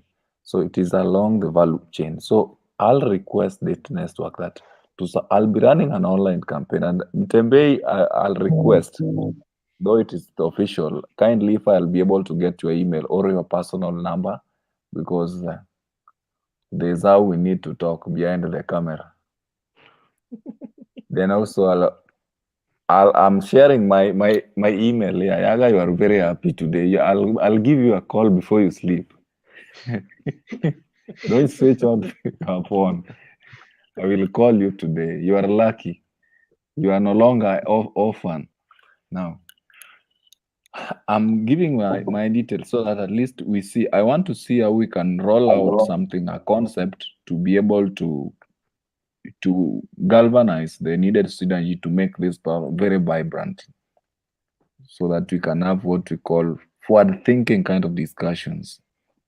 And sometimes we can be having shows on mambo na agriculture, mambo na health, mambo na environment. Okay, we should be having some kind of shows, and we can also encourage, because we also need writers, can also be engaging people on what we call article writings. Okay, because apart from video, there are those people who are good in writing. Those are raw talent that we need to tap. Otherwise, I don't want to dwell in much. I'll leave the political reformation to Hayaga, the expert, so that we can dwell that grossly. Thank you. Sergey, Yes. just a quick one, my brother, before you part. Yeah. I'm not leaving this platform. Back Hayaga to Aonge. Okay. But, now I'll respond to your quick concern kindly. I was just checking on the viewers. And I have realized that you are like 23 now. That's give us a good platform now to talk certain things before the entire mass arrives, because we are here with Mtombei also. I'm seeing him. It's very, very alive and well. Yeah. Yes. Mtombei, I must tell you that this platform is big, and you need to maximize on it. You've built yourself a brand. And this brand, we need to take it much better. And I invite you to watch YouTube, somebody called Wodemaya. Right, the spelling upper. Right, the time alikuwa Kenya, we met them. Very well, very well, very well. Now, like my brother Sergey is suggesting, you can have content on this. Those agricultural activities is mentioning, farming, blah, blah, marketing, is a business, that chain. You work on a good promo, you work on those programs is mentioning, is right, you say talking about articles, but here you see the digital broadcast now. You do the interviews like that. You know that one we can do very quickly. And I'm saying here publicly that I can offer you my resources, and you know I have them. I'll give you cameras, you have your boys, I'll give you laptops, you have your boys, so that you create content. That is what people want to know. Then during the day, before you publish the political, because you know Kenyans consume politics, and that's Africa way. But you have some educative content also on agriculture that keeps on running on this show. Like he has said, a global TV, we have that running along the day. Then when you break for live events like this, now those are matters like that. At times, you have views from the experts. We have topical agenda that is put online before even we sit, so that people can do the research. Like my brother Yaga said, that even propaganda, you need to do a research before you come on board, so that you don't look empty to display your ignorance. Now, I think this is noble. We will have behind the scene discussion, and then you pull the like-minded people like in Bernard, who fly from Kisumu to Mathare, and they have an airport in Mathare. They can. We know where Lower Karen is. Is in Kibra. Now, I suggest that we have a discussion. I find Nancy very resourceful, so that we chart our way forward. I rest my case. Collins. I don't think I have so much to say, because I said already what we have. And I think Sage has talked everything. Sage and SJ, I think you talked everything that we need to know. Charting the way forward. And charting the way forward, we need to have something that is going with us. And SJ, thank you so much for availing the cameras. In fact, I should just start by thanking you because I know what cameras can do. And I know when they're used well, I deal with a lot of guys in the media sector. They are my friends. So I know what those cameras can do. Anybody who talked about Wodemaya, that guy, the Ghanaian, is doing a lot of work. Oh, that should be DSLR camera. So I know what it can do. So Mutembei, the work is on you.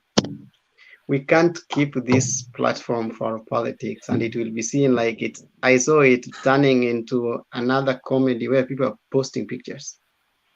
We can change it. I almost moved out and somebody called me and told me, no, you're not moving out. So I'm not moving out because I'm seeing something is coming out on it. We are starting a different dispensation. We have lamented for the 5 months, or for the 2 months, for the 3 months. Now it's a time we do the action. My network is not good. It is really crashing every time it makes some noise. I don't know if it's mine on or any other person. Even here back at home, net, I don't know why. Yeah, so maybe it could be a problem in all over. No, the next thing that I wanted us to with Ayaga, it is a problem with Ayaga because No, of it's the a background. problem. So the only problem all over. It depends which one you are using, my brother. Okay. That's not a big deal. I think I'm using the biggest network in America, the T-Mobile. So when you start talking of that, then you just know. And I'm using 5G with a Motorola phone. So you just know what Motorola can do. So don't mind. Don't intimidate me. So as at now, I think what Sage has said should be repeated. The only thing that I wanted us to put across is we are starting the month of May.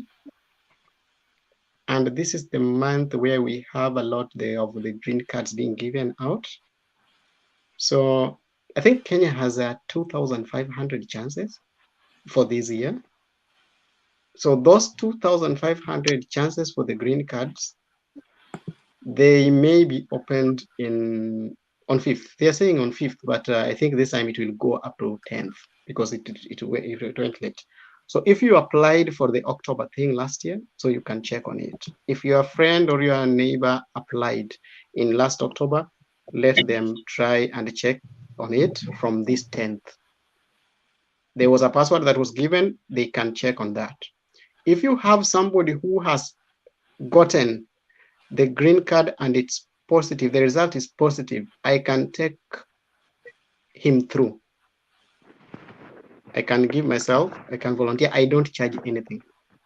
I can take you through. If you found it that you've gotten the green card, you've been listed for that green card, you got your luck, then colleagues will be here to give the way forward. Because I've been giving the advice for people on how to apply for those green cards, how to go through it, when you have gotten it, what to do, so that these guys are not going to charge you a lot of money. Because I know guys were charging a lot of money, like 300,000 Kenya shillings, 250 to 300.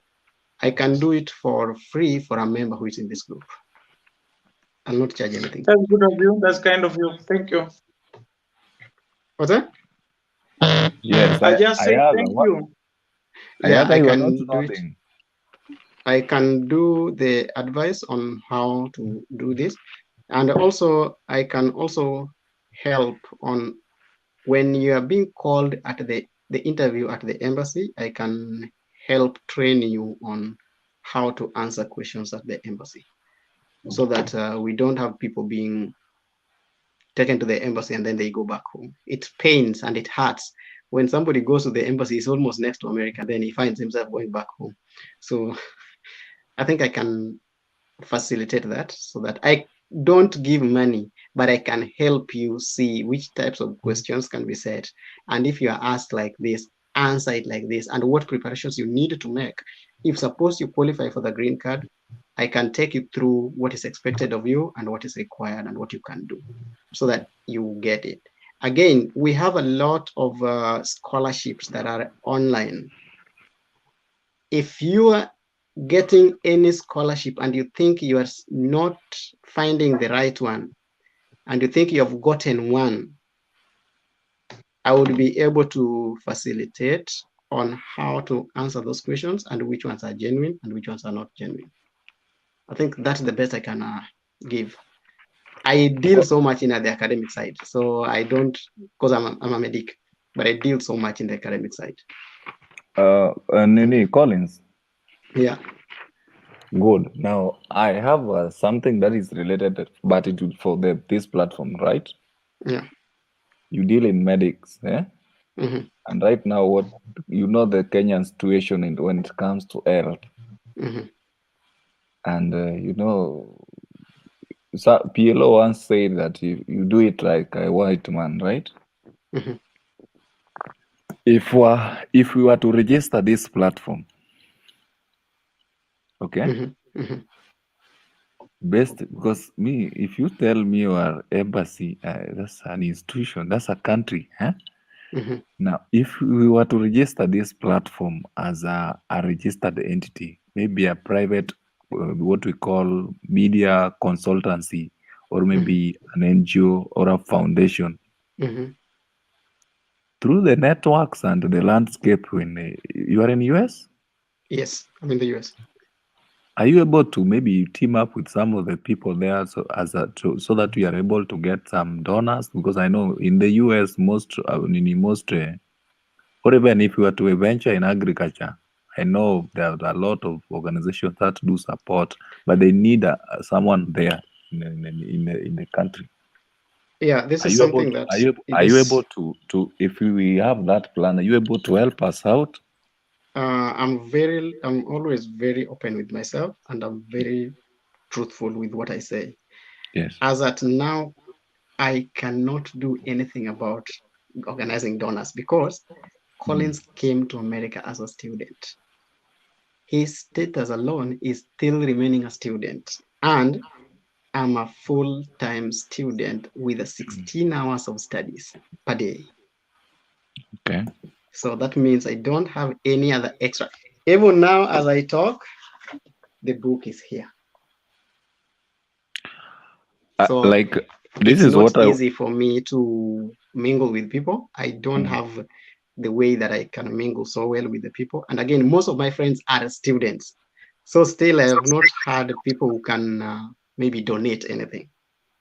No, like I'm just asking. We are not saying that there might not like a direct link. Like me, if someone asks me, like, who are some of the people I can reach for 1, 2 things, even in academic, you go through the literature. That's where you get donors, you get this information, the funding is vitu zote, right? Yeah, if maybe just a literature on how we can go about it. I think most of the thing that is needed in the literature is which I can help you. I think I don't need to help because I don't have the monopoly of that. Is how do you call it? Proposal writing. No, for proposal, I'm just waiting for Mtembei to be. I'm good at that. Yeah, so anybody who writes proposal can write a proposal, and then you can see if you're in agriculture, you can see. So everything is in the internet. So even if I tell you can do it, I will also do the internet, the same thing that you can do. Okay, but anyway, thank you for the offer. Yeah. Thank you for the offer. Now, okay, that's what my concern. Thank you. Sawa sawa Sinch. Kuna mtu anajiita Kenneth Mboga anauliza is Mutembei related to Faith Mutembei? Huyu Faith Mutembei hata sijuangi ni nani. But I know is someone ana supporting ODM sana, but simjui. We are not related. Yeye ni Meru na mimi ni Mbaraka. So how is Jacoredo doing? Niliona akikomentilia asubuhi as we went on with the show. So I think ako poa. Niliona akifanya comment nzuri. So Steve wewe unasema this platform naitumia tu for politics mpaka 2022. After 2022 elections, this platform will be a totally different thing. Naifanya tu sahi for the politics bit of it. After that, I've been doing. I'm a film producer. I'm not a journalist. I'm a film producer. So hii ingine niliona tu inaleta pesa nikaamua kufanya. Umelipwa na BBI, no wonder. Okay. Hapana. But no I don't judge anybody. But no By the way, harm, I also want to start teaching Kenyans how to make money online. You can make money on YouTube, on Facebook, but you have to be a very dedicated person like Mutembe. So I want to teach people loving. I think people can share some few dollars here and there. Kuna so many content tuko nazo na we don't share anywhere, so zinaenda tu hivyo. That is fair enough. Now that when you generate that platform, I think that is where now these ideas we are trying to talk about can now be placed well. So I also have another page, a big one, Mutembe official. Ni vile hiyo sijaitumia sana. I am keeping it for something else. Hey Mutembe, can I ask a question? It is well. You know, Yes, when heads come together. Oh, I wanted to ask if anybody knows about Forex exchange. You know, that's a good thing that someone can do online and make a lot of money. Someone tell us more about it? Yes, CG Forex, I only know of YouTube and Facebook. Maybe Collins, when your student nyinyi mna hustle kutafuta pesa sana kwa Forex, tuambie. And unfortunately, I'm a hustler who is not looking for money. Okay, actually, I have some basic knowledge of Forex. Everything that I do is sponsored by American banking. government, so I don't have a problem. Okojazi. Everything that I do is sponsored by American government, so I'm not so much into. In fact, my passport is written not allowed to get involved in any income generating activity. That's my passport. Utarudi Kenya utakuwa jahazi hapa. Bernard has some ideas about Forex exchange. Bernard. Oh, I was saying I have some understanding on Forex, not very much, but I have a background in banking. I'm a trained banker, so Forex is part of what we cover in banking. Is it something you can find time to talk to us about? Because I did a job where I was a Forex cashier, but it's been a long time. But I know that just $100 change in hands can make you 300 shillings when I used to do Forex. So it's a very good income generating. That's a big money. Yes, just like if I have $100 and I take it to Mutembe and he gives me the change, maybe 8,300, and then someone comes and buys that $100, he can make a cool $500 just by exchange 1 minute. So if we got somebody who would a specialist to give us information on that, you can make money a lot, but again you can lose too. You just have to know the markets. Yes, there is the one that is being done online where you invest let's say the $100, and then you monitor on how the exchange rate is changing. You can say you buy sterling pound, and then when the prices change into your favor, you sell quickly and then buy another currency. In between, you make the difference is the profit you make. I say So- no to gambling. That It's is not gambling. gambling. It is forex exchange. It's like stock buying. Yes, it's stock, like Nairobi Stock Exchange. You buy, let's say, the sterling pound at a rate when it's dropping, and then there is a higher probability that it will rise. So you buy and wait. When it rises, you sell, then make the difference. Yes, ambia anybody. Mimi I normally post videos kwa video kuna kwa advert na YouTube na Facebook. That's how I make money. Hii ingine ya kununua There's another one with Bitcoin. I don't know. There's another one Bitcoin there. Wananisumbua sana. I don't know what they mean, but jana nimeongea na mtu ananiambia mambo ya Bitcoin. She's in Chicago and I was like, if you have ever lost money, try that, you will lose money. I've never gambled. I've never joked around. I was never trained on how to joke with the money, because in Kenya we get money through a very difficult situation. So There's somebody I know who bought Bitcoin for $2 transactions. I know somebody who bought Bitcoin for $2 when it just started, and now he has $80. Justus sita sota. Justus anasema akikutana na mimi kwa airport apate kama nimesota. Hey, sita sota. I work with the Ministry of Health Kenya, so I sita sota.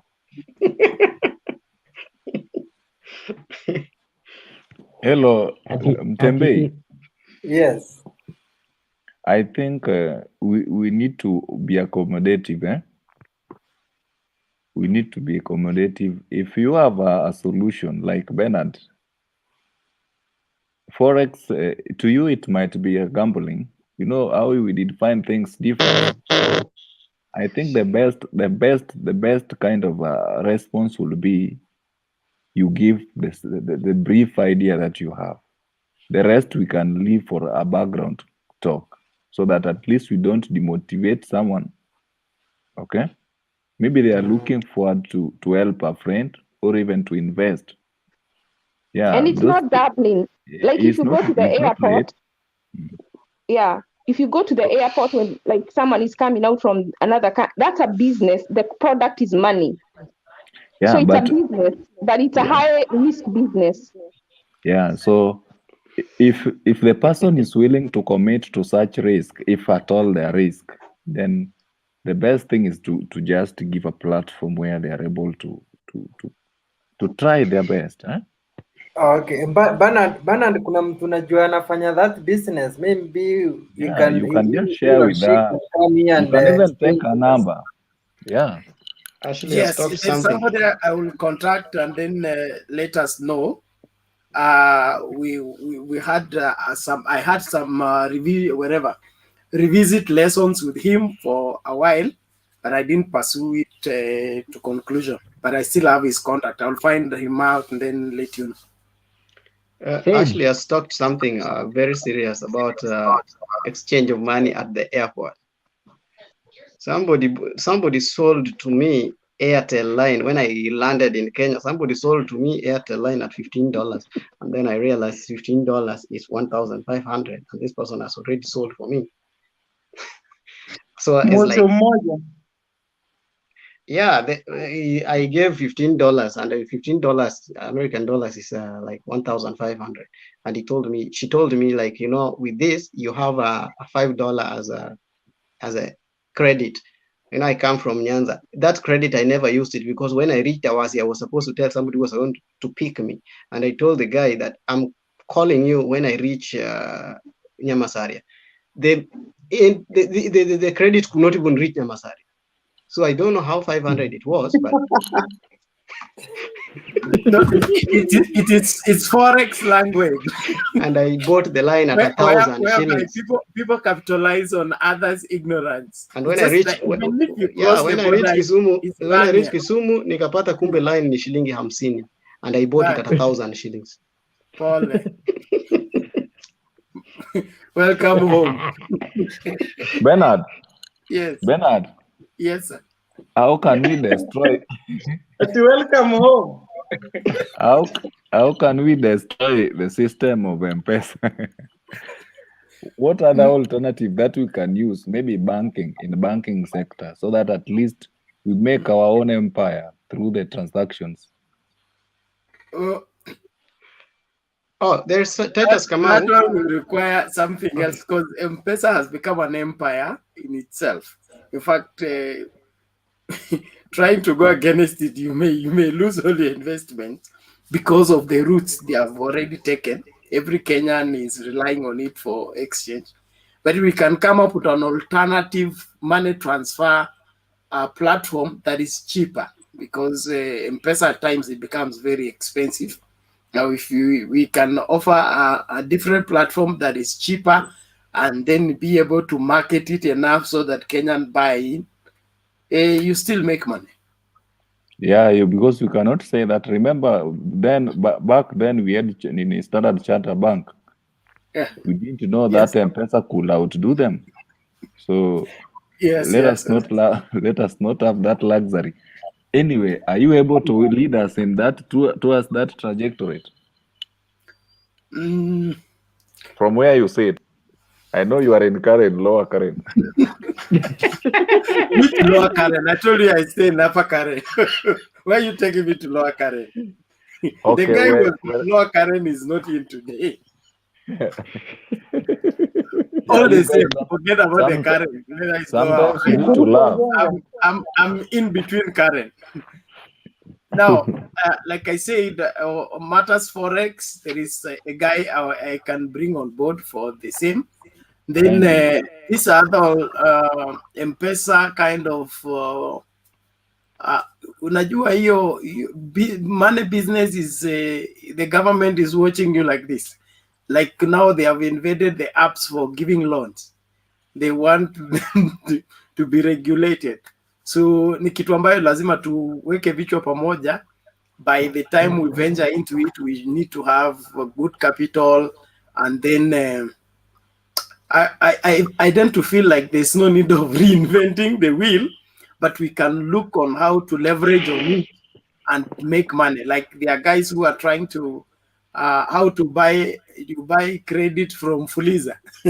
You buy whatever credit from Fuliza. So they create an in-between platform whereby Fuliza does not sell you directly from M-Pesa. But now with this in-between platform, you are able to still use it and buy credit for speaking on phone. So we need to get something to leverage on it other than trying to bring in a whole new concept. Okay. And have you ever heard of a hedge fund? Hedge fund? No. Update your nini. Update your hedge fund. No, I've not heard on that one. Okay, update me, please. Let me give you my email. Okay, kindly, there's an email I've shared there. Write to me and be official. And another thing, another business, but this is for people like Ayaga with some money, like elderly care. You know, like in Kenya, it's so much outside the country, but in Kenya, it looks like it's only for the rich. They are very, very expensive. Like for a whole month, some of them are found is like 70,000. Is that something viable in Kenya? You know that one is you see is like an insurance. Hello. Mm-hmm. And you know Kenyans with paying back the insurance, how you can massage them. That's a high risk, but you can give it a try. It's a high risk venture. Actually, yes. I'm a poor hustler from. At least you can be able to go to the bank. You can go to the bank and get a small loan, and you know, like renting a place is not expensive. To keep 2 or 3 old people and employ somebody to be taking care of them. Not big one, but a small one. Yeah, Actually, I heard you're of it. talking. I heard of it. Yeah. Unaongea kuhusu similar to nyumba la wazee. Yes. I know, obviously, huku in the West is a lot of it because of just work schedule. Kuna vile you just have no choice, but you have to take your elderly to their care homes. But in Kenya, I mean, culturally, it's there are people in Kenya having the same. There are people in Kenya who have problems too. Of their children left, some don't even care, and they are all. We have the business here in Kenya. It is here. I've heard of it around Pangani. It's expensive. Very expensive. You need a big. It's either really expensive or really bad. Like there's one in Kasarani. You know, it's really like it's called something for the poor. So I'm talking about a middle class. Yeah, me, What's I going know on one right now in Parkland.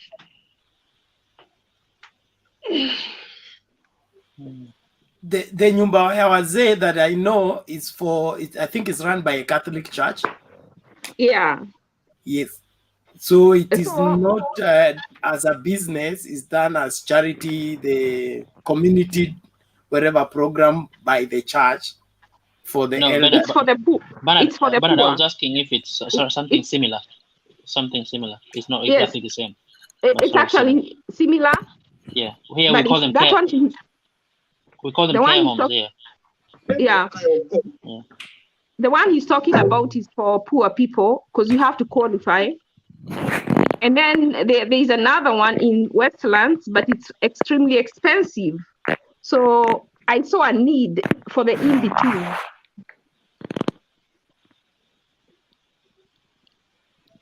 Mtembe, Bernard, Sage, Ayaga, Ivo. Good night, guys. It's time to take a break from my side. Okay, sawa, hata sisi tunaenda. Ama mimi pia nimeenda. Asanteni sana. Senator. Good night, guys. Yes. Senator, we should meet. We should meet to talk politics. Wananchi hawana huruma, watakunywa mpaka maziwa ya mtoto. Hapana, wachana, wananchi ndio watu wetu. Hakuna venye state gani US? What? I'm not in US. This is Kenya, man. Nico, New Jersey. Collins. Oh, I was in New Jersey 2 summers ago, 2019. It's a place called Fairfield. Ah, I know where Fairfield is. Yeah. Mwindi alinichaji kutoka airport, LaGuardia Airport to Fairfield, almost $250 on taxi. Taxi, ungechukua Uber or ungechukua train? No, I've never taken a train here. I had kids with me, so I just wanted a more efficient kitu and to land around 6 o'clock in the evening, so the kids were tired. Or you could have taken the yellow cabs. They're a bit cheaper. Yeah. I only realized after that why it was so expensive. But yeah, again, kutravel na watoto watatu is a lot, you know. How did you use LaGuardia? Where are you from? Kenya? No, Calgary in Canada. We were living in Canada then. Oh, okay. Kumbe hata US kuna hii ugondi. Sana. There is only one thing that is not here. Hakuna matatu hapa. That's the only thing. But the other things are almost the same. So yeah, public transport really struggle now. So I had to hire a car from a place called Passaic. I've never used public transport since I came here, so I don't even know how it works. I've never used a bus since I came to America. I think I'm 5 years old here, so I can't lie that I've ever used a bus. Collins. Yeah. For those who are transiting into the UK, unaweza kunipigia say hello, ama nakuchukua kwa airport bure badala ya kutumia taxi. UK? Yeah, nimekuwa UK miaka 18 hapo. I may be in Nottingham in September. I don't know. Yeah. Okay, land, just call me. I'll get you from the airport. That's good. Collins. Yeah. You've been there 5 years. Yeah, I've been here for 5 years. And you work with the Ministry of Health Kenya? Yes. You took a unpaid leave, or you get your salary? Unpaid leave. Okay. Yeah. Okay. Ulikuwa unataka kusema ni mmoja wale wanaharibu pesa zetu. Ghost workers. I can't be a ghost worker. I can't be a ghost worker because him and deputy governor of West Pokot, since election he went to US. Yes. No, actually, I left, and in fact, I went to the UK, and then the sponsor changed, the semester changed. Then I ran back to Kenya, and then I got a new school here. So everything went differently. So I went on academic leave. Then I came back to Kenya. I always report to Kenya. I always report to my ministry every January. That's why I'm always there every January. Every January I must be in Kenya. Only this January that I didn't come to Kenya because of the COVID. So hiyo green card yenye unasema watu walijaza, mbona hamkunijazia? Mtu hajaziwagi. Oh, mpaka nifanye mwenyewe. Tupatie link tujaze. It runs between 4th of October to 30th of October. So any day there you can go and do it. But because you don't need to go to the person to jaza for you, because watakucharge, I think they charge shilingi 500 ama 1000 siku hizi. I can give you the link that you can go straight. Na unaitafuta, and I'll show you how to go. The questions are always 12. And most of them are vitu zenye uko nazo. For example, address yenye unataka uandikiwe barua kama iko. Namba yako ya kitambulisho, siku hizi wanauliza passport. Unaona? Picha yako ya recent yenye imechukuliwa na usiwe umeweka vipuli kwa masikio na usiwe umeweka hizi vipini. Hizo tu ndio utaulizwa. So such kind of things are a bit easy. And then they will ask you your academic level. Hizo vitu, most of them that unajaza hapo ndio vitu zenye unafaa kushika vizuri, because when they bring them back, hizo ndio maswali utaulizwa. And then you must know your certificates really well. It doesn't need any degree, inahitaji form 4 certificate. So hizo ni vitu zenye unaweza fuatilia polepole. So huko tunakuja next year basi. Acha tujaze this year. Na ukijaza this year ukijaza unajaza za 2023, si za 2022. Yeah, so unajaza October, zitatoka May next year. Ikitoka May next year, you have that all time za kuziprocess, and you get all the required things and the money, and then that's what Collins can take you through. It's a period that can take you around 4 to 6 months. So I can take you through like the whole of that 6 months. Mpaka ufike mahali tunajua. It's not kitu yenye unapewa connection. Does it mean lazima niende through that way? Siwezi kuja huko. Unaweza kuja huku through one, mimi nilikuja through academic, unapata scholarship, or unapata shule. Shule kupata huku is you to go online. Unapata any school, register kama unataka. I know you're a film producer, something like that. So you can get schools that deal with the media colleges. Unaweza pata. I remember I was in KMC. Na nikitaka kukuja nikuwe nafanya kazi yangu huko kama inanilipa vizuri. Sitaki any other job. For you to work in America, you need to tembelea mtu huku na upate work permit, which I think you can do if you come here and you have a visa. That Kenya has a very good type of visa. We have a visa that is 5 years. It can be single entry or it can be a multiple entry. And ukipata single entry, just know, like wewe kama mtembei, you have an account, because they will ask you 3 things. 1, who are you going to visit? The second question is, what makes you think you are going to come back? The third thing is, why prove to us that you're not going to be a burden to the person you're going to visit?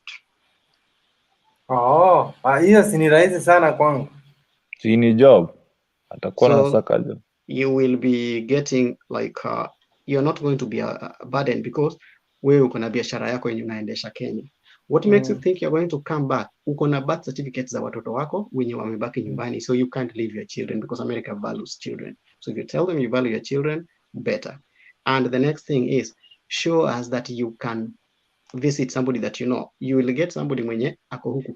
The problem comes with that, because if you try to get somebody on this side that can sponsor you, not sponsor, but can accommodate you. He must be very straight on his taxes and income. And most of the people don't want to show the government what they earn and how much they pay the taxes because inaletaga shida. Oh. Yeah, so those are kinds of things. I can train people on how to get the right person. It's not a must that you get your relative, and the person who helped me is not my relative. And in fact, the person who helped me comes from Meru. So we were not even related, but she worked with me through until we got what we wanted. So it is possible. Sawa sawa, hiyo ndio mimi sasa tutaongea peke yetu. That is what I want. Okay. Any question for me?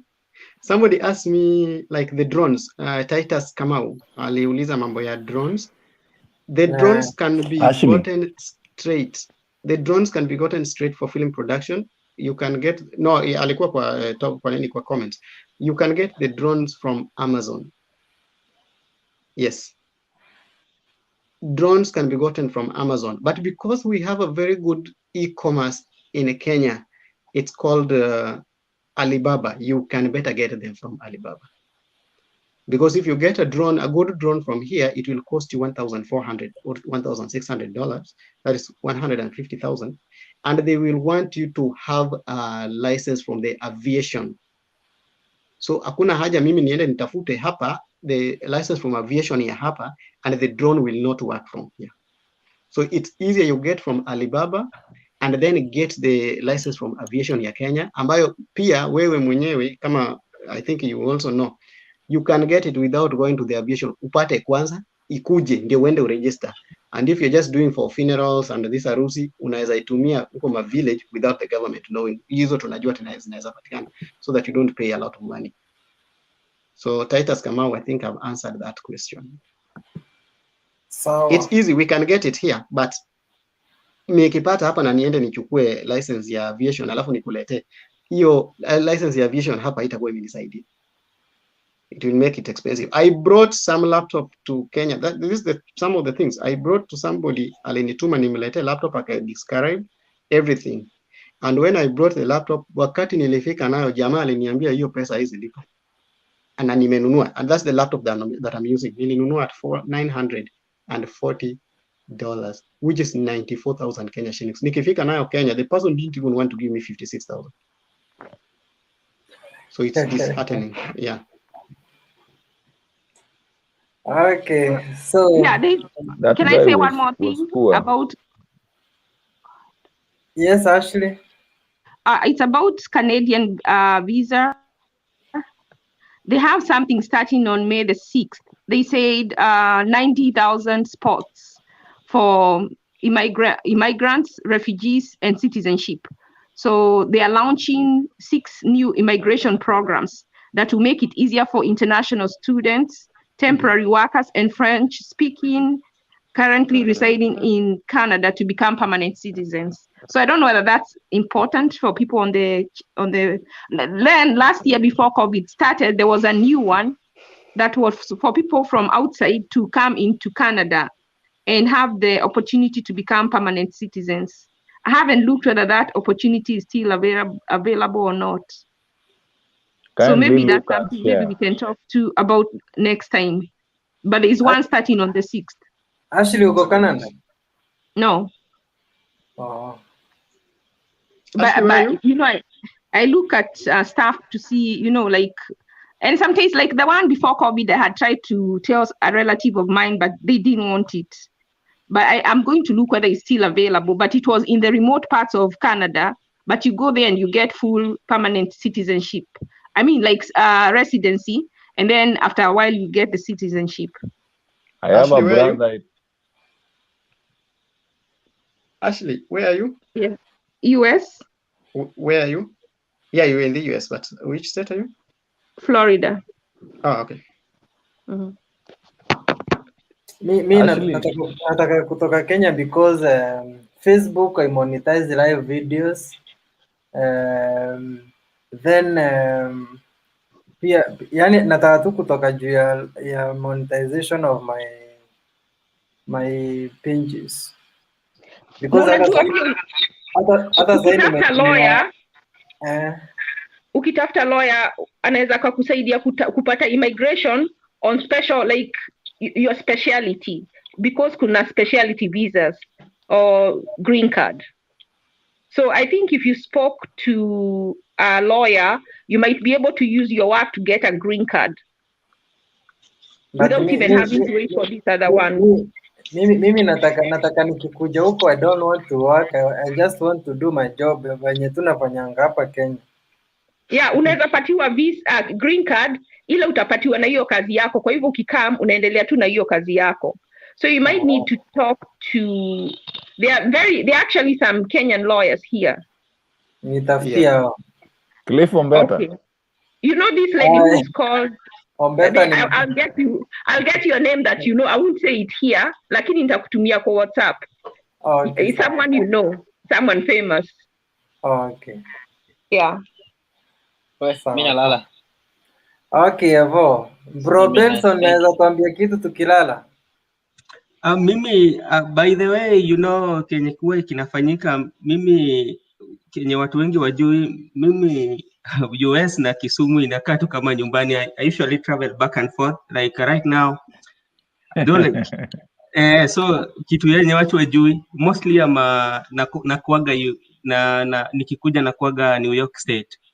So mimi ni citizen wa US lakini nakaaga Kenya, Kisumu. Yeah, so Kenya sana sana huwa na deal na nasaidia sana sana nikienda Migori, huwa na most of the time I'm engaging wasichana, vijana wadogo na wafundisha my community. I'm teaching them on how to live, I'm teaching them on leadership, and I'm preaching for them watu wakae pamoja. So like I'm a community guy. I do social work most of the time. That's good. But yeah, so that's what I usually do. Even in September, I think in July 31st, I'm having a forum back in the village in Migori, place Rapogi. If you know somewhere called Rapogi, I'll be there with the young men, watu wa village, wa mama, watoto wadogo ambao wanakuja. We are fighting drugs, early pregnancy, wenye watu hizo vitu ambao zinatu cost kwa maisha. So that is like what I usually do most of the time. Na sijakuwa employed, naifanya na hivyo tu, nimejitolea kwa community yangu. But I stay in Kisumu. I have a home in Kisumu. So, but in US and Kisumu, I usually travel most of the time. Sasa hiyo US yenye tunatafuta njia za kukuja huko, wewe una travel kila siku? Yeah, mimi kwa bahati mzuri ni kuwa kuna ndugu yangu mwenye alikuja prior, so akaniita, so nikakuja. By God grace we applied for green card nikiwa huku. Luckily enough nikapata nikiwa huku, nikakuja Kenya nikamaliza all the processes. So nikamaliza 5 years. So after 5 years then I applied for citizenship, wakanikubalia. So mimi ni kwenda na kurudi. Now Benson. Hello? Yes. Some of us are planning to apply for visa. Mtembei pia is trying to look for legal permit to be able to build on his venture.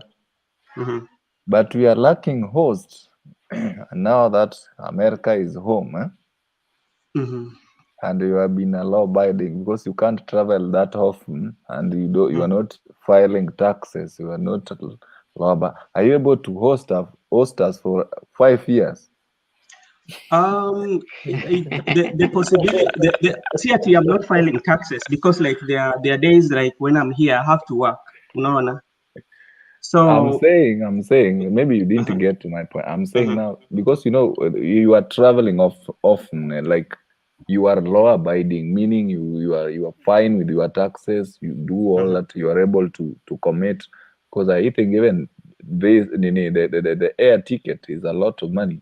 Now, are you able to host some of us for donkey years when we are trying to build on our citizenship and hizo mambo na work permit.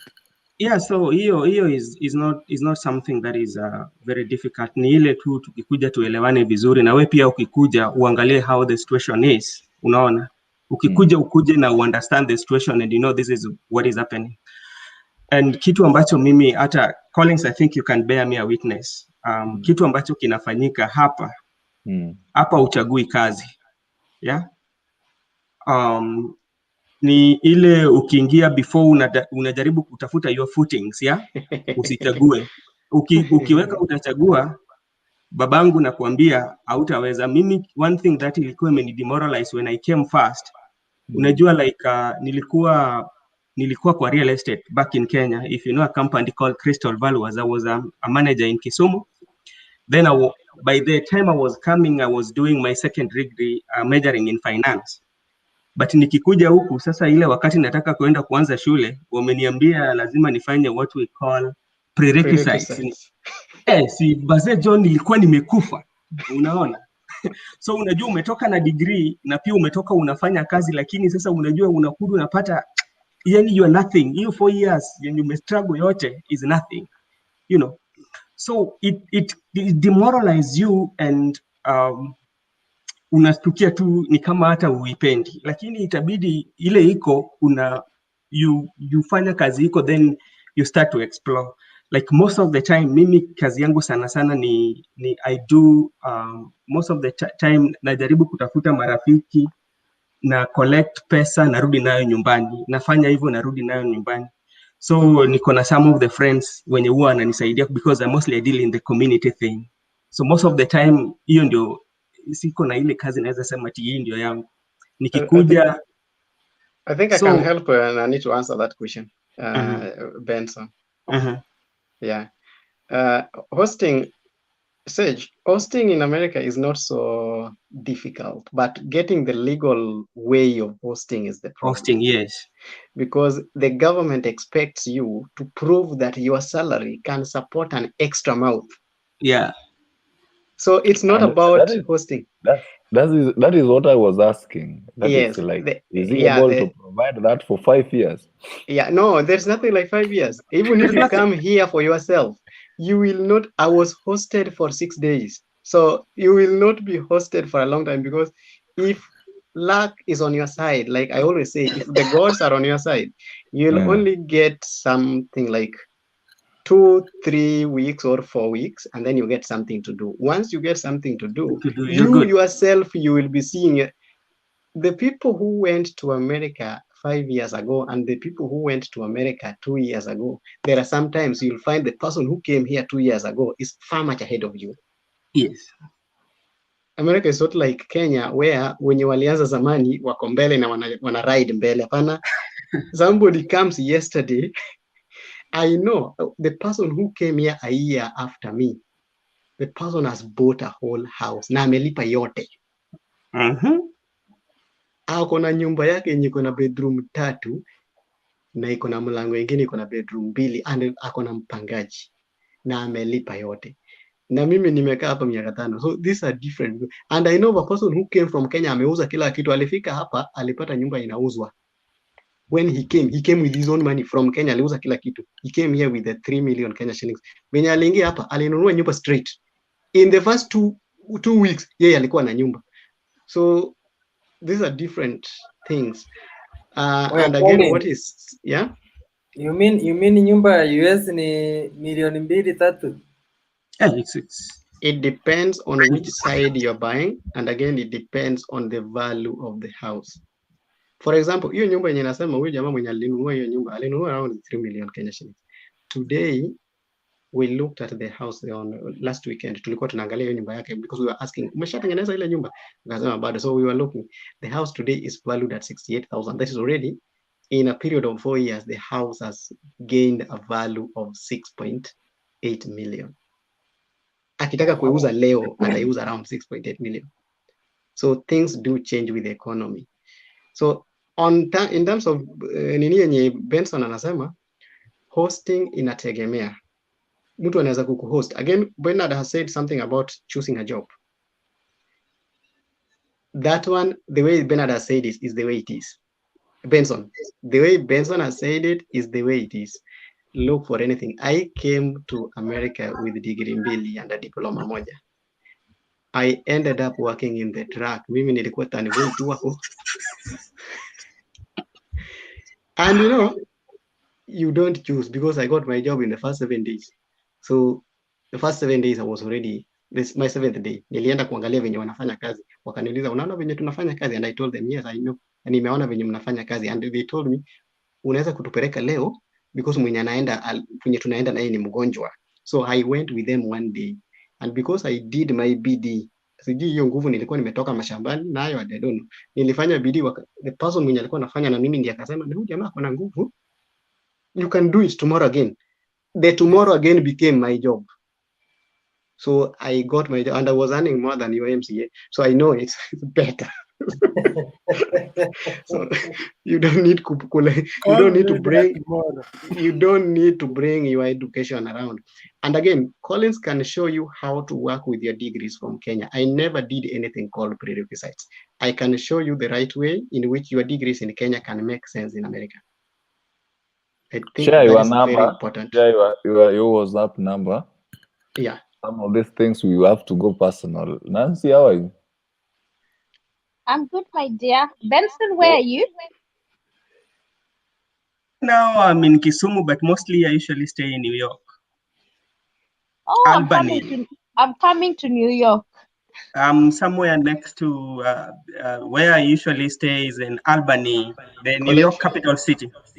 All right, nice. Yeah. Okay. Yeah. Thanks, Sema. What can you give to some of us who are in the lower current?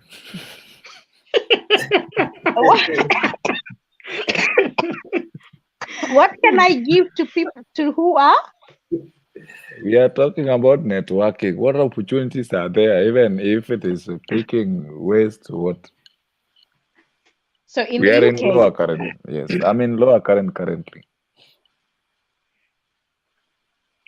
I like being honest because UK used to be very easy to come between 99 to 2001.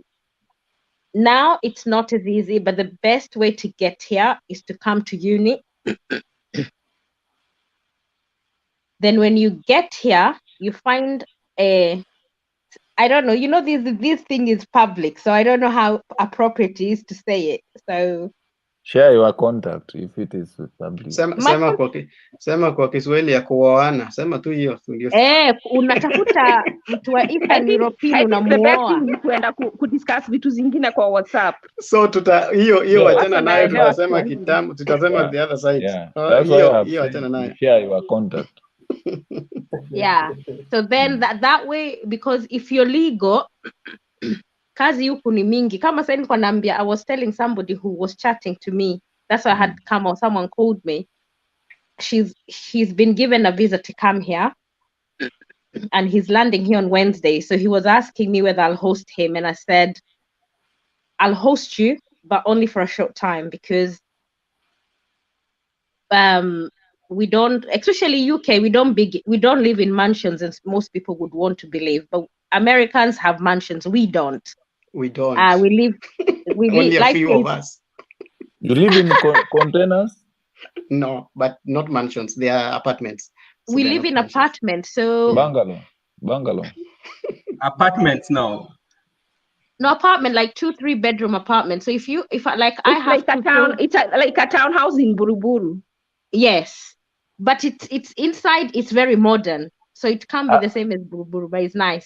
Actually, some of us have not made it to Buruburu. We are in lower current. You know what? Those people who have a maybe, actually when they go outside the country, they do better because they are used to working harder. Okay. Yeah. Like you have an advantage. Like you see, like Sage, you see, like the UK now, because of the gig economy, you can actually make 50,000 shillings weekly. If you really work hard and also you have your permanent job. Unasema 50,000 in a week. see, I can, I like being honest. You know, like the gig economy at the moment, there is this thing called, Amazon I've heard of it. and Deliveroo. So I'll show you something. So you work Wednesday to Sunday. If you're a hard worker, I'll just show you the total. Can you see at the bottom there? We are not seeing. It's not visible. Oh, my internet is going off. My phone is Can you going see? off. You don't have a projector? Unajaribu kuona. So But you can see. yeah, it's 348.27 pounds. And this person has only gone to work Wednesday to Sunday between 5 and 9:30. Okay? Mchana huyu mtu anafanya kazi ingine. So the 50,000 is just extra money. Badala ya kukaa nyumbani uchill, una decide to do, if you like you're a taxi driver in the UK, you would make a lot of money. You actually don't need a degree. You actually don't need, if you're a hard worker, here there is a lot of gig economy work. And even in the US, most people have degrees and they leave those and start driving trucks, 18-wheelers.